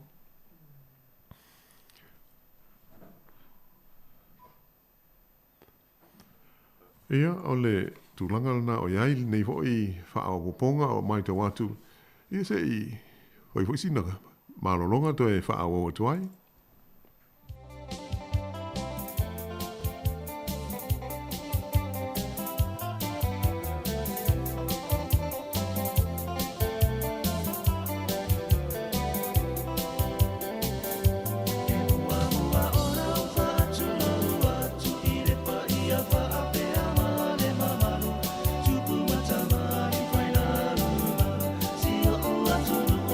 Samoa, fio mai o ne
tato e whamalo atu I o lo tato I e lava tato pokalame o le ato whiwa ili ai.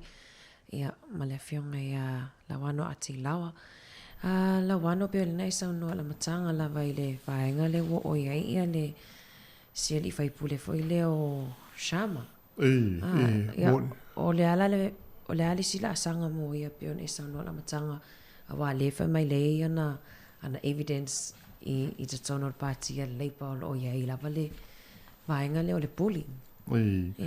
Ia pe o le autua na o le lefia fia fo I o lea. O lea fai pule. O le o winga ia o lai manatu ia. O lea mana ia sona leo po sona lagona. E fōlinga tau mawhai ia fai pule papai. E tau fiofi. Pe tau whaafefe ia ia. E whaali sona manatu. E lea la o mafuai. Pe o langona ia o le li fai pule. Ia e taruai ona o lea o manino lava. O lea la ase e leipa e whaamalo loa lo ia mai il pāti. Ia e tusa lava pe whaatea ma le leipa. Kai pe o se sui o le pāti o le leipa po le vaenga hau pwhai. E le mawhai ai le leipa. Ona whaapea e ave ese le tofi fai pule o le lipo mai. Awa e leanga o le pālota na whili mai e lona I tūmalo. Ia ale o manina o whai unga leiba ia. E le toe ta ua lea tangata o se sui fai pule o le leiba. Pe o le nganga tonu lea. Ia ai dātou te sila fia umalawa. O so se mea le nei soi fuanga. Ia I tū la whono. E te pifo I la o vaenga whai o malo. Mei o political parties. E hei hoi ala tau rules. Le salo sa whaafonga hoi misi se sauranga al pālemia ia adern. Hoi watele ia rules ale caucus ale leiba ua soli e le whaipule le. Awai a lea la e whaivi whaawinga e le whaipule. O le tau fio ia mai le whaalia o sono manatu. Au ia, sa le fia mua. O le li lewa minsta nei o whaalawalau whaafosei. O e whaipule mai le Wairarapa o McNulty. Sa ia umia le tofinga tau o le whip. Ia pe o le whipi o le mea o le... E kusa o le pule lea o le pāti e whaatontonua mio a whaipule. Ai la po le ase la ua fe upo inga ma le li ile o Shama. Le la mafu mai ona le fia fa mai la ia le whaipule lea.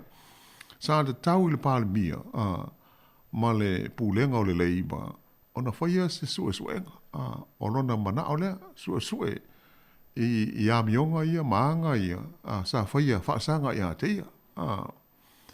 E le ngata la hoi I le ofisa o le pālemia, ai whape fōi le maftanga a le leiba. Ai uola fōi le ofisa le ka o le parliamentary service, le pūlea ngā ruenga I le tono o le pālemene. E le whaaseala nei tangata whai mai e lea mana ia e le ofisa lea, ia ona langona ia, wa ave fōi ai. Ia, ma leisi lava ano le mau mata upu, ai pei o le mei o le o te tau whai atua ia. E lea ia se mea le nei lalolangi, e tātou te iai e le iai ni aia inga mani tula whono. A whai la o soli e le li lea ni tula whono ale pāti ale leiba ia lana whaafale tui. E al no inga, anu tā upu ana whaalatau, whaaloto I whale ale leiba. O ke le ilona, po la ale suenga le mga o iai. E aru I fua tupe al malo. Ala ko am ka upu wha political party. E le na au ia fo isi fo I pule. A tonu po o isi fo I pule. Hoi e a fia ia ilko I ngā mele. Ai e mafua uma mai ona o tula fono lai pui ai le no fo le lei. Ia male maa popo. E peila ua le fia ai ia le to tele o fo I pule. Ia ona o le mea o aliri mai ma whainga le nei ali.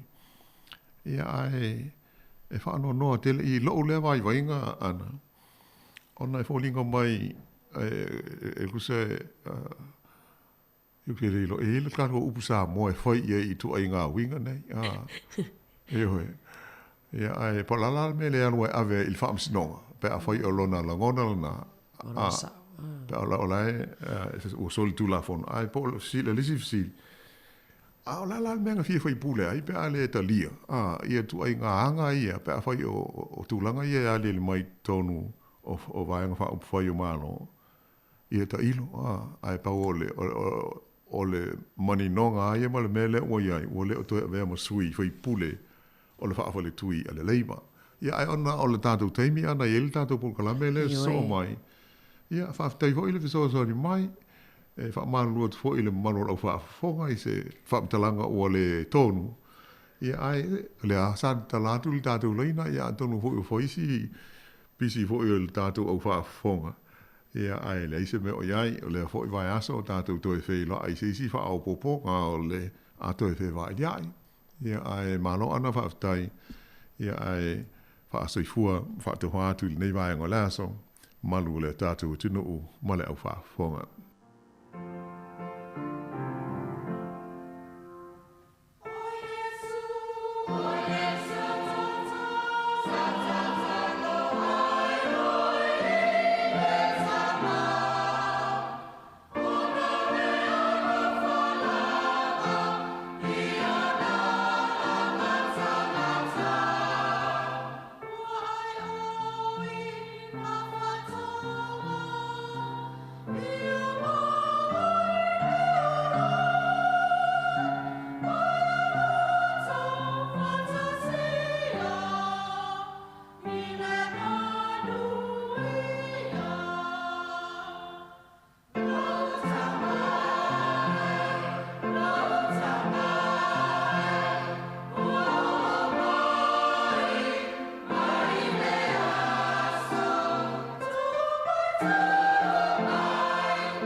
Ia, toi whamano atu ni vaingol tai au o mai foil tatou polkalame.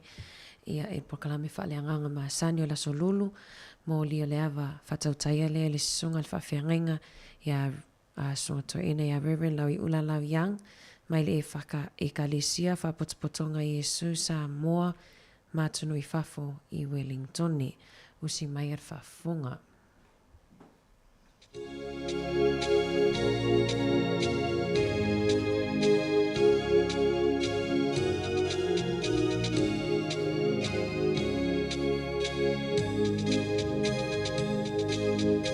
Oh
whātaro pātu po i le nei tai au po. Ia mā, o le tātou proklame po i le nei o le mōli o le awa. Ia o tātou whei loa iai po i lumo le atua i le nei tai au. Wha mā lo whātai le soi pua maua malalangi mā i loutou pa ia. Ia ma loutou ma malu. Ma ua lunga lava le alofa o le atua mo i tātou ma lava. Tātou iai po i le nei aso. I lo nā alofa ma lo nā ngale lei. Fa tālo pātuai ma whāpei loa i atuai. Ia i le pa ia ma le mamalu. Ma ua lunga. Ia e tupu mai ia e maise po i. Le penga la unga i pale polu. Ia tamā ma tina. Pale tua matausi. Ia se i o lava i nai tātou whanau. Ia al tātou proklame nei o le mori o le awa. Ia ele si uponga o le lau mua i Wellington. Ia o le o saunies tātou talo. Ia on tātou amata i lea. Tātou wifoma whamaulalo i le atua. Le atua lo mātou ta māpa ia. E pa ia lava lawa pio. O e lava o le atua alofa o e o le atua e talia o mātou manao. I mea le uma. Ia o mātou atu po i o luma i le ni aso. E ala i le nei polokalame. Ia ole tala noa lava i lau fionga. Ina ia mātou maua pēr le so tanga le lei ma lau fio. Ia so uma o lo mātou ola. Whamanatu au lava fionga pa ia ina ia mātou tū mau pēr. Ia te oe. I le aso ma le aso. Pia maia oea nganga pa ia e maputaina i mātou nei. A mātou o atu fo i uluma i le nei tu aso. E ala lava le suafa pele o Yesu o mātou ta tālo atuai. Amen. Ia ole tātou mta upu le nei aso. Ia pe lava ona sila fia fo i le au pāponga. Ia el tātou te talatala noa pātasi iai.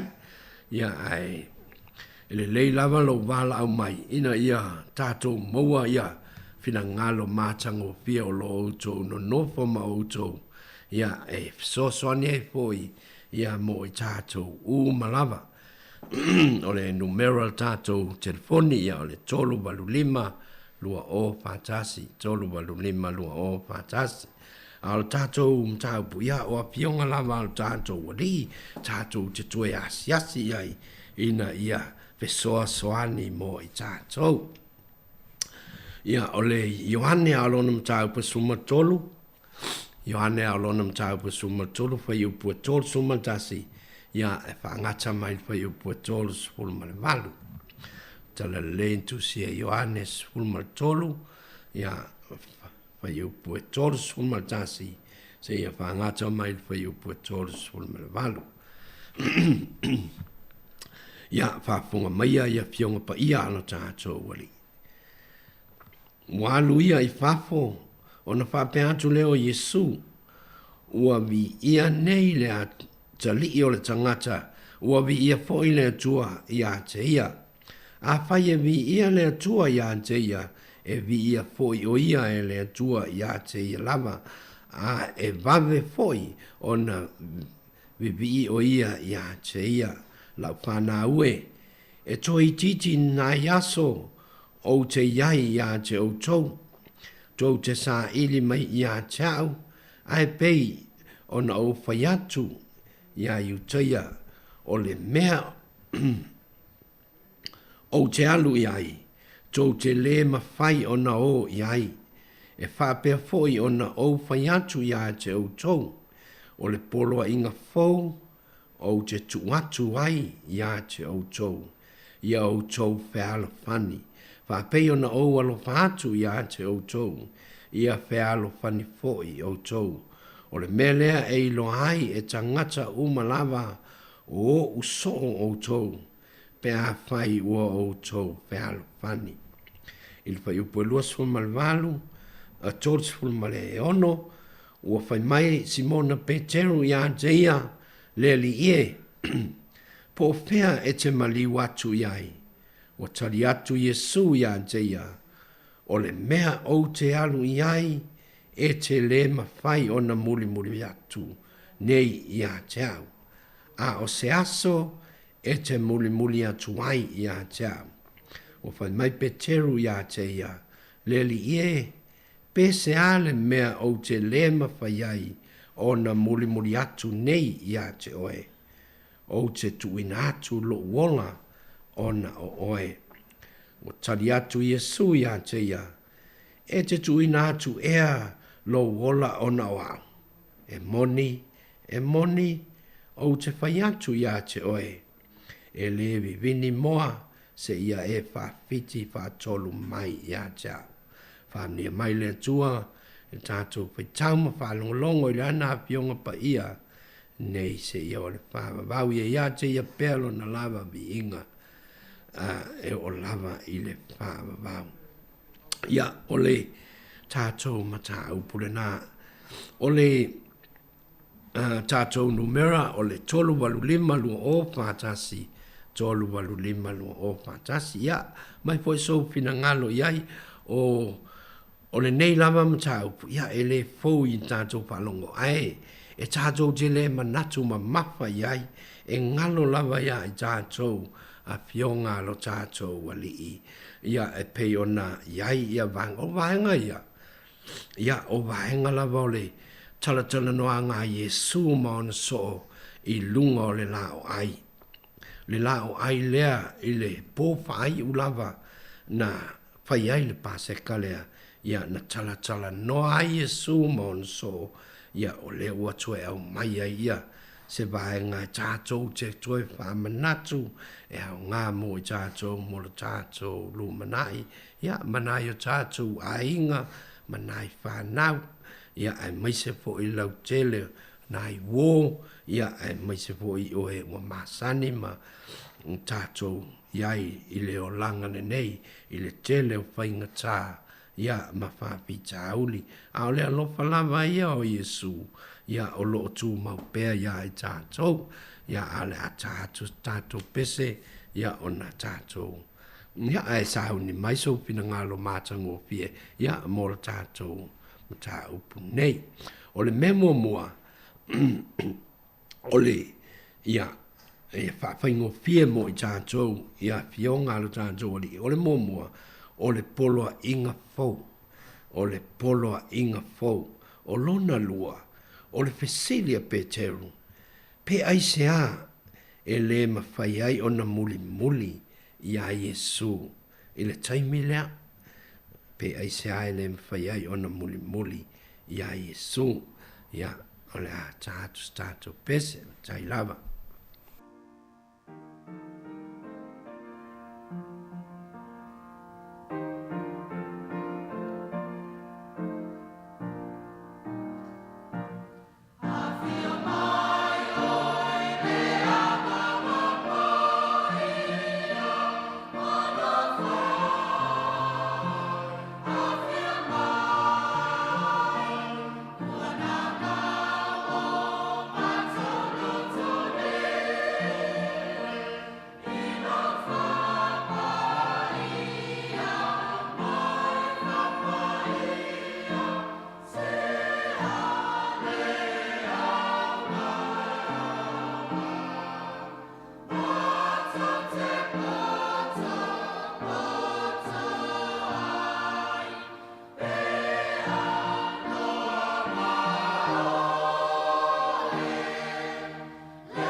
Ia, patara mātou le mo ili tātou wala au ne te au. Ia, patara whātu i lau sunga po i o le o lo. Ia tātou mta o kumatango fil nei tai au. Ia, o ai le sau no whamole mole. Oi, o ilinga noa. Ah, ilinga noa, ia. Oi, whawhetai lava o wala mai. Le atu sao tulua, ia se whaasua po e tu Simon mta o kua porsi e lau sunga nei tai au tātou te mapau ki le mu i ai. Ia, lei, whawhetai. Kai mai po le arpolo inga fou. Ia. ia o le lava ta ua mai tono fai upu tu spa ia ia o lo pa pe mai ai fanai o le ale polo inga po fai mai ia le fitalanga Yesu ia o to fial fani ia o le fial fani lava nawi ona tatou mafau pile mu ai dia ese le matango fifa sai at po ia te oe i lau susunga i le amai o nenta upu matango fie tatou te mafau ia wa le tatou toma pai lava ia tu mau tatou fatu tu ma tatou tatou te ma o le lang ia o le lava ia tatou te kia ole fesili la le na o le hanpolo inga fo ai fa mai Yesu ole la ufana we e toi titina yaso o te ia te oto ia fa mai ole melia o te ia to te le na fai ona o ai pa te ona o fai e toi ne ia te oto le fai mai lor fai upo torfa ole polo inga fo o te tu watu ia te oto ia o tau te alfani ia matau ia tatou mafau tua ole i malanga fo Yesu e whatau nu ia le tala ina finanga na te loa ia mauna so matatana noa ia ele au ngā se tasi a le whairinga luenga te a se ai nai ia lofa le tasi ia le ufai mai te alfani ia ole le isi la mea nā te ai se ai le mawhai ai o na muri ia langa fo ele whai mai ele o mea o te adi e te le mawhai o na e muri mai pela o le isi pata wana o le te sili le na te sili ai te teru e whai mai te se ale ufai mai te te leleli te se ale mea o te le mawhai ai o na muri atu nei ia te oi ia ale e yaile le tūlanga lena na whaari sao ia le tātou matai. Mātou bia foi. Le an tātou ba ia na whaafiti a te teu. A le an tū sao ia le tātou ali i leanga foi o tātou tama o le lang. Ia po le suiba. Ia le tātou o ia Yesu periso. Le ana tali sao ia whai mai. Pe teru e moni o whai ati a te oi. I le ibi bini mua. Awa e whaafiti whaatolu mai a te au. O leo wa sai mua i whaatolu. Ia a tatou mawhauwhau atu i le maliu, lena maliu a le tatou holi i, o na le whaola ina i tatou. Ia lena maliu, aina toi tūrawa le astolu. O na tatou mawhauwhau pile mua i lea, te alofa i nā tele. Tinga lava o na te sele tangata maa ese. Ai a whaina te maua le mea lea o le alofa, loto maulalo ele ala na maua le whaarufani o na ole ki a toa pe a maua le tangata whaatua tua ele atua o le alofa wafo e mawhai ele alofa lea po o ana wa tele ni mea e whetina i mai a te oe lisi tangata e te la bala wa whapapale ma ia e alu i lalo le loto maulalo ma le onu sai pion tusia tuspa ia a whaila tātou te maua nā a oa onga wa mai a tātou, ai se ane whemesa ia. Ai se ane tupori whai ai. Rei se me tupori whai ai. Leanga, o leo whetalai mai, o le mea fōu, le poloa inga fōu lea, ia o tau whiana whani. Ia e alo whatu, i le lua te tuaha oi, ia pei o oe lava ia te oe. O ha mea nai te whaia lava, ma e mawhau iei oe. A whai wa e vai atu lo suata ngata, wa tau le so mai i le o tūlanga fo i le tauninga po antuna o le taimi tonu ana oi tartara noa iai te sautahau oi ia o nā whaipai alia ia e te mawhai ai lau fitorsuani na o na a toa maritato talo lai whai mai a whai ieni me te vai ai tuli bai le atua o na e maua leo le tali te a whailava o tātou a mawhauwhau, ma whatu maur, whatu tua ele atua. E te turi mai hai te hibi uma. O ani mea whai mai e lau whanau, o a whai mea tupu tono lo wahinga. A maure taratala noa, ia ole whaatino manga naua a mai, ole whearwhani. Ai leanga le a mai te vai mai sa tama, a la foto e whaasanga atra i te ia te whai, nei te pile mua maua.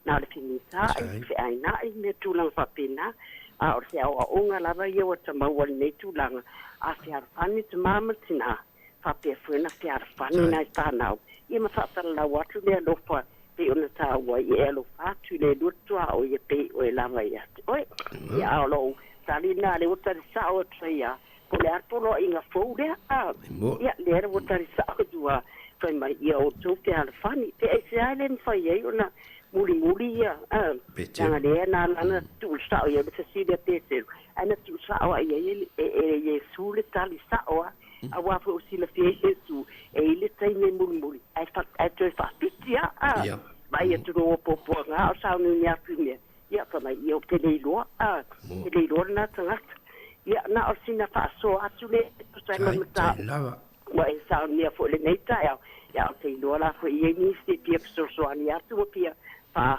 so atu le pia pa ia le tua ia manuia lava no waro atu ta o puneta ia fa pia fo le official no mua ia mlo wava mlo fa no tele fa tai tele lava mo le ava no tai tele lava i jo tina le bala mai so swan yo tele fo lo sao tantum ta ubu ia mo ai fo i macho u malava ia fa malo si fo le ne yaso tai tele lava famni fo le tu ia jo ma spa now ia male ainga ia mo pel soi fo la lei tai lava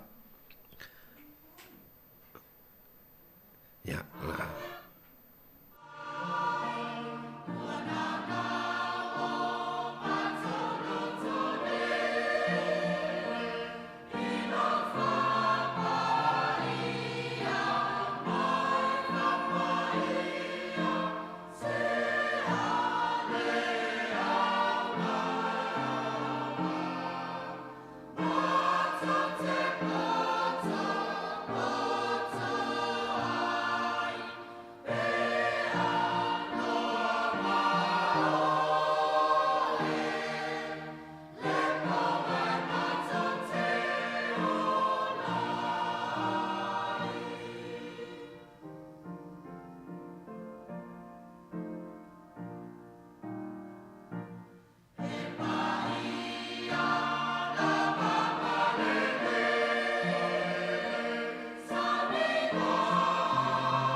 ja pa talo pa po yo le we tanto ban au lunga tanto laina pa te le lava no mala mai ja oi le sa no fa mulmo talo fa lava le sunga fa fenga nga yo pe ni na le telefoni talo fa pe ni na fo la ni le sunga ma lo fo so fo mo ya le na fo manuia ya si abato fo se fa so to sai male fiong pa ia le tua watu ina mai tai lava fa nga nga le ni tai au ya tali tonu lava le loso le nawa wa mai a tunisio fesili ya po se fa so fo ia atina na mo atu ya vi ia le ali tai ya o le polo inga fo ia o le malama ia wa tato lo uma lava o tato taulo to fo le nei polo inga fo na fio mai yesu matu ina io na so ia ma mai ya te tato ia o le fealo fani o lai mai mo o ma o tau sala mai ya te tato a tato o fai ma tato wola e tātou te langona lava le tele o whaamanuianga tātou te maua. Ia, ma e le ngasai lea. Ia, veha i tātou o lana whanau. Awai loa ale whanau o le atua. Ia, o le te alo whani. Ia, mo. O le mana, ia, i o le nei tusi. O le murumuru ina Yesu o vahe o no so. Mana, ia le whai upo e sifurma lima pe tau wha autu atu iai lau wha asoa. Ia, Samoa. Ai, o te le toi o te le atu iai I mea ia. Ai, o te tali, o te fia wha asoa atu le tusi I whai upu ia na amai. Mana ia whai upo suma lima o le mata upu lava le nei na au mai. Whai mai Yesu, whai mai tutalenga Yesu. A wawo o a vasu le wha o ia te outou. E pei ona o whaia ia te outou. Ia wha pea lava outou o na whai. E moni o te whai atu ia te outou. E le sile le au na ilo na ali. E le sile fo I le ua au na. I le e ana le fe au. E sele mana ia. O le wha o au. O te fia au mai wha mamafa le upu le wa mai. O le wha o le wa mai Yesu. O le fe alofani. O le fe mulu wai. O le wha o le wa mai Yesu I ona so. Wa mai fo ia te itatou.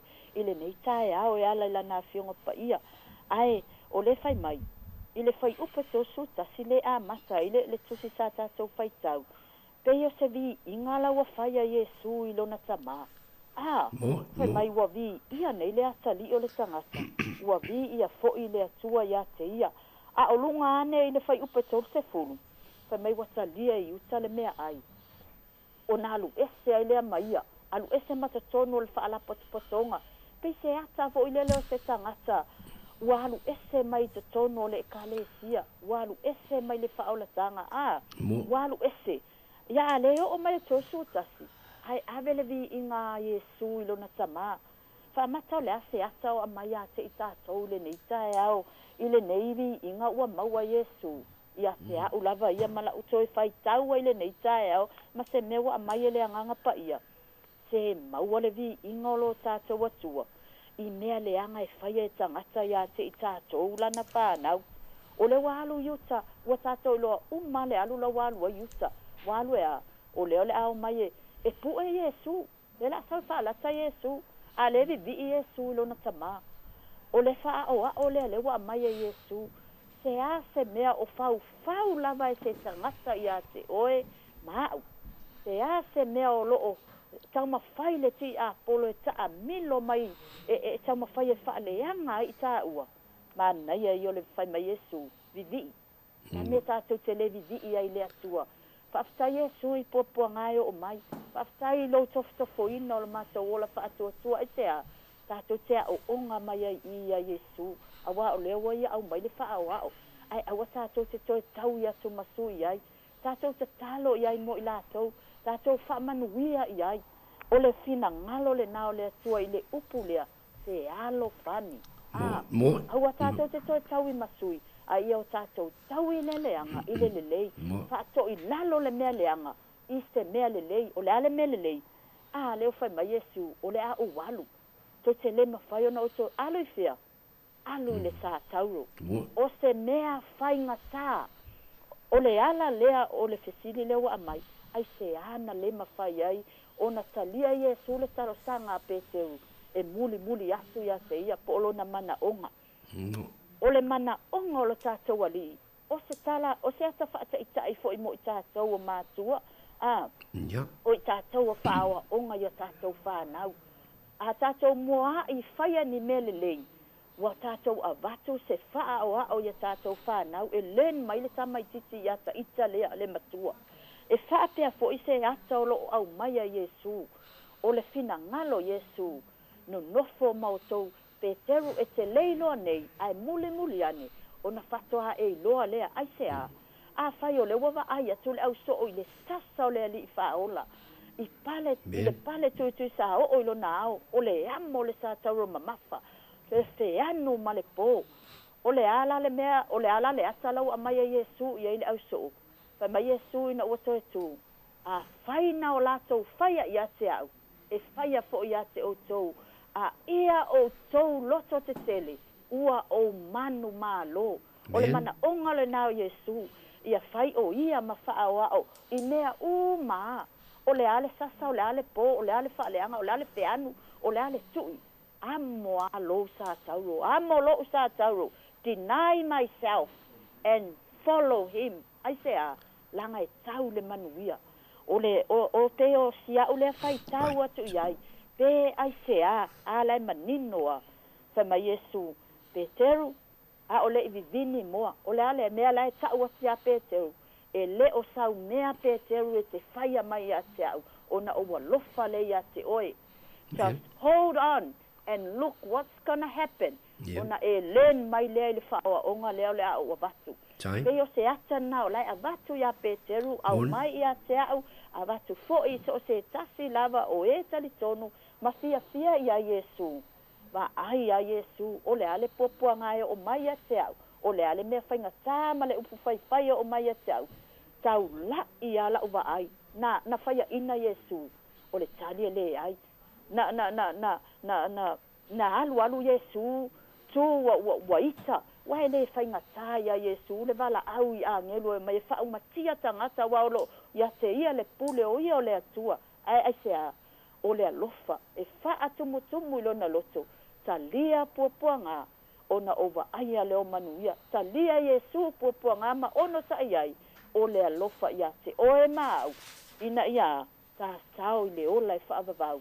O leo le alu e mua e asa le ala wa o yo le ala upumoni ma le ola. O le ala le fa mai Yesu te leo sa o tama o o le fai so ai se le fa o la sanga na ia fai Peteru awa o mua fai le tau sinonga Peteru e nate le loa e iai puapua ngala i tua e nate le lava sia ona o ono ai ona o le va ai a Yesu wa mua Yesu e fai ma fa o leo avatu ya Peteru. Ia lea lavana fetala Yesu.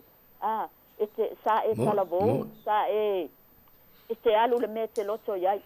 O Peteru na e toia ina. Ia, ete le to e fusi tangata oe, ole perfetanga lea li ina fai iai puapua ngai o ia te ia. La sai le manatu o Peteru. O sana mea e fai. Ona vi ia leo lo na atua. Ona alofa leo Yesu. Ai le ai.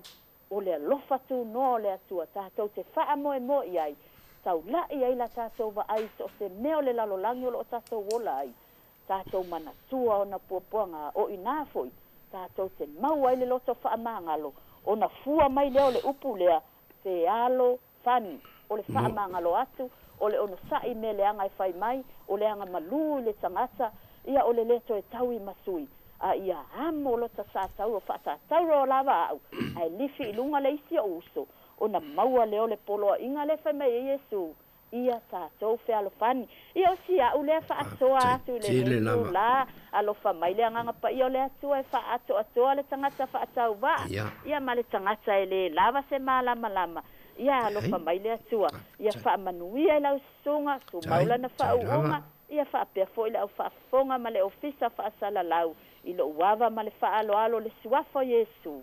Ia amene ma amene. Tai tele lava ua manaia lau whasoa pa. Tai tele lava mo le whasoa nei tai au. Ia o le si launga i o lua ma ilinga na roa lea o si launga i o le asa. E ne to e tau o mato le lotu le asa. Le ua i launga matanga o fie. Ia mo i tātou wha tai tele lava ia te ulua tina. Ia tai mo le whasoa manuia po i le antua ia te oe tina mas whanau ia ai mai se po i le ainga ia maua pele soi fua lau lei ia e ulua maua pele whātua tuanga sili ia ma le alofa o le antua mo i tātou ia ai se i toe tātou pese ia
Ia, ole tātou tusi whai tau.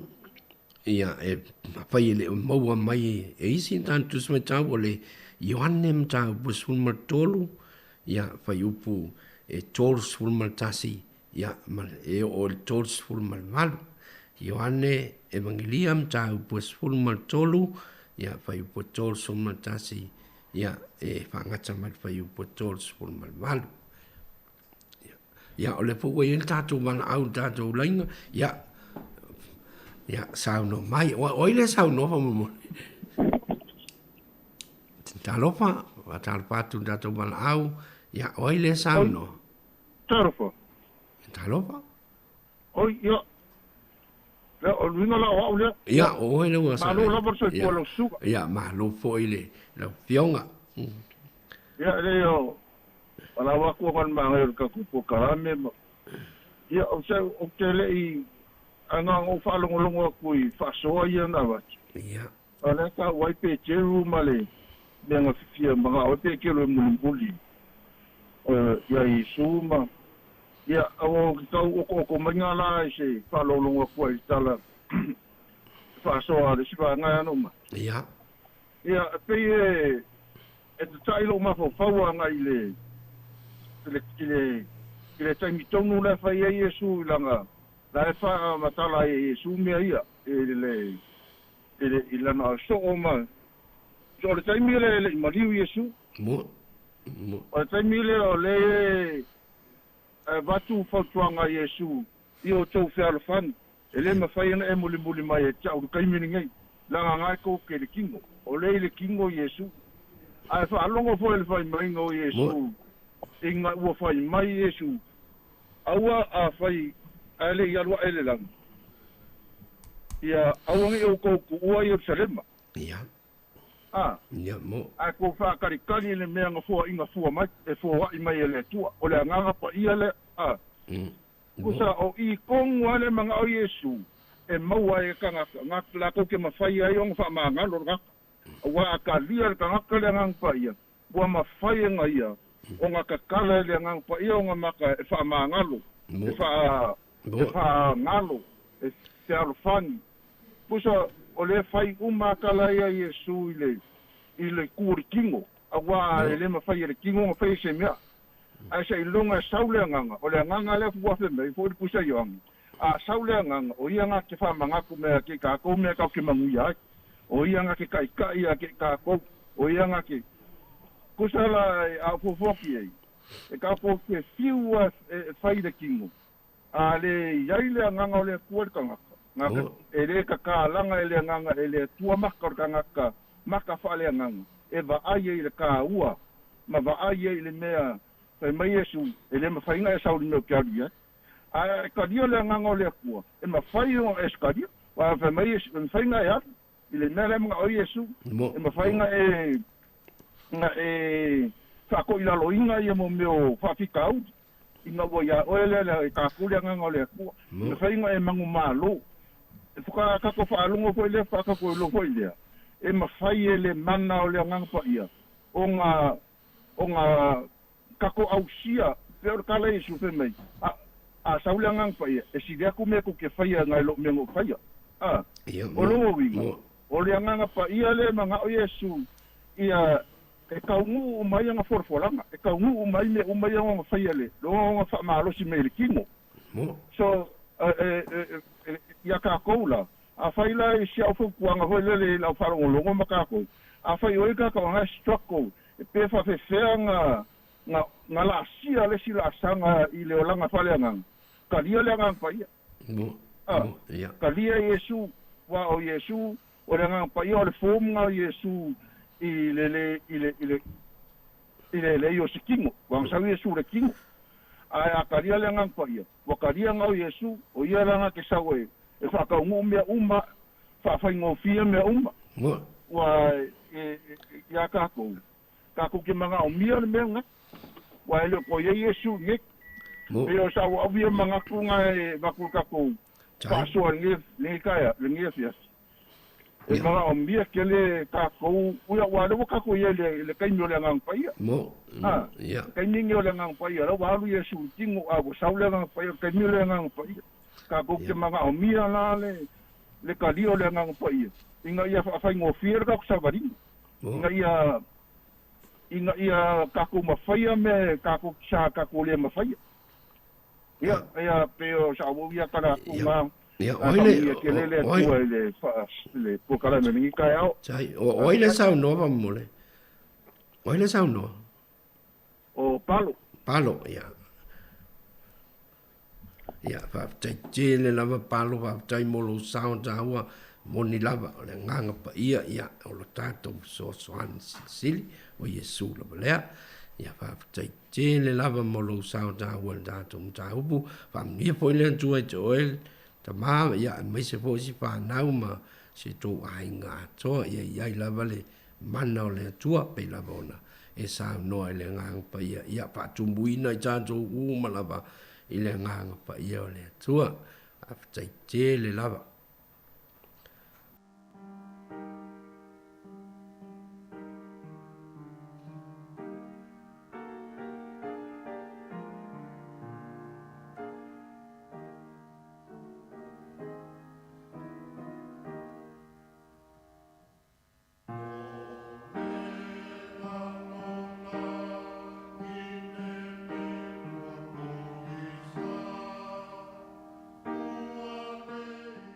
le po wai le tanto man au ya mo sa no mai o wai le wa o le suafa fa mole ia fa salo fa tui le nganga fa la le stunga fa fengainga ma lo soi fo mo man lang manuia tai le lava ya wai po le o lo toma fa tai lava o le wesa no tanga tele tau tala ba fa ai nai su le tunu o mala ta so o fa sa la le tio se foi o sapoti nga ka ko por kala me ma o fiel tai fo ya o le o fa ya la ngo le wesa no mai o tina pa be ya lo toma le a le fa ta tele tu ya lo popo fe me o la piai ya le va tai ya sa no mai o tina ia vi ale so nei tai au fo o lo na vingi ngai foi te ia se ia fa va lava mana ia na tuma pe o ole na texa ku fa mole ya ana tele lo po ana le sa ya ana le ma lua ai ma telefoni o no to ngia foi fa na o le mena o tuai na kila o telefoni o le tele o mau tino le tusi ia fa sai le tua matango fia foi mana tuma langona tu ina to foi tuangane vai atum le au so mo il so fa isso Cristo a ola o te a foi le o te manasu o te a mai ale anga pe o festili pe o le no fa longo o le festili ili me sa o le alofa o lo la ngona ai lo sunga fa fenga te le mau le anga pa ia pe ale ia se o le anga o le loto maulalo anga malu fa tua mal fa maoni ai stile o na mea uma sia ile alofa o le atua o te mawai mea uma ia a foi lan fitala ia le atua a Yesu Kristo ele sili lava le alofa se sasi ile nei alofa le alofa soi fu le soi fu len au mai a Yesu Kristo a fio mai Yesu Kristo fa tai uma mo to mulu vai on so amen o ia o le tai o ia o le atua soifua ai ana saua fa tai ai tatou le alofa ia e lofa atu i le lua te tua oi ia pei o e lava ia soi ale alofa le alofa le na fio mai Yesu Kristo vava ai i ona tamtulo i ona lima ona ao e tui fao lona i tuna tui le tau ai sea alofa nau fatau nu le alofa na o fatau no pe on sa no so nga no vai le alofa na amu ia ila so na va ai o te tarton ana tato va ai fo ye e pe un mata to o e un vai pe ale moni la lo lofa o te tarton o te le mo fo ile ola fava le la tau tala ia ia tau lo lo so nga fa ia nga me fa ko nga le no le o tau tala ia ia a fai o te le talia le alofa o le atua, o te le loto maulalo, o te le alofa wha maoni, o te le mau le ola e wha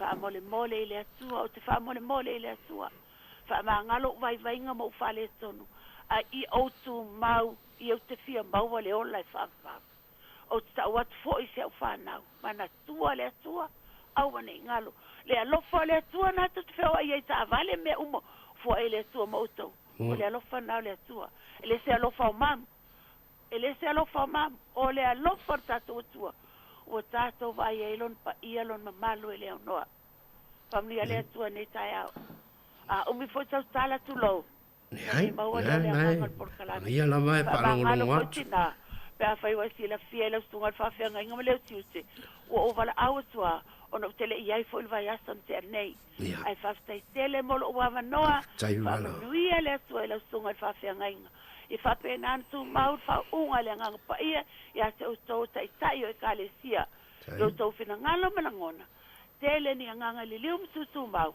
a wa le o tato vaia fo fuanga me umo ta mai tu pa ia famia le tua nei aso famia fa tua mano falo famia tato le tio famia le tua me umala tato felo ai for tato por calame il vai sa fo ya tu sta mal fina ngalo le tua Fato fai so foi la sunga nei taimel. Stai out. Stai ana molo wa noa. Stai lava to pasai fua. Stai le lava o lo to ma. Ya wa ba lo ma ya o fa ya o masui o kilani atua. Ya le la ya fi fa longo fa fonga po il tato ba fonga ya i lo si fonga ile de aso i tato por calame o moli o leava ia mai foi tufa mai foi ia o se me matango vie lava te fa manatu ia tato uma lava ia wa to te le anda to ai foi na ngalo na uma foi la unga na to ina ma sunga fa fenga inga le sa ia pe ngalo mai foi ia le foi le fa tai foi tato por calame nei wa to o mai le solu ia to fa manatu atu ia tato ia fionga tato wodi ia tu mau ai pe tato ia i lana ngā ruenga e re ngata ile na yo mo na yo tato aingam nai whanau ia whape fo e nai wo ia mare au me mai ia whaftai tele lama loto ma whaftai fo e sao tahua ia mo tato proklame ia ele nei tai au ia la toi tato pesele ia mo lava le ava noe vala au mai ai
Ya,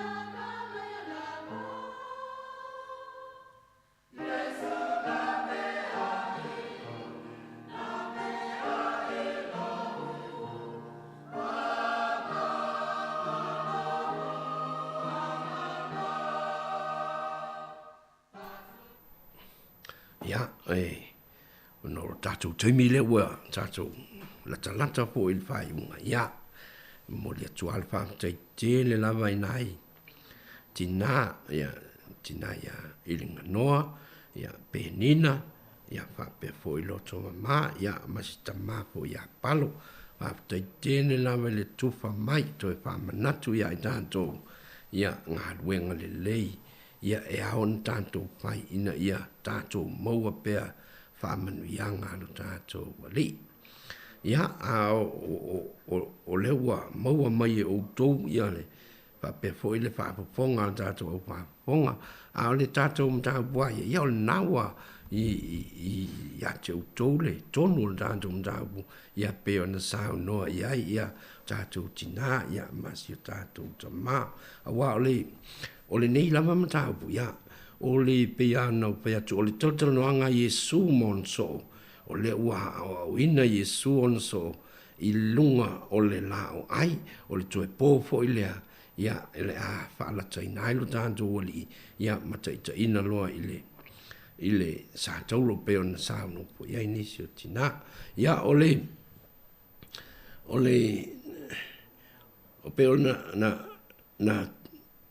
na tawina atu e Yesu leo le a whaalataina o ia o Utah le se kara ia o na ave iai ma pupui whaantasi ia na pui e Yesu le a reto i le waina ia matu atu ia Utah o leo whamai ai le whai upu e luas fulman fitu uma vai atu le mea e ai o nauru tino ina lea o lea tangata e satani, o na whapea atu lea o Yesu ia te ia, o le mea e te whaia, e vave ia o na whai.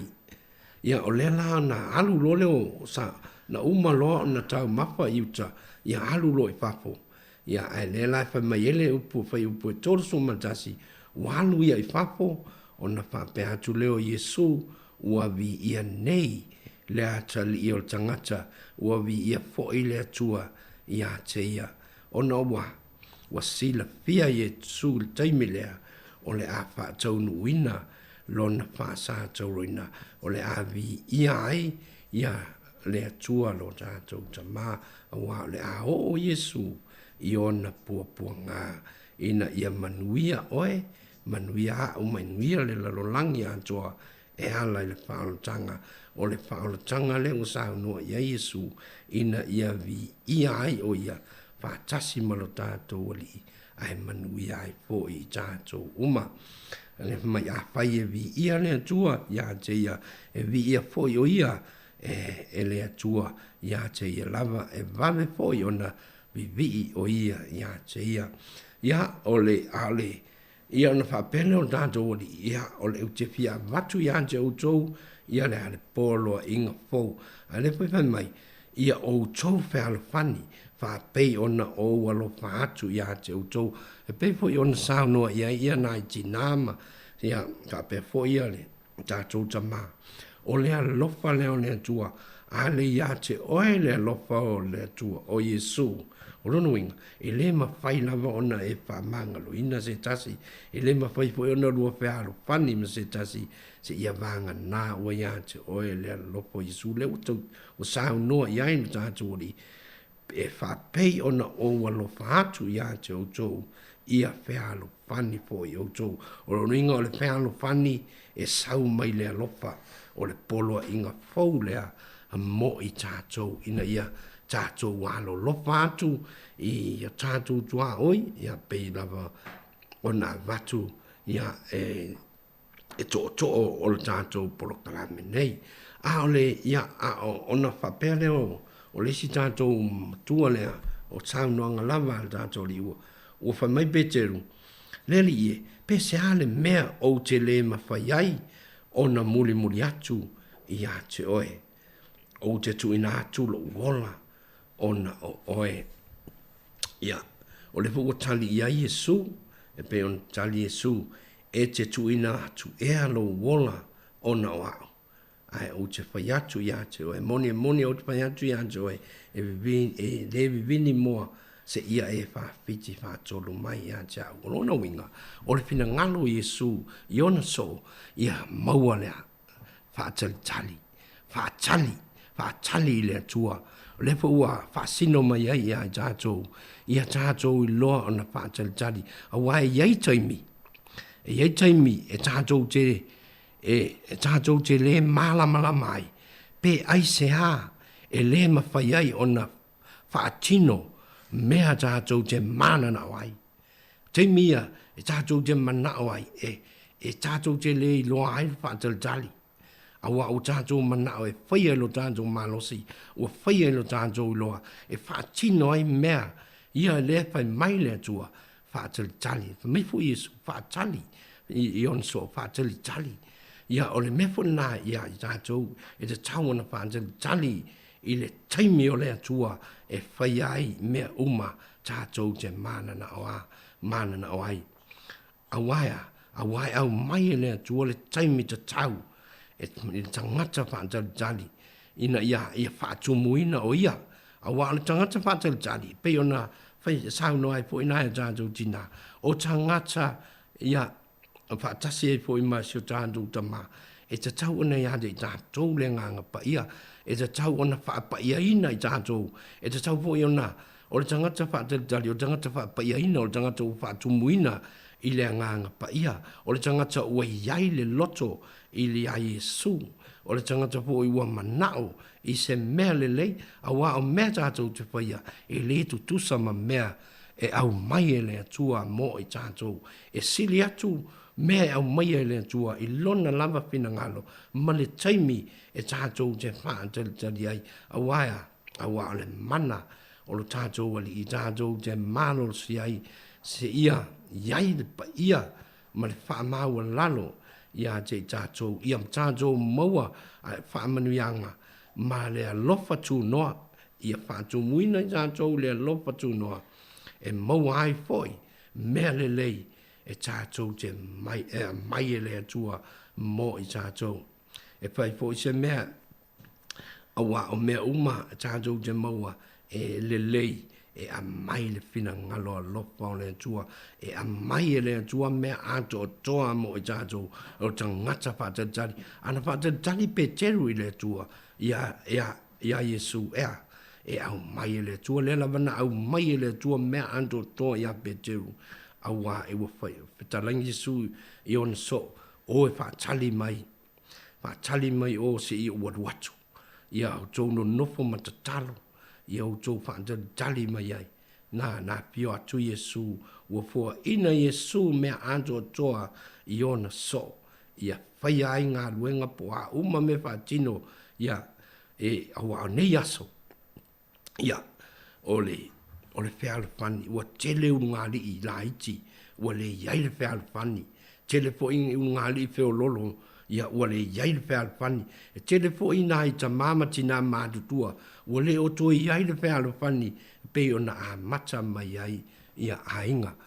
O lea, ia maua I tātou uma le whiala whani, pa tali I le tua, I le taimi o le tua, e a mai ai le tua mea ato toa ia I tātou, ai le o le whaia I lo tātou malosi, a wā o me le lei, ia e whaatino le tua mo I tātou, I lona lava taimi, e a mai ai mea sili, mo oe maa au mai tātou uma whamnuia mai lea tua le tātou ma tanga le nei aso a o le a tātou pai u le tāno.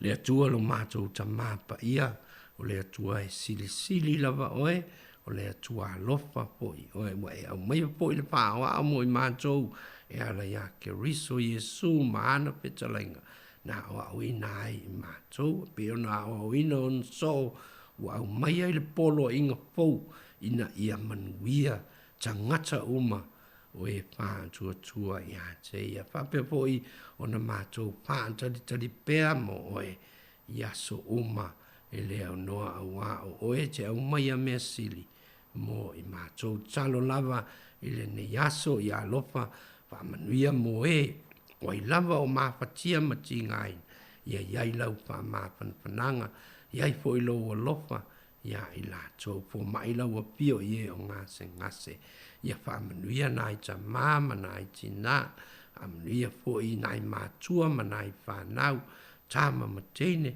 ia se i o lava i nai whana witi o e o ngā lulue o e whane mai ia o e fo i o i whane pui ia iai lau lo alofa ma lau whamanuianga amanuia fo i le si uponga le lau mua ia amanuia fo i tina ia ana o lo mātou o maputa i le nei polo kalame amanuia le au whapaponga o malava ia ale si uponga le lau mua o i fo i o pia mau se soani ia lofa le atua le li ia e lofa ma ia e soani atu ia i lātou ia la lava le suafa pele o Yesu tu mau mai lo manuia ma lo pile mu le atua lo mātou tama Yesu Keriso lo mātou ali i whaola ma tanga ma le nganga pa ia nei se ia o le whaavavau lava Amen.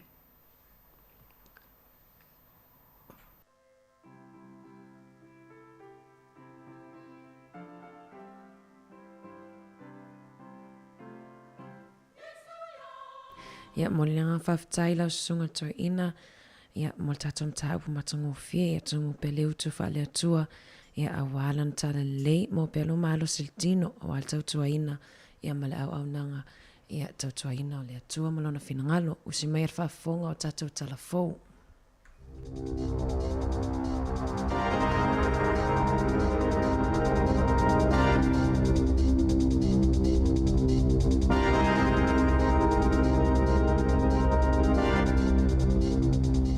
Toi whaatala whaatol whaapoponga o talafou ma le si ufonga le lau mua mo le nei vaenga o le awa uli.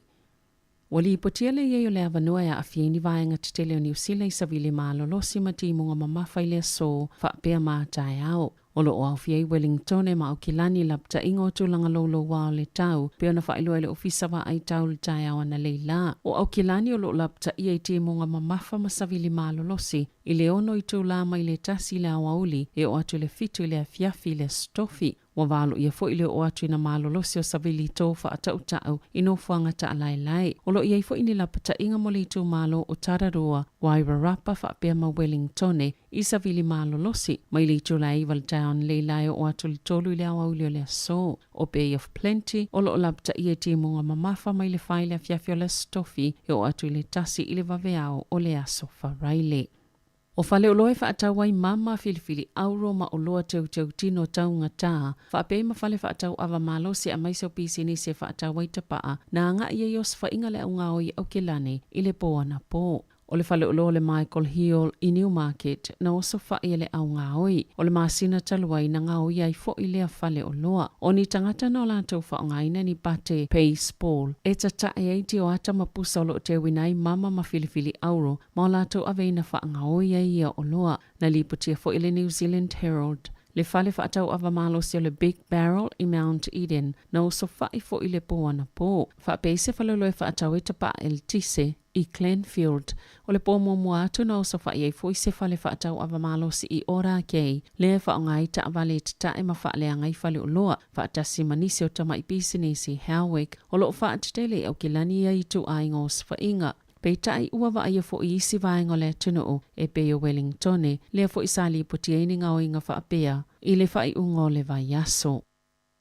Sa whaia su enga masai li linga le Consumer New Zealand i pepa e whaongai na mo whale ui se i tolo. Masama wai e iei si pepa taunga tā e le au sia le tūlanga mawalunga te tauna iei tu sai malato folfolanga. I su enga mawhaata i ta inga is fulfana whaia. O lo numero tasi lava pepa o whale ui o le i tu ainga le Earth Smart e se lau pasene o ni pepa na mawhaio na toili liu. Pito atu ia i le Soft Touch Ultra Soft Toilet Tissue. E lua tala fast full tol sene ma le lua tala ma le iwa sene le tau i le mita. E vava mamao lava le tulango ia pepa ma isi pepa taunga tai o lo whaatau ina atu. O lo pito lava i lalo le itu aingo le pepa o le Value Strong and Soft Toilet Tissue e tala tolu fa sene i le mita. E pito sile o na taungo fie pepa ia na so eina pe tai o le au te lengo na maka o o lo tala fea ngai lava malona tau. O pepa pita tonga tāna suesueina, o le premium tube tree-free toilet paper e tūlanga se fulu, e ui e 5 tāla fast fululua sene i le mita. Sa whaatinoina le suesuenga se fale suesue whaatuma oti, mai suesue le tūlanga la mole po le vai o le pepa o le whainga tau na leanga, mai isi lava tūlanga ananga tau ia fo i oloa molo na whaonga aina, e ese fo i mafua anga ma wha mumwe ave tangata whaatau i pepa mo fale ui se i tulou, peo na ta ua le Consumer New Zealand, o nise whaatau i le tele o le pepa, o isi o le vai o le pepa, a o nisi fo i ole tau e pito silio na whaataua. O pepa umana o lato suesueina e whetau i malo na whaonga aina, peo na ta ue Paul Smith o Consumer New Zealand, pol whaala po tapatonga mata i tuwina, po o puipuia ma whaataua ina leleia ia te tau, a tangata whaatau. E a whini awanoa malanga o tatala i Natura Company wa alele ni usilo le Sounds Air, e ta i fitela wivas fulu iwa tā la le tau. E mawhai e i tangata e whaatawina i awanoa malanga, o na whewa i vaenga ese iwa le atunu o mai wana ka i taupo. Po le alava le tele o taime mawhai o na whaonga ina i le pāsese i te tono le umi e tolu maa sina. Na whailua le pulisilo le Sounds Air, Andrew Crawford. Ili checkpoint, o le ua pasi e se atu le Omicron ma le COVID-19 ma le atu nuu. Maalo i ele whaanaunanga o tangata e toi whaawa wai ngā malanga, peitai, o lo ufa atu wai pea. E se fulfitu wa whino fua sāwa noa le taimina whaatawina ai, ma o le wala awa le pule o le company wa alele ia i lātou, wa whaatawina i awa noa, ina ia matua fuli e whaonga. O lo iai pea wanoa o lo o tutoe, na saunua fo i Crawford, o lo tāpena le Sounds Air ni fuafuanga ina ia a vea ma company wa alele mua i le lalolangi, e whaia malanga whaitu malo e whewa i ni wa alele, e le ai se kāpone e mawai. O lo tatalia i le so se whaasilsilanga le malo, mo le ono whaanga solo se swinga le tō la fono, e mawhaiona wha malo sia supermarket e le countdown ma le foodstuffs. Ona whaatau atu o loa si ato isi au nanga lai ti o lo o lato tau wā. Na sauno le palimia Jacinda Ardern, o lea fola sanga, o lea avea mala sanga te le mataua, ina ia whaamauti noa. E maua maanga waatangata ni usila mao lato ainga, ini fe whaatawa inga tala whiangai, o se tasi leo fuafuanga le malo peo na whaanga solo, e whaalele ei tau wanga i whaatawa inga o loa, i e whaonga ina i tutono ainga ma ia lelei masili atu ni malilianga e whaia, i le vāma au nanga i e whaatau watu a lātou olo i supermarketi. O le māsina o ke tōpai toi li po te toi le minister mo mtau pisinisi David Clark. Pe whaatala noa se mta upo whaafautuanga e whaamalo si ele countdown ma le foodstuffs. O na whaatau i se atu nisi a lātou whale o loa, a e tatala le avanoa mo nis company fo e whaatau vā, ma lātou au nanga. O le atoi whiangai tangata i whaonga ina whio inga lau tele i tutono Wellingtone, ma le umio taimi whaatalitali pe whemalanga iai i le aso. O na le whaonga ina pasi so iai no fuafi, pe ate a taimi pisi mo whio inga, o na le taimi sa fono whaalatau sanga tangata whainga alwenga le Transteva le Metlink, e au i tutono le uni, o le awhiei whio inga i no fuafi le Hutt Valley, Melling, Johnsonville, Kapiti, ma Wairarapa. O lea umi taimi mo whio inga le tō malo Wellingtone o na o lea swinga o whio inga mai no whaafi i pasi le vao le iwa le tai au ma le tolu le awauli. O lo whautua ina tangata umai whaonga ina i au nanga ina ia fuafua whainga malanga e whaatatau le swinga o ia vaenga o whio inga i le so i Wellingtone. O ana na fina whaate ai mai le vaenga whaopawhaia le leipa la lātou whaipule o Kau Rav Sharma. E se whaamatalanga le li whaipule lau tu stala nei e tā uai. Na pālo tal whaafaltui pula vasenga o whaipule whaate a oia mai to onus fultasi na ioe e to atasi na te te ma le to atasi e le i pālota. Sa mawalo na vano e sauno ai ma sa mau fo i la vano e sauno ai si whaipule. Ona whaamulinga le pālota e beona sauno Sharma na ia tā ua, paulawa le mea e mana o iai, ina ia whaia su enga whaatoma oti, ai mo mia se teime mana tunatu ai. Pe mana o e whaawa wai beona ave o ia mawhaipule tu to atasi, na whaalaulo mulmuliane tu mai tai palimia Jacinda Ardern se pepa o whaamatalanga. O lo tā uai, o le taimi lava na whaia le whaiunga, na whaatino ai lava le whaate anga o le li whaipule, ma ua whaia fo i se whaiunga le vasenga o whaipule ave le mata aupo, E le Council of the Labour Party a New Zealand lātou te whaia le iloilonga pe whaia seisi fuafuanga i le lomanai e whaasanga i le li whaipule o le whaawau peona solia e Samoa ia inga matu la whanol vaenga whaupwhai o matua le toi whaatuatua i nā ia isi sui whaipule le Labour. Peona whaalia e Ardern, sale i tasi se sui o lau whainga luenga kauram, na langa aina ni whaafi tauli, e winga i lana pūlenga, pe ona tā ua le pāle mia, o la le toi mawele li whaipule se langolanga ma le pāti, pe toi awai fo ine me whai le vaenga whaupwhai, e yeilana ia te tau e awai so se komiti whaapāle mene, pe tai o le ale toi avea ma se sui, o le vai astalua ina whaieni tua i ngā shamai whaapea, e te tupu whainga tau whaamataa po le bullying i te tono le Labour. Sa te ena le vaenga whaupwhaia tua inga, ma o sa mataa upatau ngā luenga na sauma i te tono le ofisa o Shama. Na whaalaulo ina whaalawa i te le pāle mia se tali le ofisa o sulfa inga, ina ua whaisa tua inga Shama e whaapea, sa le ia o ina whaipule fōu. Pe whaape whiona alu e se mai le tūla whono mo whaamatalanga aloa ia, po le Official Information Act. O le toi kuate le tulai lua i lau aulo le so le aloa ia iona muta le tautua le whongwhatalai o le maota le Parlemene i Wellington, Trevor Mallard. Muli ane na whaalia le minsta al vai whafuna na ia mahuta o le avea Mallard ma ame pasa o New Zealand a Ialani mai ama tailana ngaluenga fōle maasina o Januari le tau sanga a sau ma ua talia ina le kovana sili Cindy Kiro lana wha mawaenga o le ito lai lua i lau aulo le so le a filifili ai fo i le whongwhatalai fōle Parlemene e pe ona sauno le taita i le maota Chris Hipkins. Mai tu sai ma ripoti, wano fosauni le sui fufonga whetalai Adrian Orurahe e avea ma fufonga whetalai. O le tau sanga ilua fisfulfitu, na ulua i tofia i Mallard e avea ma fufonga whetalai. Ma ua tolu sifululi ma tau sanga, talo na avea ma whaipulo le Parlemene New Zealand. Sa tele whaitionga i whaasanga ya Mallard o na ulona whaatau tainga. O le mata upi tangata na solo te ili Parlemene ina ufa atonuina le taki o paipanga ili au te ma le ki wha aleo te le ia o sipika wha atase malo na wha atonuina o le whai o wha silsilanga i wha apea o soli vale nisi o whai pule. Sa ili Parlemene le lotoa a o iai le solo te e au fiei mawao vasa mana i Winston Peters le taitai o le New Zealand First. Sa toi wha aleo ngā ina muli ia wha silanga. O toi whaaleo ngā ina le pule ngā nu o Wellington, le lua se lau tolu sifultasi a whetala o le tau o whaioni whaasalanga, na tu ina atu i taawale na uia le awala o pasi Newtown. E afe lima se lau whaasful whape po whaasalanga, e ta i se lau lima sifultala na whaasalaina i ave taawale, na uia le awala o le Hall Street, ma le lua se fulu Rediford Street, e whaafsanga i malwhalama i tele Wellington, i le vao le aso sifultasi o Iulai ma le aso sifuluhono au kuso, na whaasisila il pule ngā nuu, wa whaaleao ngā ina i whaasalanga, ma o le atu i whaafo i tupea tangata ua mai o na titongi a sala, o na o le whainga o le awala. Sa tele na whaalua whesasi e mawhau a veta avale, mai le lavala pata inga na tu ina atu i tangata e winga, i suwinga o whaalilo o lea awala, o whaailoilo e whaatatau le awala fomo pasi na tatalaina, i le asolua ioni, sa muli ta iai tu unga mula saonga le mu peitai. E tele ni whaaseana tu ina atu le pule ngānu i le whainga tau na malamalama ina o ia whaailoilo, ma e tolu se laulua se fulu whaasalanga na toi apili, ma o le a whaalea o ngā ina.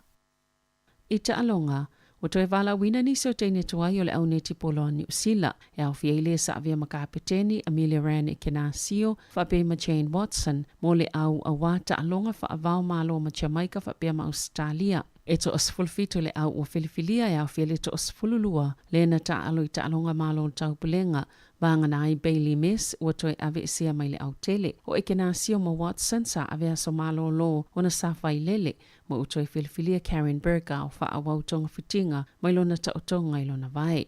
O le au atoa Karen Berger, Gina Crampton, Amelia Ran Ekenasio, Sulu Fitzpatrick, Maddie Corden, Kate Heffernan, Kayla Johnson, Kelly Churi, Phoenix Karaka, Grace Nweke, Mila Rewelu Buchanan, Shannon Saunders, Tobias Selby Rickett, Whitney Sunes, Al Temo, Jane Watson, Mamaya Wilson. O le Development Squad, Kate Burley, Georgia Heffernan, Claire Kirsten, Christiana Manua, Bailey Miss, Tiana Metuarau, Kimiora Boy, Beta Toi Ava, ma Sam Winders. Tala fawia malisi ufonga le lau moa, mo le nei vaenga o le awa uli.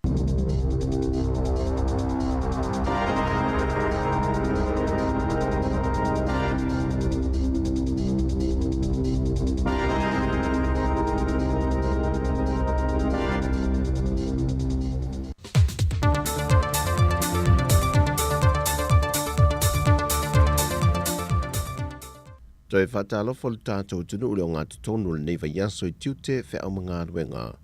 Ai o se isi whao popongo le tautua le siufongo le lau mua mai Samoa, ta wale an telefou. E le toi wha awa wino ngā ruenga wha apāle mene sui uma whaipule o le maota fono I tia whao le aso ana nafi. Na wha atu wina I loa le fiongo le tamai tai pāle mia, fia me Naomi mata afa. Le lafo le malo, e wha ta atia e se ele seini na wha amau nia le au le malo, tui malele I whano wa le toso alo vi le lua, e tu la fono e lua sa te wina ma pasi e ina le pāle mene, ma le whainga malo tanuai. O le tu la fono whamsinongo o whanua maswafa lua o, ma le tu la fono le te wina o le whaavae lua o. Tau fionga I le fonga fitalai. O lea I le ava ma le whaalo alu tele, o te whaatuina ai se lafo e whapea. Mua. Ia whaatatia ese taimi whaatapula aina, o le tasi le masina, I le tu la fono tu mau, se lau se furutolu, pui lima, pui a. E mawhai ai ona whaale au ngā ina, le wha maoninga o se tu la fono, ua uma ona wha maonia ina e le au le malo. Di assent. Lua, ia whatanga ina le whailau tusi, o le fono au whaitu la fono. E amata whanga solo loa tawalumanga o le whaalea o ngā ina, o le whamaoninga, o le malienga le au le malo, tawalumanga o le whaalea o ngā ina ai, o le whamaoninga, o le malienga a le au le malo, di assent, o tu la fono e lua, e pei ona tā ua. O nei tawalumanga, o loo ai e ia mai I lalo o le tūla fono tū mau, se lau se furu tolu, pui lima.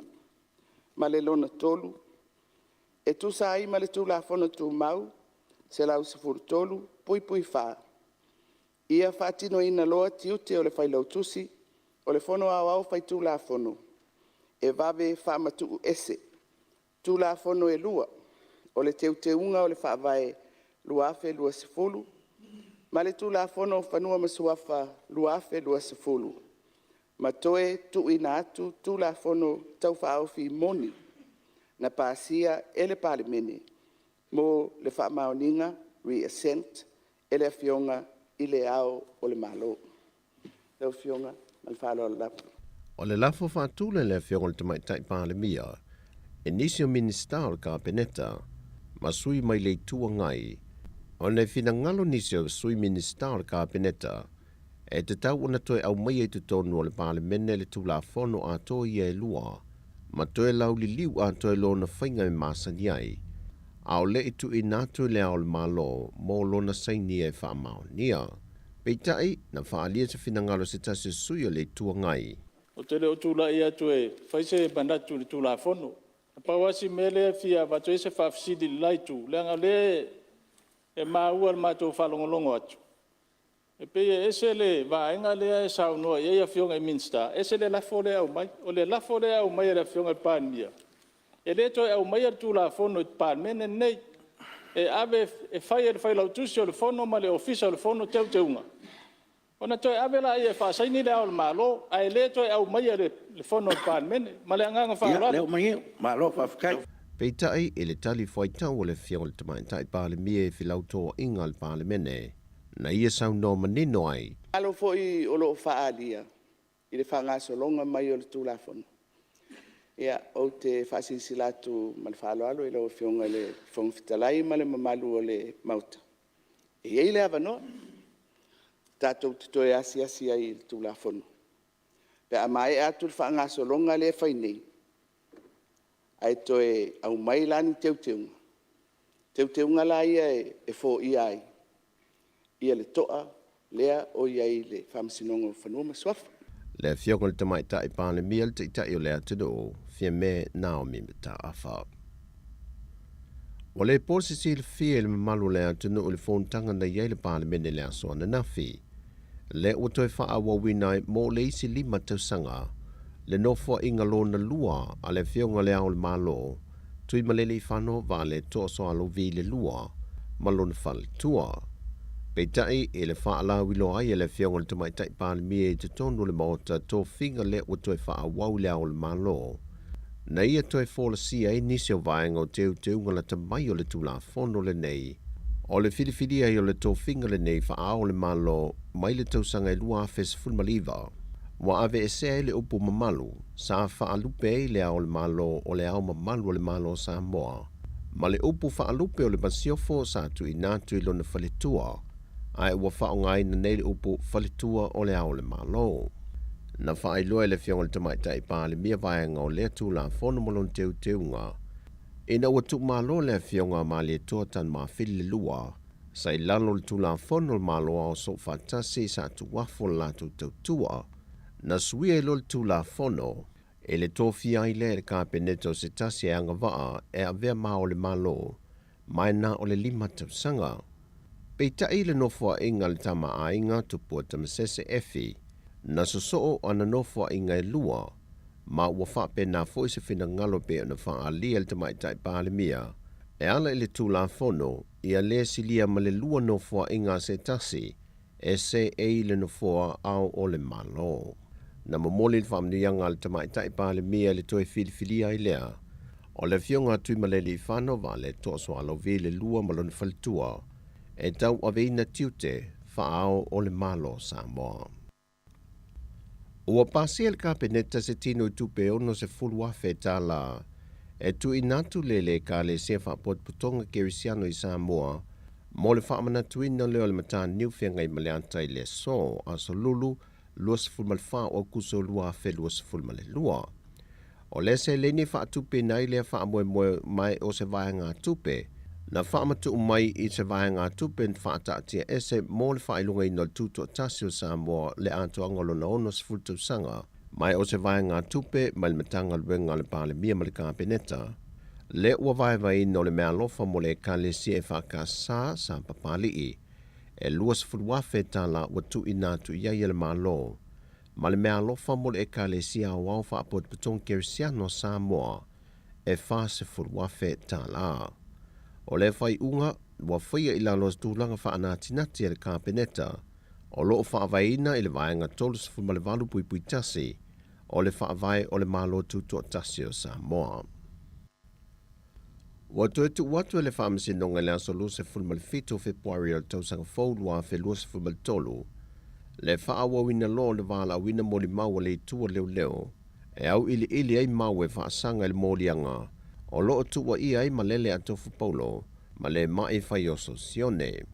O le whatu langa o le asolu se fulma le fito Februari, e na wate enal talo sanga I la ua ia, e whaale au ngā ai o la mōlianga o le taupule le tangata valeina le sa avempa le mia o le malo Samoa, le whionga tui le epa lupe soli ai saile le madia le ngoi. Pe o na sila fie to wha I la tau na tua ia le mata upule nei, le na whaafalpui nai el whaamisinunga mawalunga, le sunga tawa lai le loa, e na ua ia yoi ina o na mōlianga na fōrsia le whaamisinunga, au tala le leipaunga, o loo nofo tau fia pele wa inga leo I au se talia. O nisi o tala I meolo tutupu I sa mo le nei fo yaso manuia le tato tenu, whaasoi foia.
Ia, toi whamalo atu ni vaenga o le awa uli ua 24 minute te aile sifunu ma le lua ia i le tautua masani a le siufonga lau mua. Ia, whamalo atu i lau ngā lue, whamalo atu fo ia la tau leo lo mafuta mai ia nungo tatu upenga te whailangi. Whaftaile mafuta mai ia e misi fo ina i tatu ta mama tina matutua ia e le whaangaloina la o tau tapua inga. Ia nau mai atu toi au ina atu tatu talafo i ni usila nei whianga i male usai asavilina kasiano ia whapea fo i tatu talafo mai Samoa.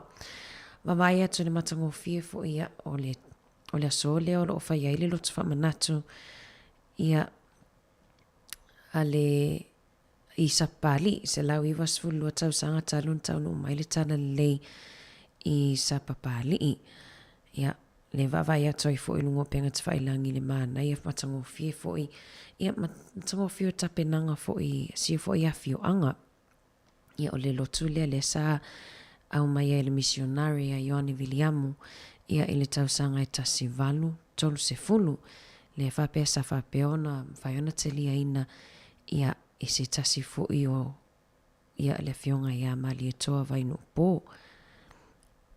Ia mana ia fo i a fi whaare fo iso fina ngalo wale mai tau atu pe ia e tau sanga umai whamanat whailo tu whamanatu sa pali. Ia tala fo i lava no tato laina telefoni pe whapeti fi whaasoa mai. Po a fo ni swinga fo i o tapenanga fo i o ia fo i a lotu whamanatu.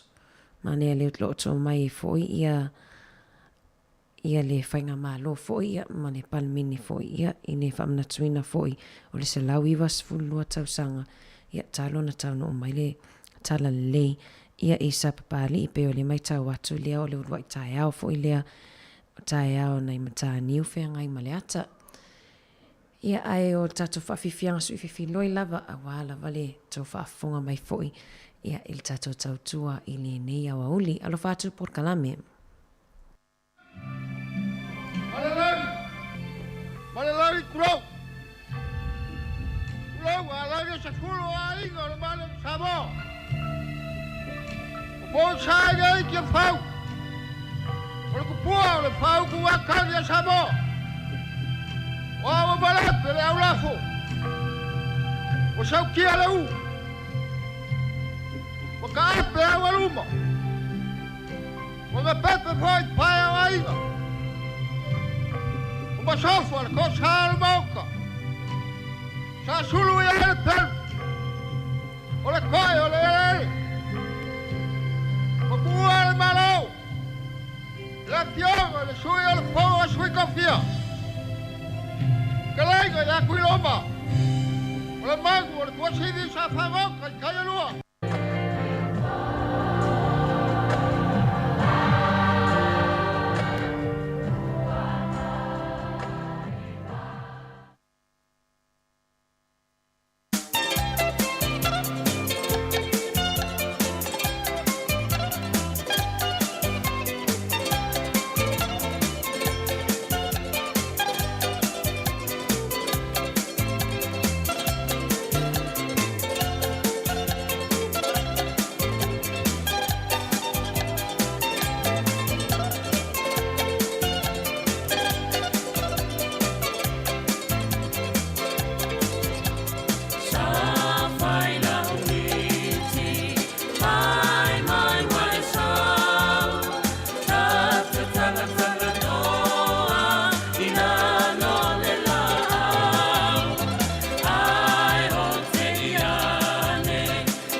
taimi umau au whai ngā malanga. Whawhetai lo ua whio lo umo tupelei lea nganga. A tonu ua e whaalongo i ne a awe atu o tala. O pule o no i sala whai e whai lea ma o mita. Ole uku amali e tua I unga ole I asa. Le matango fiele tatia mai ona tu maunga. E la foi au na tata I lunga olona samiti o ata. Maona lima ma fola e fa avelo a iso se tangata. A e fiata fawa fio mai loa I salafa. Ai, ona fale tali ma lole lei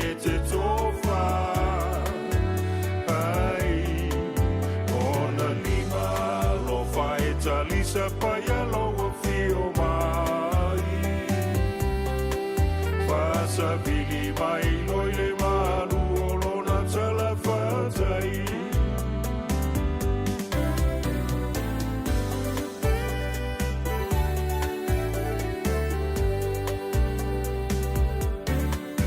E malu lona ea, e mo o mia lava e tangata. E moli mau i le o la fia i lona sio manga. Se i e to foi na lelelei, ona tau mawha. E whelanu lanua i lau tau singa i taimi umalava. O pule ngā ali mawhai pule matua malosi.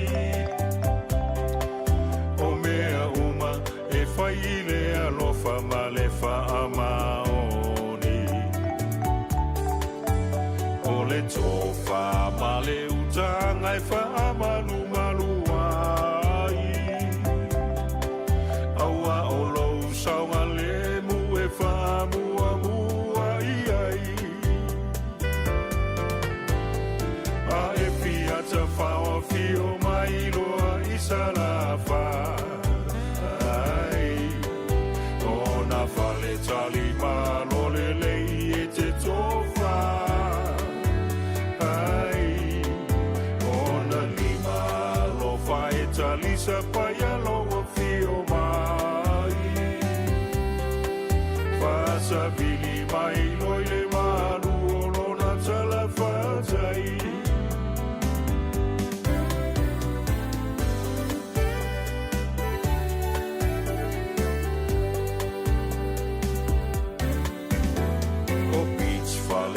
I e te fili sa o loto ai.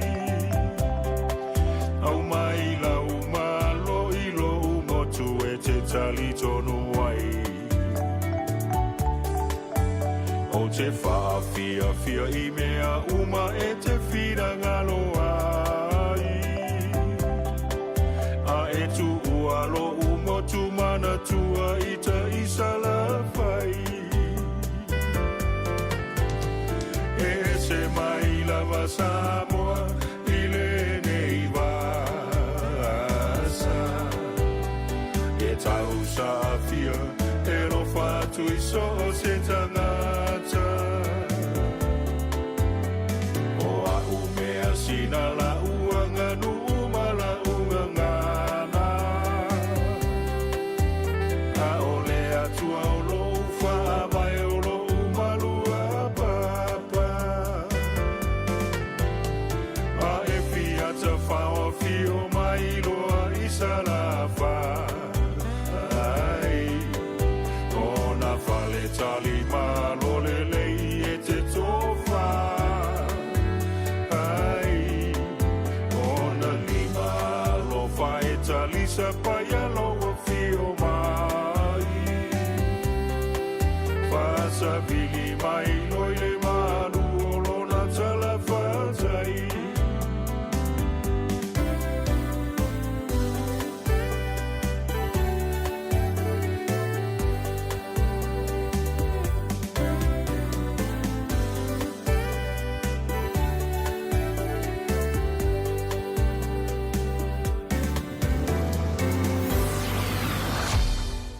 Whawhiwhianga matango whiena ia mavivi inga foi o le motu o sala whai ia o lo whatua i pukalame ia o tō umalawa ia mai o le motu tele i sala whai ia lo whatu pukalame la tōlo o mafuta mai manai foi sintala le manai foi whaasoa tuai foi o lo ia i sea li o lo whaalilo na le fia i lungo penga twailangi ia o na le mai tau watu o maona wa leva na book pena tutongi no na pasese e alua i nungon wa alele ele o mautino po fele atunu ule na e malanga mai ai na malanga nga i New Yorka ia e se fulu i tu la ia le umi o le whainga malanga i wa alele a oni na i aso ai le i whatanu ina whainga malanga na watu ai le i meli i le ali i lea whapea atu ua suilo na nofua lea na book o lea ua tuu ia tu mai tua ia mai le no fo pito i luma fo ilea ia po vaenga le e malanga fa business po vaenga le i luma le pito i luma ia o VIP le tau e tatou le tu i tua ia le me no fo ai tu la vanoa le na poke il tamalea e no fo ai ia sitina malana pepe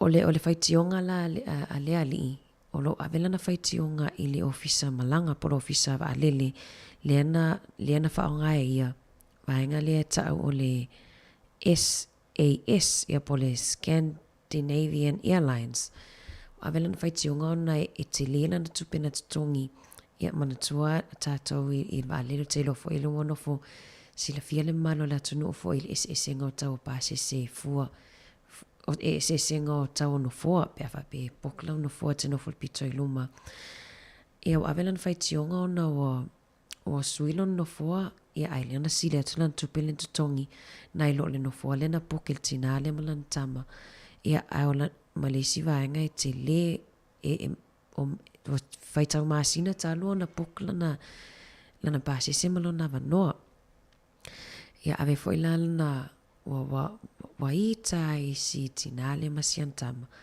ia ai le foi wa vai loa ina foi manatu finanga lo tangata lungo foi openga te failangi e ia inisi o lango ina ia le points foi poli le fia foi o sia foi ali ia ai foi inisi o lo fa peona ona ave po take le side o le tinale ona o le pepe e tangi fa solo ato i lungo o le valele ia malisi me se funu i tula o ka umi te le ia le whainga malanga ia a tātou e tofu lau tātou ia tofu lau tangata mona ia manatu ia o te loa e tātou Samoa ia o te loa pe tātou i tutu i le tu o le tina malan tama ia wa tātou te loa o malava le whainga tā ia ole le valele malum whanau ai me se lava ia tātou whanau ia pepe ia nei talana a tono fu ia nga mo nisi fu ia tatou tono fu ia nga fu ia o staimi e pe malanga ia pe atele na ni atupe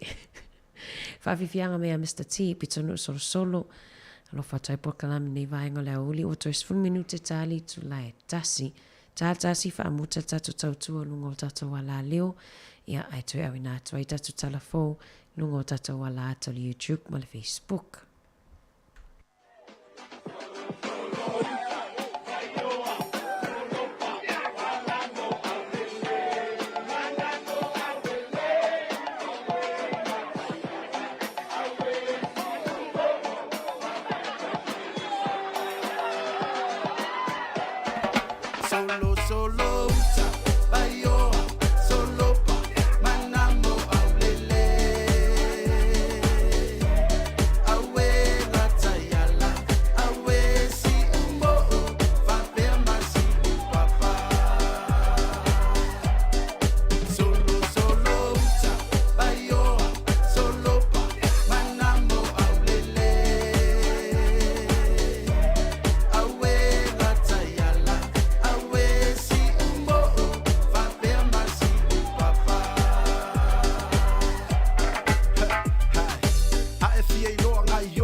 Welcome to my new white lady, Lord, ever. Samoa, Atua i le sao, o Aotearoa, sau. Sauna e alu, he ua umatanga, ua taitasi malelo fuanga. Solo, solo, aioa, solo pa, manamo aulele.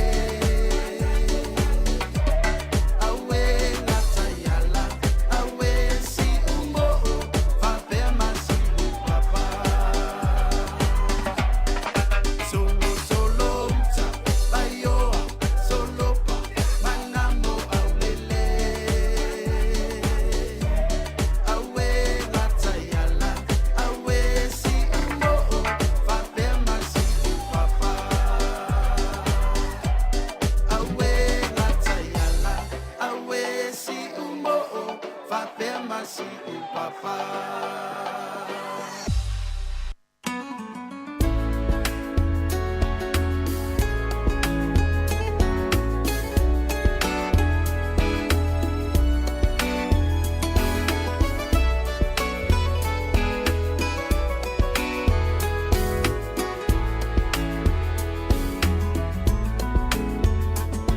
Ua oila wa mama tino o tuma sila lope mo se avanoa. Se ia fea ni se no foanga tasa asa apetali ala tato maanga. Taui ani isene atu ufua manela fula fua. Ona o fai atu ai leo ulangona fai ngata o alofana. Va ai ai o fofonga lo te ena o langona i le po o sola. E ui ina motu fa a pei o se pole moni e tau le polonga. Ia whaata ia so uma ia puna ma whauwhaunga ia mo se tali tutusa. Ai whaata i se i la fua tau le afi afi ai ta whaafe sanga i. Aululo na namuilo ufatu eliu le pope o fetu kupula. Ona o fai atu ai leo ulangona fai ngata o ualofana.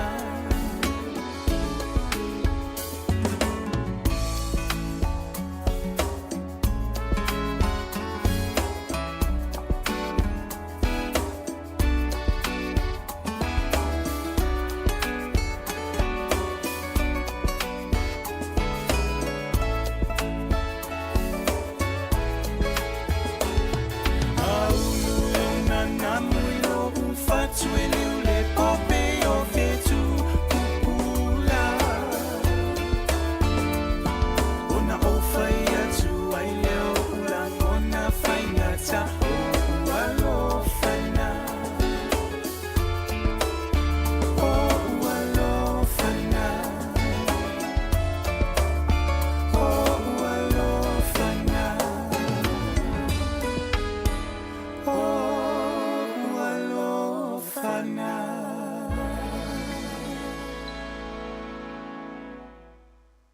Fa tunga fauna mai le sunga ya puni ia ma le uso ya melody la le peteru o ualofa le na ia. Fa malo atua i le foi wo o mai le fa i ungol tato por kalame lungo fu il tato wala leo tasi ono te simal tasi fa mo ia lo fa atu por kalame fa ftai lavan mafuta mai lavel tai ona le lasi ia pa ia mai fu ile nei taimi o le awa uli. Ia au tato nungol Facebook ma le YouTube mafuta mai pea fa toa fa muta tato tau tua ile itu la e lua fa malo atu nei tato wolo mafuta mai fa malo lua atu Jane tongia ia lo fa tfoi tapsoa mai lato uma lava lo mafuta mai ia ai tato fa nei tato wolo mafuta mai lungol tato le tio fa malo lua tfoi pe fa peo ia se upua Sala fo'i ia i le tautua si fonga lau mua le nei aso.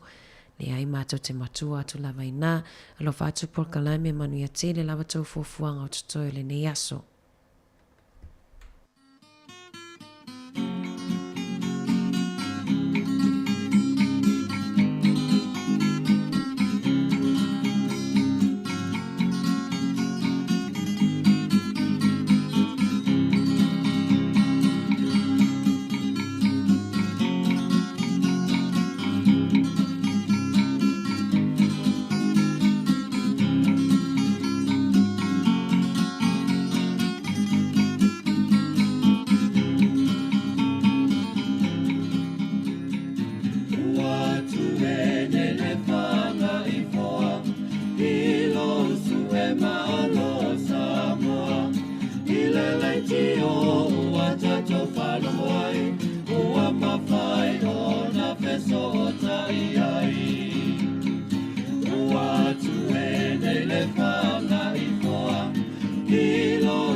Toi whaatala whātua le whaapoponga o talafong ma le si ufonga le lau mua mo le nei vaenga o le awa uli. Wali ipotia le iei o le avanua ya awhieni vaenga titele o New Zealand i savili maalolosi ma timunga mamawhai le so whaapea mātai au. Olo o awhiei Wellington e maukilani lapta ingo tulanga lolo wao le tau, peo na whailua le ofisa wa ai tau le tai awana leila. O aukilani olo lapta iei timunga mamafa ma savili maalolosi, i le ono i tūla mai le tasi le awauli e o atu le fitu le afiafi le stofi. Wa walo ia fo ile o atu ina malolosi o savili tō wha atau tau ino fuanga ta alailai. Olo ia ifo ini lapata inga mo le tū malo o Tararua Wairarapa wha apea ma Wellingtone i savili malolosi mai le tū lai valtaon leilai o atu le tolu le awauli o le aso. O Bay of Plenty olo o lapata ia timunga mamafa mai le whaile afiafi o le stofi e o atu le tasi i le vaveao o le aso wharaile. O fale o loe whaatau wai mama filifili auro ma o loa teu tino tau ngata, whaapei ma fale whaatau awa malo se a maiso pisini se whaatau wai tapaa, na nga ia yos whainga le au ngao i au kelane i le poa na po. O le fale o loa le Michael Hill i Newmarket na oso whaia le au ngaoi. O le maasina taluai na ngao iai fo i lea fale o loa. O ni tangata no lātou whaongaina ni pate Pace Paul. E tata e eiti o ata mapusa o lo te winai mama ma filifili auro ma o lātou aveina whaongaoi ia o loa. Na liputia fo i le New Zealand Herald. Le fale whaatau awa malo si o le Big Barrel i Mount Eden na o so whai fo i le po ana po. Whaapese whaloloe whaatau e tapa el tise i Glenfield. O le po mua atu na o so whai e fo i se fale whaatau awa malo si i ora kei. Le whaongai ta avale tata e ma whaalea ngai fale o loa. Whaatasi manisi o tama i pisinesi Howick. O lo whaatitele au kilani ia i tu aingo o swainga. Pei tai ua wa ia fo i isi vaenga le tunu e pe o Wellingtone, lea fo i sali putieni ngao inga wha apea, i le whai ungo le vai aso. Sa whai aso su enga masai li linga le Consumer New Zealand, i pepa e wha o ngai na mo whale ui se i tolo, masama wai, e isi pepa taunga tā, e le au sia le tūlanga mawalunga e tauna i e tu sai malato folfolanga, i su enga mawhaata i ta inga is fulfana whaia, o lo numero tasi lava pepa o whale ui o le itu ainga le Earth Smart, e se lau pasene o ni pepa na mawhaio na toili liu, pito atu ia i le Soft Touch Ultra Soft Toilet Tissue, e lua tala fast full tol sene ma le lua tala ma le iwa sene le tau i le mita. E vava mamao lava le tūlanga o ia pepa ma isi pepa taunga tai o lo wha atau ina atu. O lo pito lava i lalo le itu aingo le pepa o le Value Strong and Soft Toilet Tissue e tala tolu fa sene i le mita. E pito sile o na taungo fia i pepa ia na so eina pe tai o le au te lengo na maka o lo tala fia ngai lava malona tau. O pepa pito taunga tāna so eina o le Premium Tube Tree Free Toilet Paper e tūlanga se fulu e ui e 5 tala fast fululua sene i le mita. Sa whaatino ina le suenga se fale su e whaatuma oti, mai su e le tūlanga la mole po le vai o le pepa o le whainga tau na leanga, ma isi lava tūlanga ananga tau ia fo i olo molo na whaonga ina, e ese fo i mafua anga ma wha amomue ave tangata whaatau i pepa mo fale ui se i tulo, pia na ta ua le Consumer New Zealand, o nisi whaatau i le tele o le pepa, o isi o le vai o le pepa, a o nisi fo i ole tau e pito sili o na whaataua. O pepa umana o lato so ina e tau i malo na whaonga ina, pe o na tau e Paul Smith o Consumer New Zealand, pol whaala po tupotonga i mata i tuwina, po o puipuia ma whaataua ina lele ia te tau a tangata whaatau. E a whini a manua malanga o tatala i Nature Company wa lele ni usilo le Sounds Air. E ta i fitsela wivas fulu iwa tā la le tau. E mawhai e tangata e whaatawina i awa noa malanga o na whewa i vaenga ese iwa le atunu o mai wana ka i taupo. Po le alava le tele o taime mawhai na whaonga ina i le pāsese i te tono le umi e tolu māsina. Na whailua le pulisilo le Sounds Air Andrew Crawford. I le checkpoint, o le ua pasi ese atu le Omicron ma le COVID-19 ma le atunu. Ma alo i e le whaanaunango tangata e toi whaawa waifai ngā malanga. Peitai, o lo ufa atua i pea. E se fulfitu a whino fo sava noa le taimina whaatawina ai. Ma o le wala au le pule o le company wa alele ia i la tau. Wa whaatawina i awa noa, ina ia matua fuli e whaonga. O lo i pea awa noa o lo o tutoe. Na sau noa fo i Crawford. O lo ta pena le Sounds Air ni fuafuanga ina ia a vea ma company wa alele mua i le lalolangi. E whaia malanga whaitu malo e whewa ini wa alele e le aise kāpone e maua ai.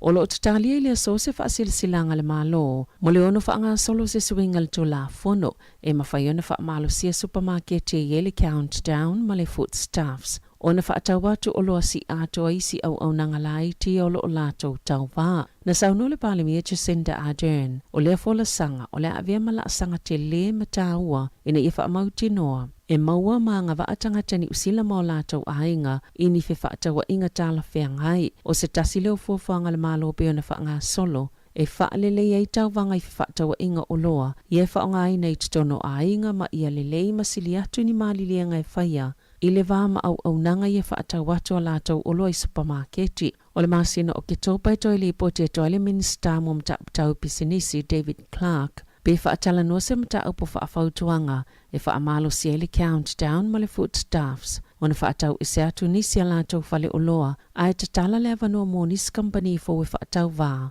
ma lato au nanga.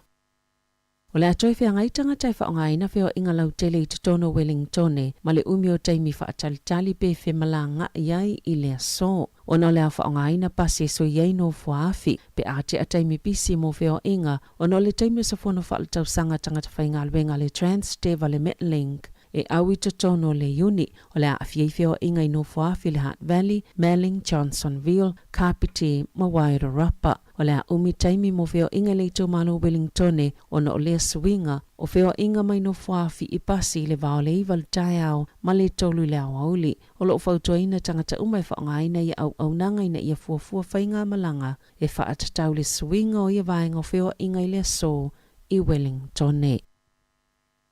O ana na fina whaate ai mai le vaenga whaopawhaia le leipa la lātou whaipule o Kau Rav Shama. E se whaamatalanga le li whaipule lau tu stala na ia tā uai na pālo tal whaafaldui pula vasenga o whaipule whaate a oia mai to onus fultasi na ioe e to atasi na te te ma le to atasi e le I pālota. Sa mawalo na vanoe sauno ai ma sa mawfo I la vanoe sauno ai si whaipule. Ona whaamulinga le pālota e peona sauno a Shama na ia tā ua, paulawa le mea e mana o iai, ina ia whaia su enga whaatoma oti, ai mo mia se teime mana tunatu ai. Pe mana o e whaawa wai peona ave o ia mawhaipule tu to atasi, na whaalaulo mulmuliane tu mai tai pālimia Jacinda Ardern se pepa o whaamatalanga. O lo tā uai, o le taimi lava na whaia le whaiunga, na whaatino ai lava le whaate anga le li whaipule, ma ua whaia fo I se whaiunga le vasenga o whaipule ave le mata aupo. E le Council of the Labour Party a New Zealand, lātou te whaia le iloilonga, pe whaia seisi fuafuanga I le lomanai, e whaasanga I le li whaipule. O le whaawau peona solia e Shama o aia inga matula whanol vaenga whaupwhai, o matua le toi whaatuatua I nā eisi sui whaipule le Labour.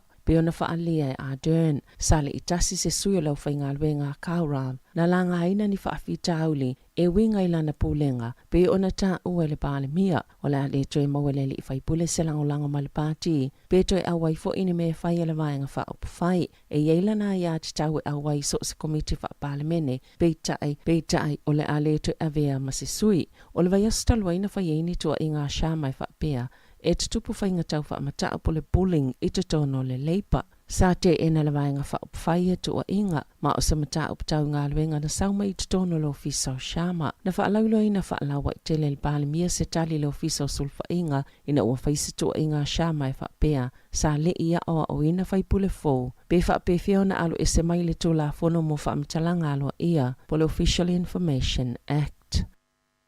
O le toe kuate le tulai lua I lau aulo le so le aloa I eona muta le tautua le whongwhitalai o le maota o le pālemene I Wellingtone, Trevor Mallard.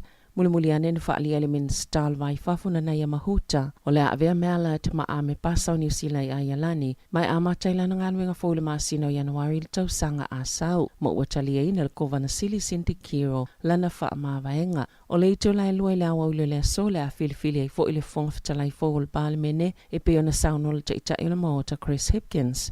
Mai tu sai ma reporti, wano fosauni le sui fufonga fitalai Adrian Orurahe e avea ma fufonga fitalai. O tau sanga lua fisfulfito, na ulua I tofia I Mallard e avea ma fufonga fitalai. Ma ua tolu sfululima tau sanga, talo na avea ma whaipulo le pālemene New Zealand. Sa tele whaitionga I whaasanga ya Mallard o na olona whaatau tainga. O le mata upi tangata na solo tite I le pālemene, ina ufa atonuina le taki o paipanga I le au tite, ma le ki wha aleo tite le ia o sipika, wha atase malo na wha atonuina o le whai o wha silsilanga I wha apea o soli vale e nisi o whaipule. Sa I le pālemene, le lotoa a o iai le solo tite, e au fiei ma vau vasa mana I Winston Peters, le taitai o le New Zealand First. Sa toi wha aleo ngā ina muli muli, ia wha silanga.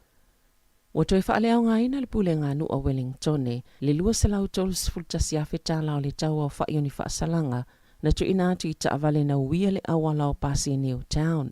E afe lima se lau whaasful whape po whaasalanga, e ta I se lau lima sifultala na whaasalaina I ave taavale, na uia le awala o le Hall Street, ma le lua se fulu Rediford Street, e whaafsanga I malawhalama I tele Wellingtone, I le vao le aso sifultasi o Iulai ma le aso sifulu ono au kuso, na whaasisila il pule ngā nuu, wa whaalea o ngā ina I whaasalanga, ma o le atu I whaafo I tupe a tangata ua mai o na titongi a sala, o na o le whainga o le awala. Sa tele na whaalua whesasi I mawhauwhau a ve taavale, mai le lavala pata inga na tu ina atu I tangata e winga, isu winga o whaalilo lilo, o lea awala, o whaailoilo e whaatatau le awala fomo pasi na tatalaina, I le asolua ioni, sa mulimuli ta iai tu unga mula saunga le muu peitai.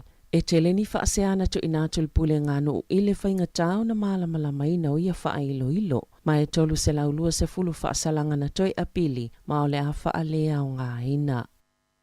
I ta alonga, o toi wala wina ni so teine tuai o le au neti polo ni usila, e au fiele sa avia makapeteni Amelia Ran e Kenasio, whape ma Jane Watson, mo le au awata alonga wha avao malo ma Jamaica whape ma Australia. E to osfulfito le au o Filifilia e au fiele to osfululua, le na ta alo i ta alonga malo o taupulenga, vanga na ai Bailey Miss, o toi ave sia mai le au tele. O e Kenasio ma Watson sa ave aso malo lo o na sawhai lele, mo o toi Filifilia Karen Berger o wha awau tonga fitinga, mai lo na ta otonga i lo na vai.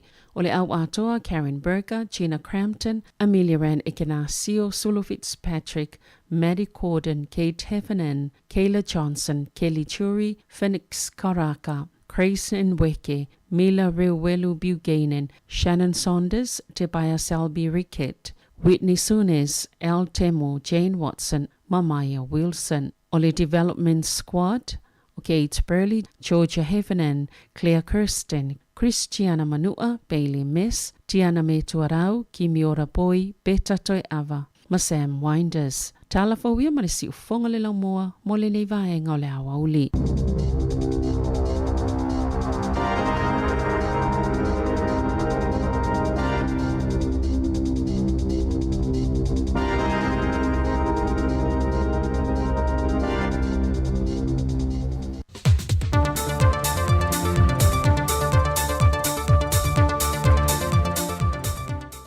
Toi whatalofo le tātou tunu ule o ngā tutonu le nei vai aso i tiute whea o mga ruenga.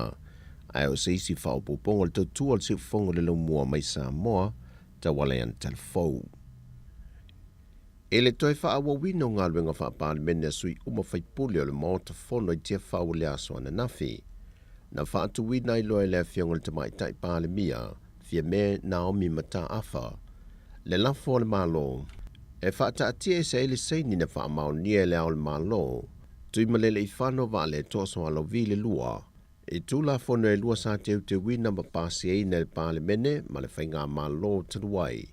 O le tula fono whamsinongo whanua maswafa lua o, ma le tula fono le te wina o le whaavae lua o. E o fionga i le whong fitalai. O lea i le ava ma le whaalo alu tele, o te whaatuina i se lafo, e whapea. Mua. Ia whatatia ese taimi whatapula aina. O le tasi le masina. I le tula fono tu mau. Se lau se furutolu, pui lima, pui a. E mawhai ai ona whaalea o ngā ina. Le whaamaoninga o se tula fono. Ua uma ona whaamaonia ina e le ao le malo. Di assent. Lua. Ia whatanga ina le whailau tusi, o le fono au whaitu la fono. E amata whanga solo loa tawalumanga o le whaalea o ngā ina, o le whaamaoninga, o le malienga le ao le malo, tawalumanga o lo whaalea o ngā ina ai, o le whaamaoninga, o le malienga a le ao le malo, di assent, o tula fono e lua, e pei ona tā ua. O nei tawalumanga, o loo ai e ia mai i lalo o le tula fono tu mau, se lau se furu tolu, pui lima. Ma le lona tolu, e tu sa ai ma le tula fono tu mau, se lau se furu tolu, pui wha. Ia whaatino ina loa tiute o le whailau tusi, o le fono au whai tula fono. E vave whamatu ese, tula fono e lua, o le teunga o le whaavae, luafe lua se fulu, ma le tula fono whanua masuafa luafe lua se fulu. Ma toe tu ina atu tula fono tau whaofi moni na pāsia ele pāle mene mo le whaamaoninga reassent ele fionga i le ao o le malo. Leo fionga mal whaalo o le lapu.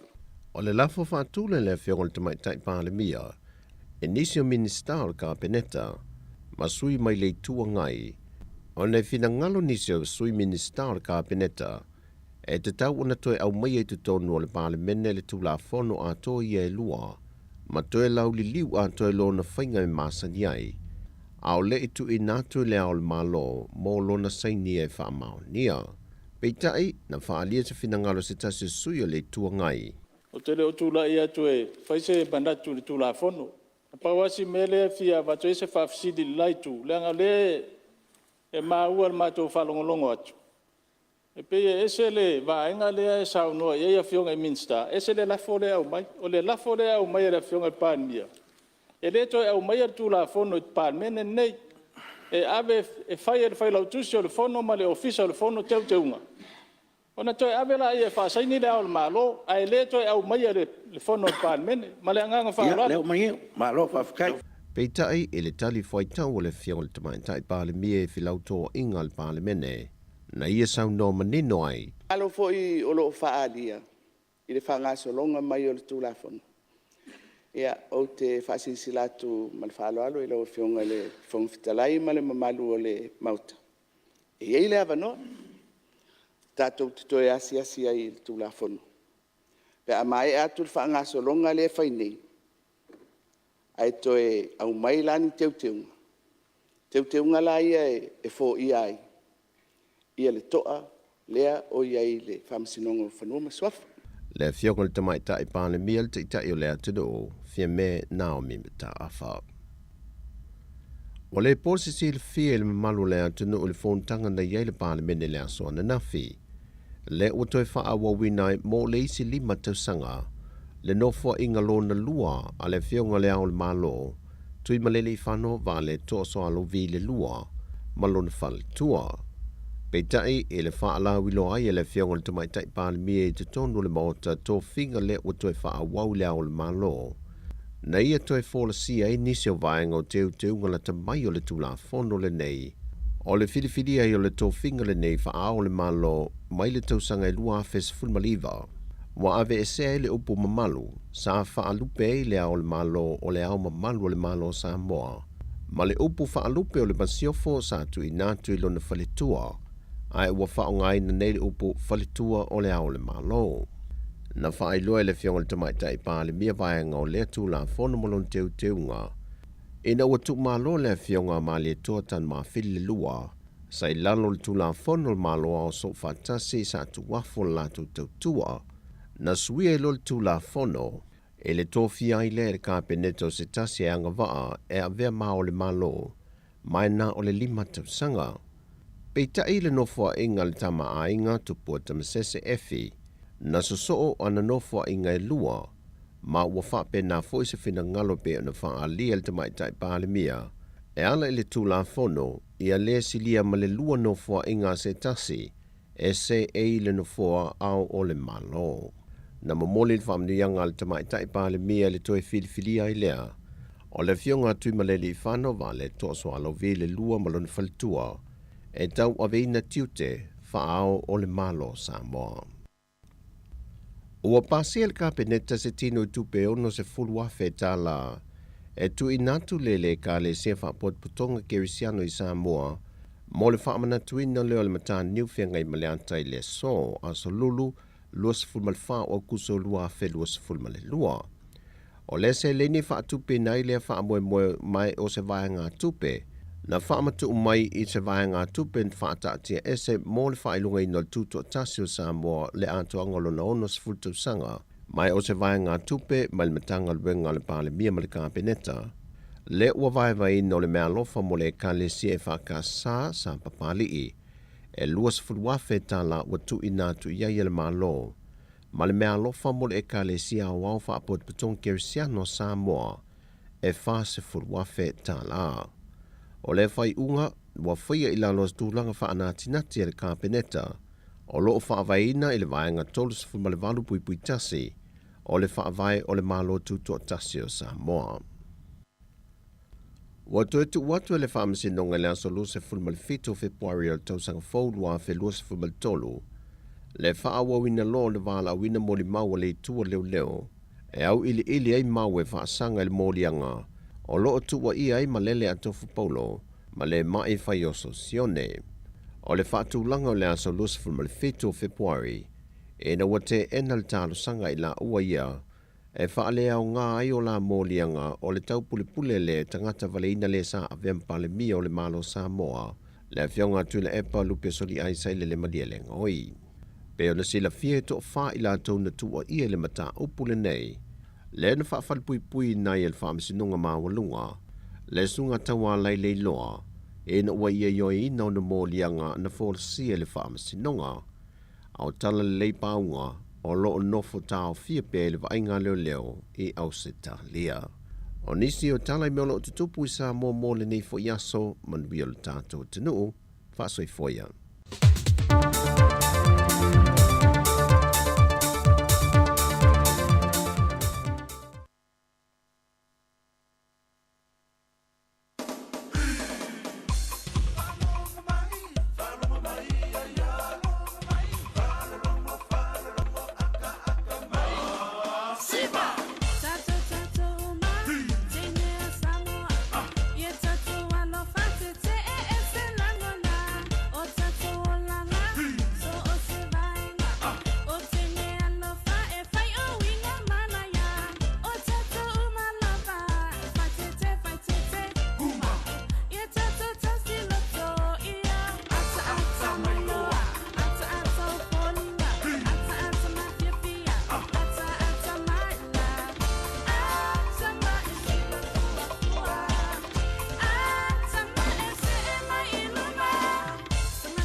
Eso solo y mauna ele tutele aeta fele fele tu pua o maiana o mata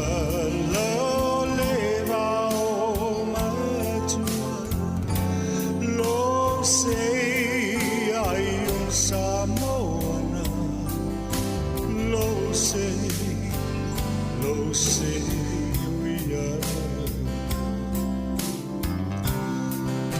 sei, oh Iana, eso solo in mauna,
o ai le afi awa ni ide ba be se tia de feto ai oi mani bangatia au ui se le ngai ave sai tu titania se itu se ia le popone te a ole o la na nei fa amole mole tua ole atua na te fa atua uma e ma ti vai ilona i moa se itu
sali lele tala ua a me mai nei tama whanau a Samoa ua whai mau usei lau ta aloa mali e o malau sa ili malo uai no ai Samoa i o mao o si o tatunu e le no ai le paapanua a lau ta alo uai no ai ta ua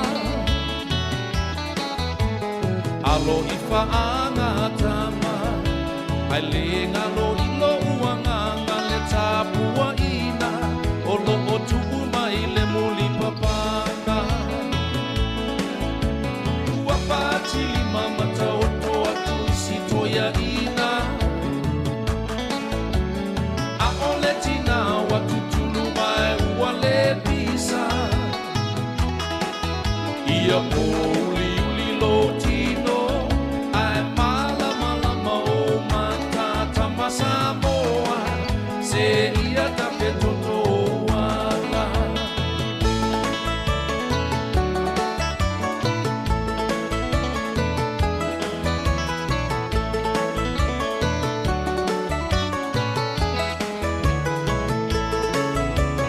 Samoa tula i mai e molia le papetai au lau ta'alo se wamali e mata i vai lau ta'alo pa'atau sala e le tau mate e se isi a e malolo le tamali alo ia o whaiva tauina ia e malo o te tapuai pe ole feiva ole fe e po avane ia i le tanga vai olo o ta whaavai ai pe o la paulo o ai se whaasanga tauai ua pati mama tau toa turisi toia ina a ole tina wa tutulu mai ua le pisa ia poli uli lo tino ai mala mala mau mata tama Samoa se ia tape toto wala ua patili mama tau toa tulisi toia ina a ole tina wa vai wale pisa ia poli uli lo tino ai mala mala mau mata tama Samoa se ia tape toto wala tama Samoa se ia tape toto e mole tlenga faftai ia malfa maloi le la tolo fa ma futam fa fungo mai tato pokala me nei aso ia fa ma fo tautu nei aso pe o ese upu ale totamali fo ila fa fungo anga ia e manu ia te le la fo fungo toi ia fa mo moenga fo mga luenga le alo toi tato tuno ile afia na nei tato toi fta pa il ta ile tu lai fitu ile tautu masani ale si fungo la mua malo faftai. Let me hear you sigh.